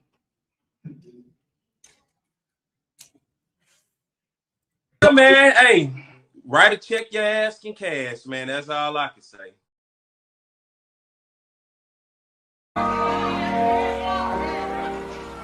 I've had some weary days.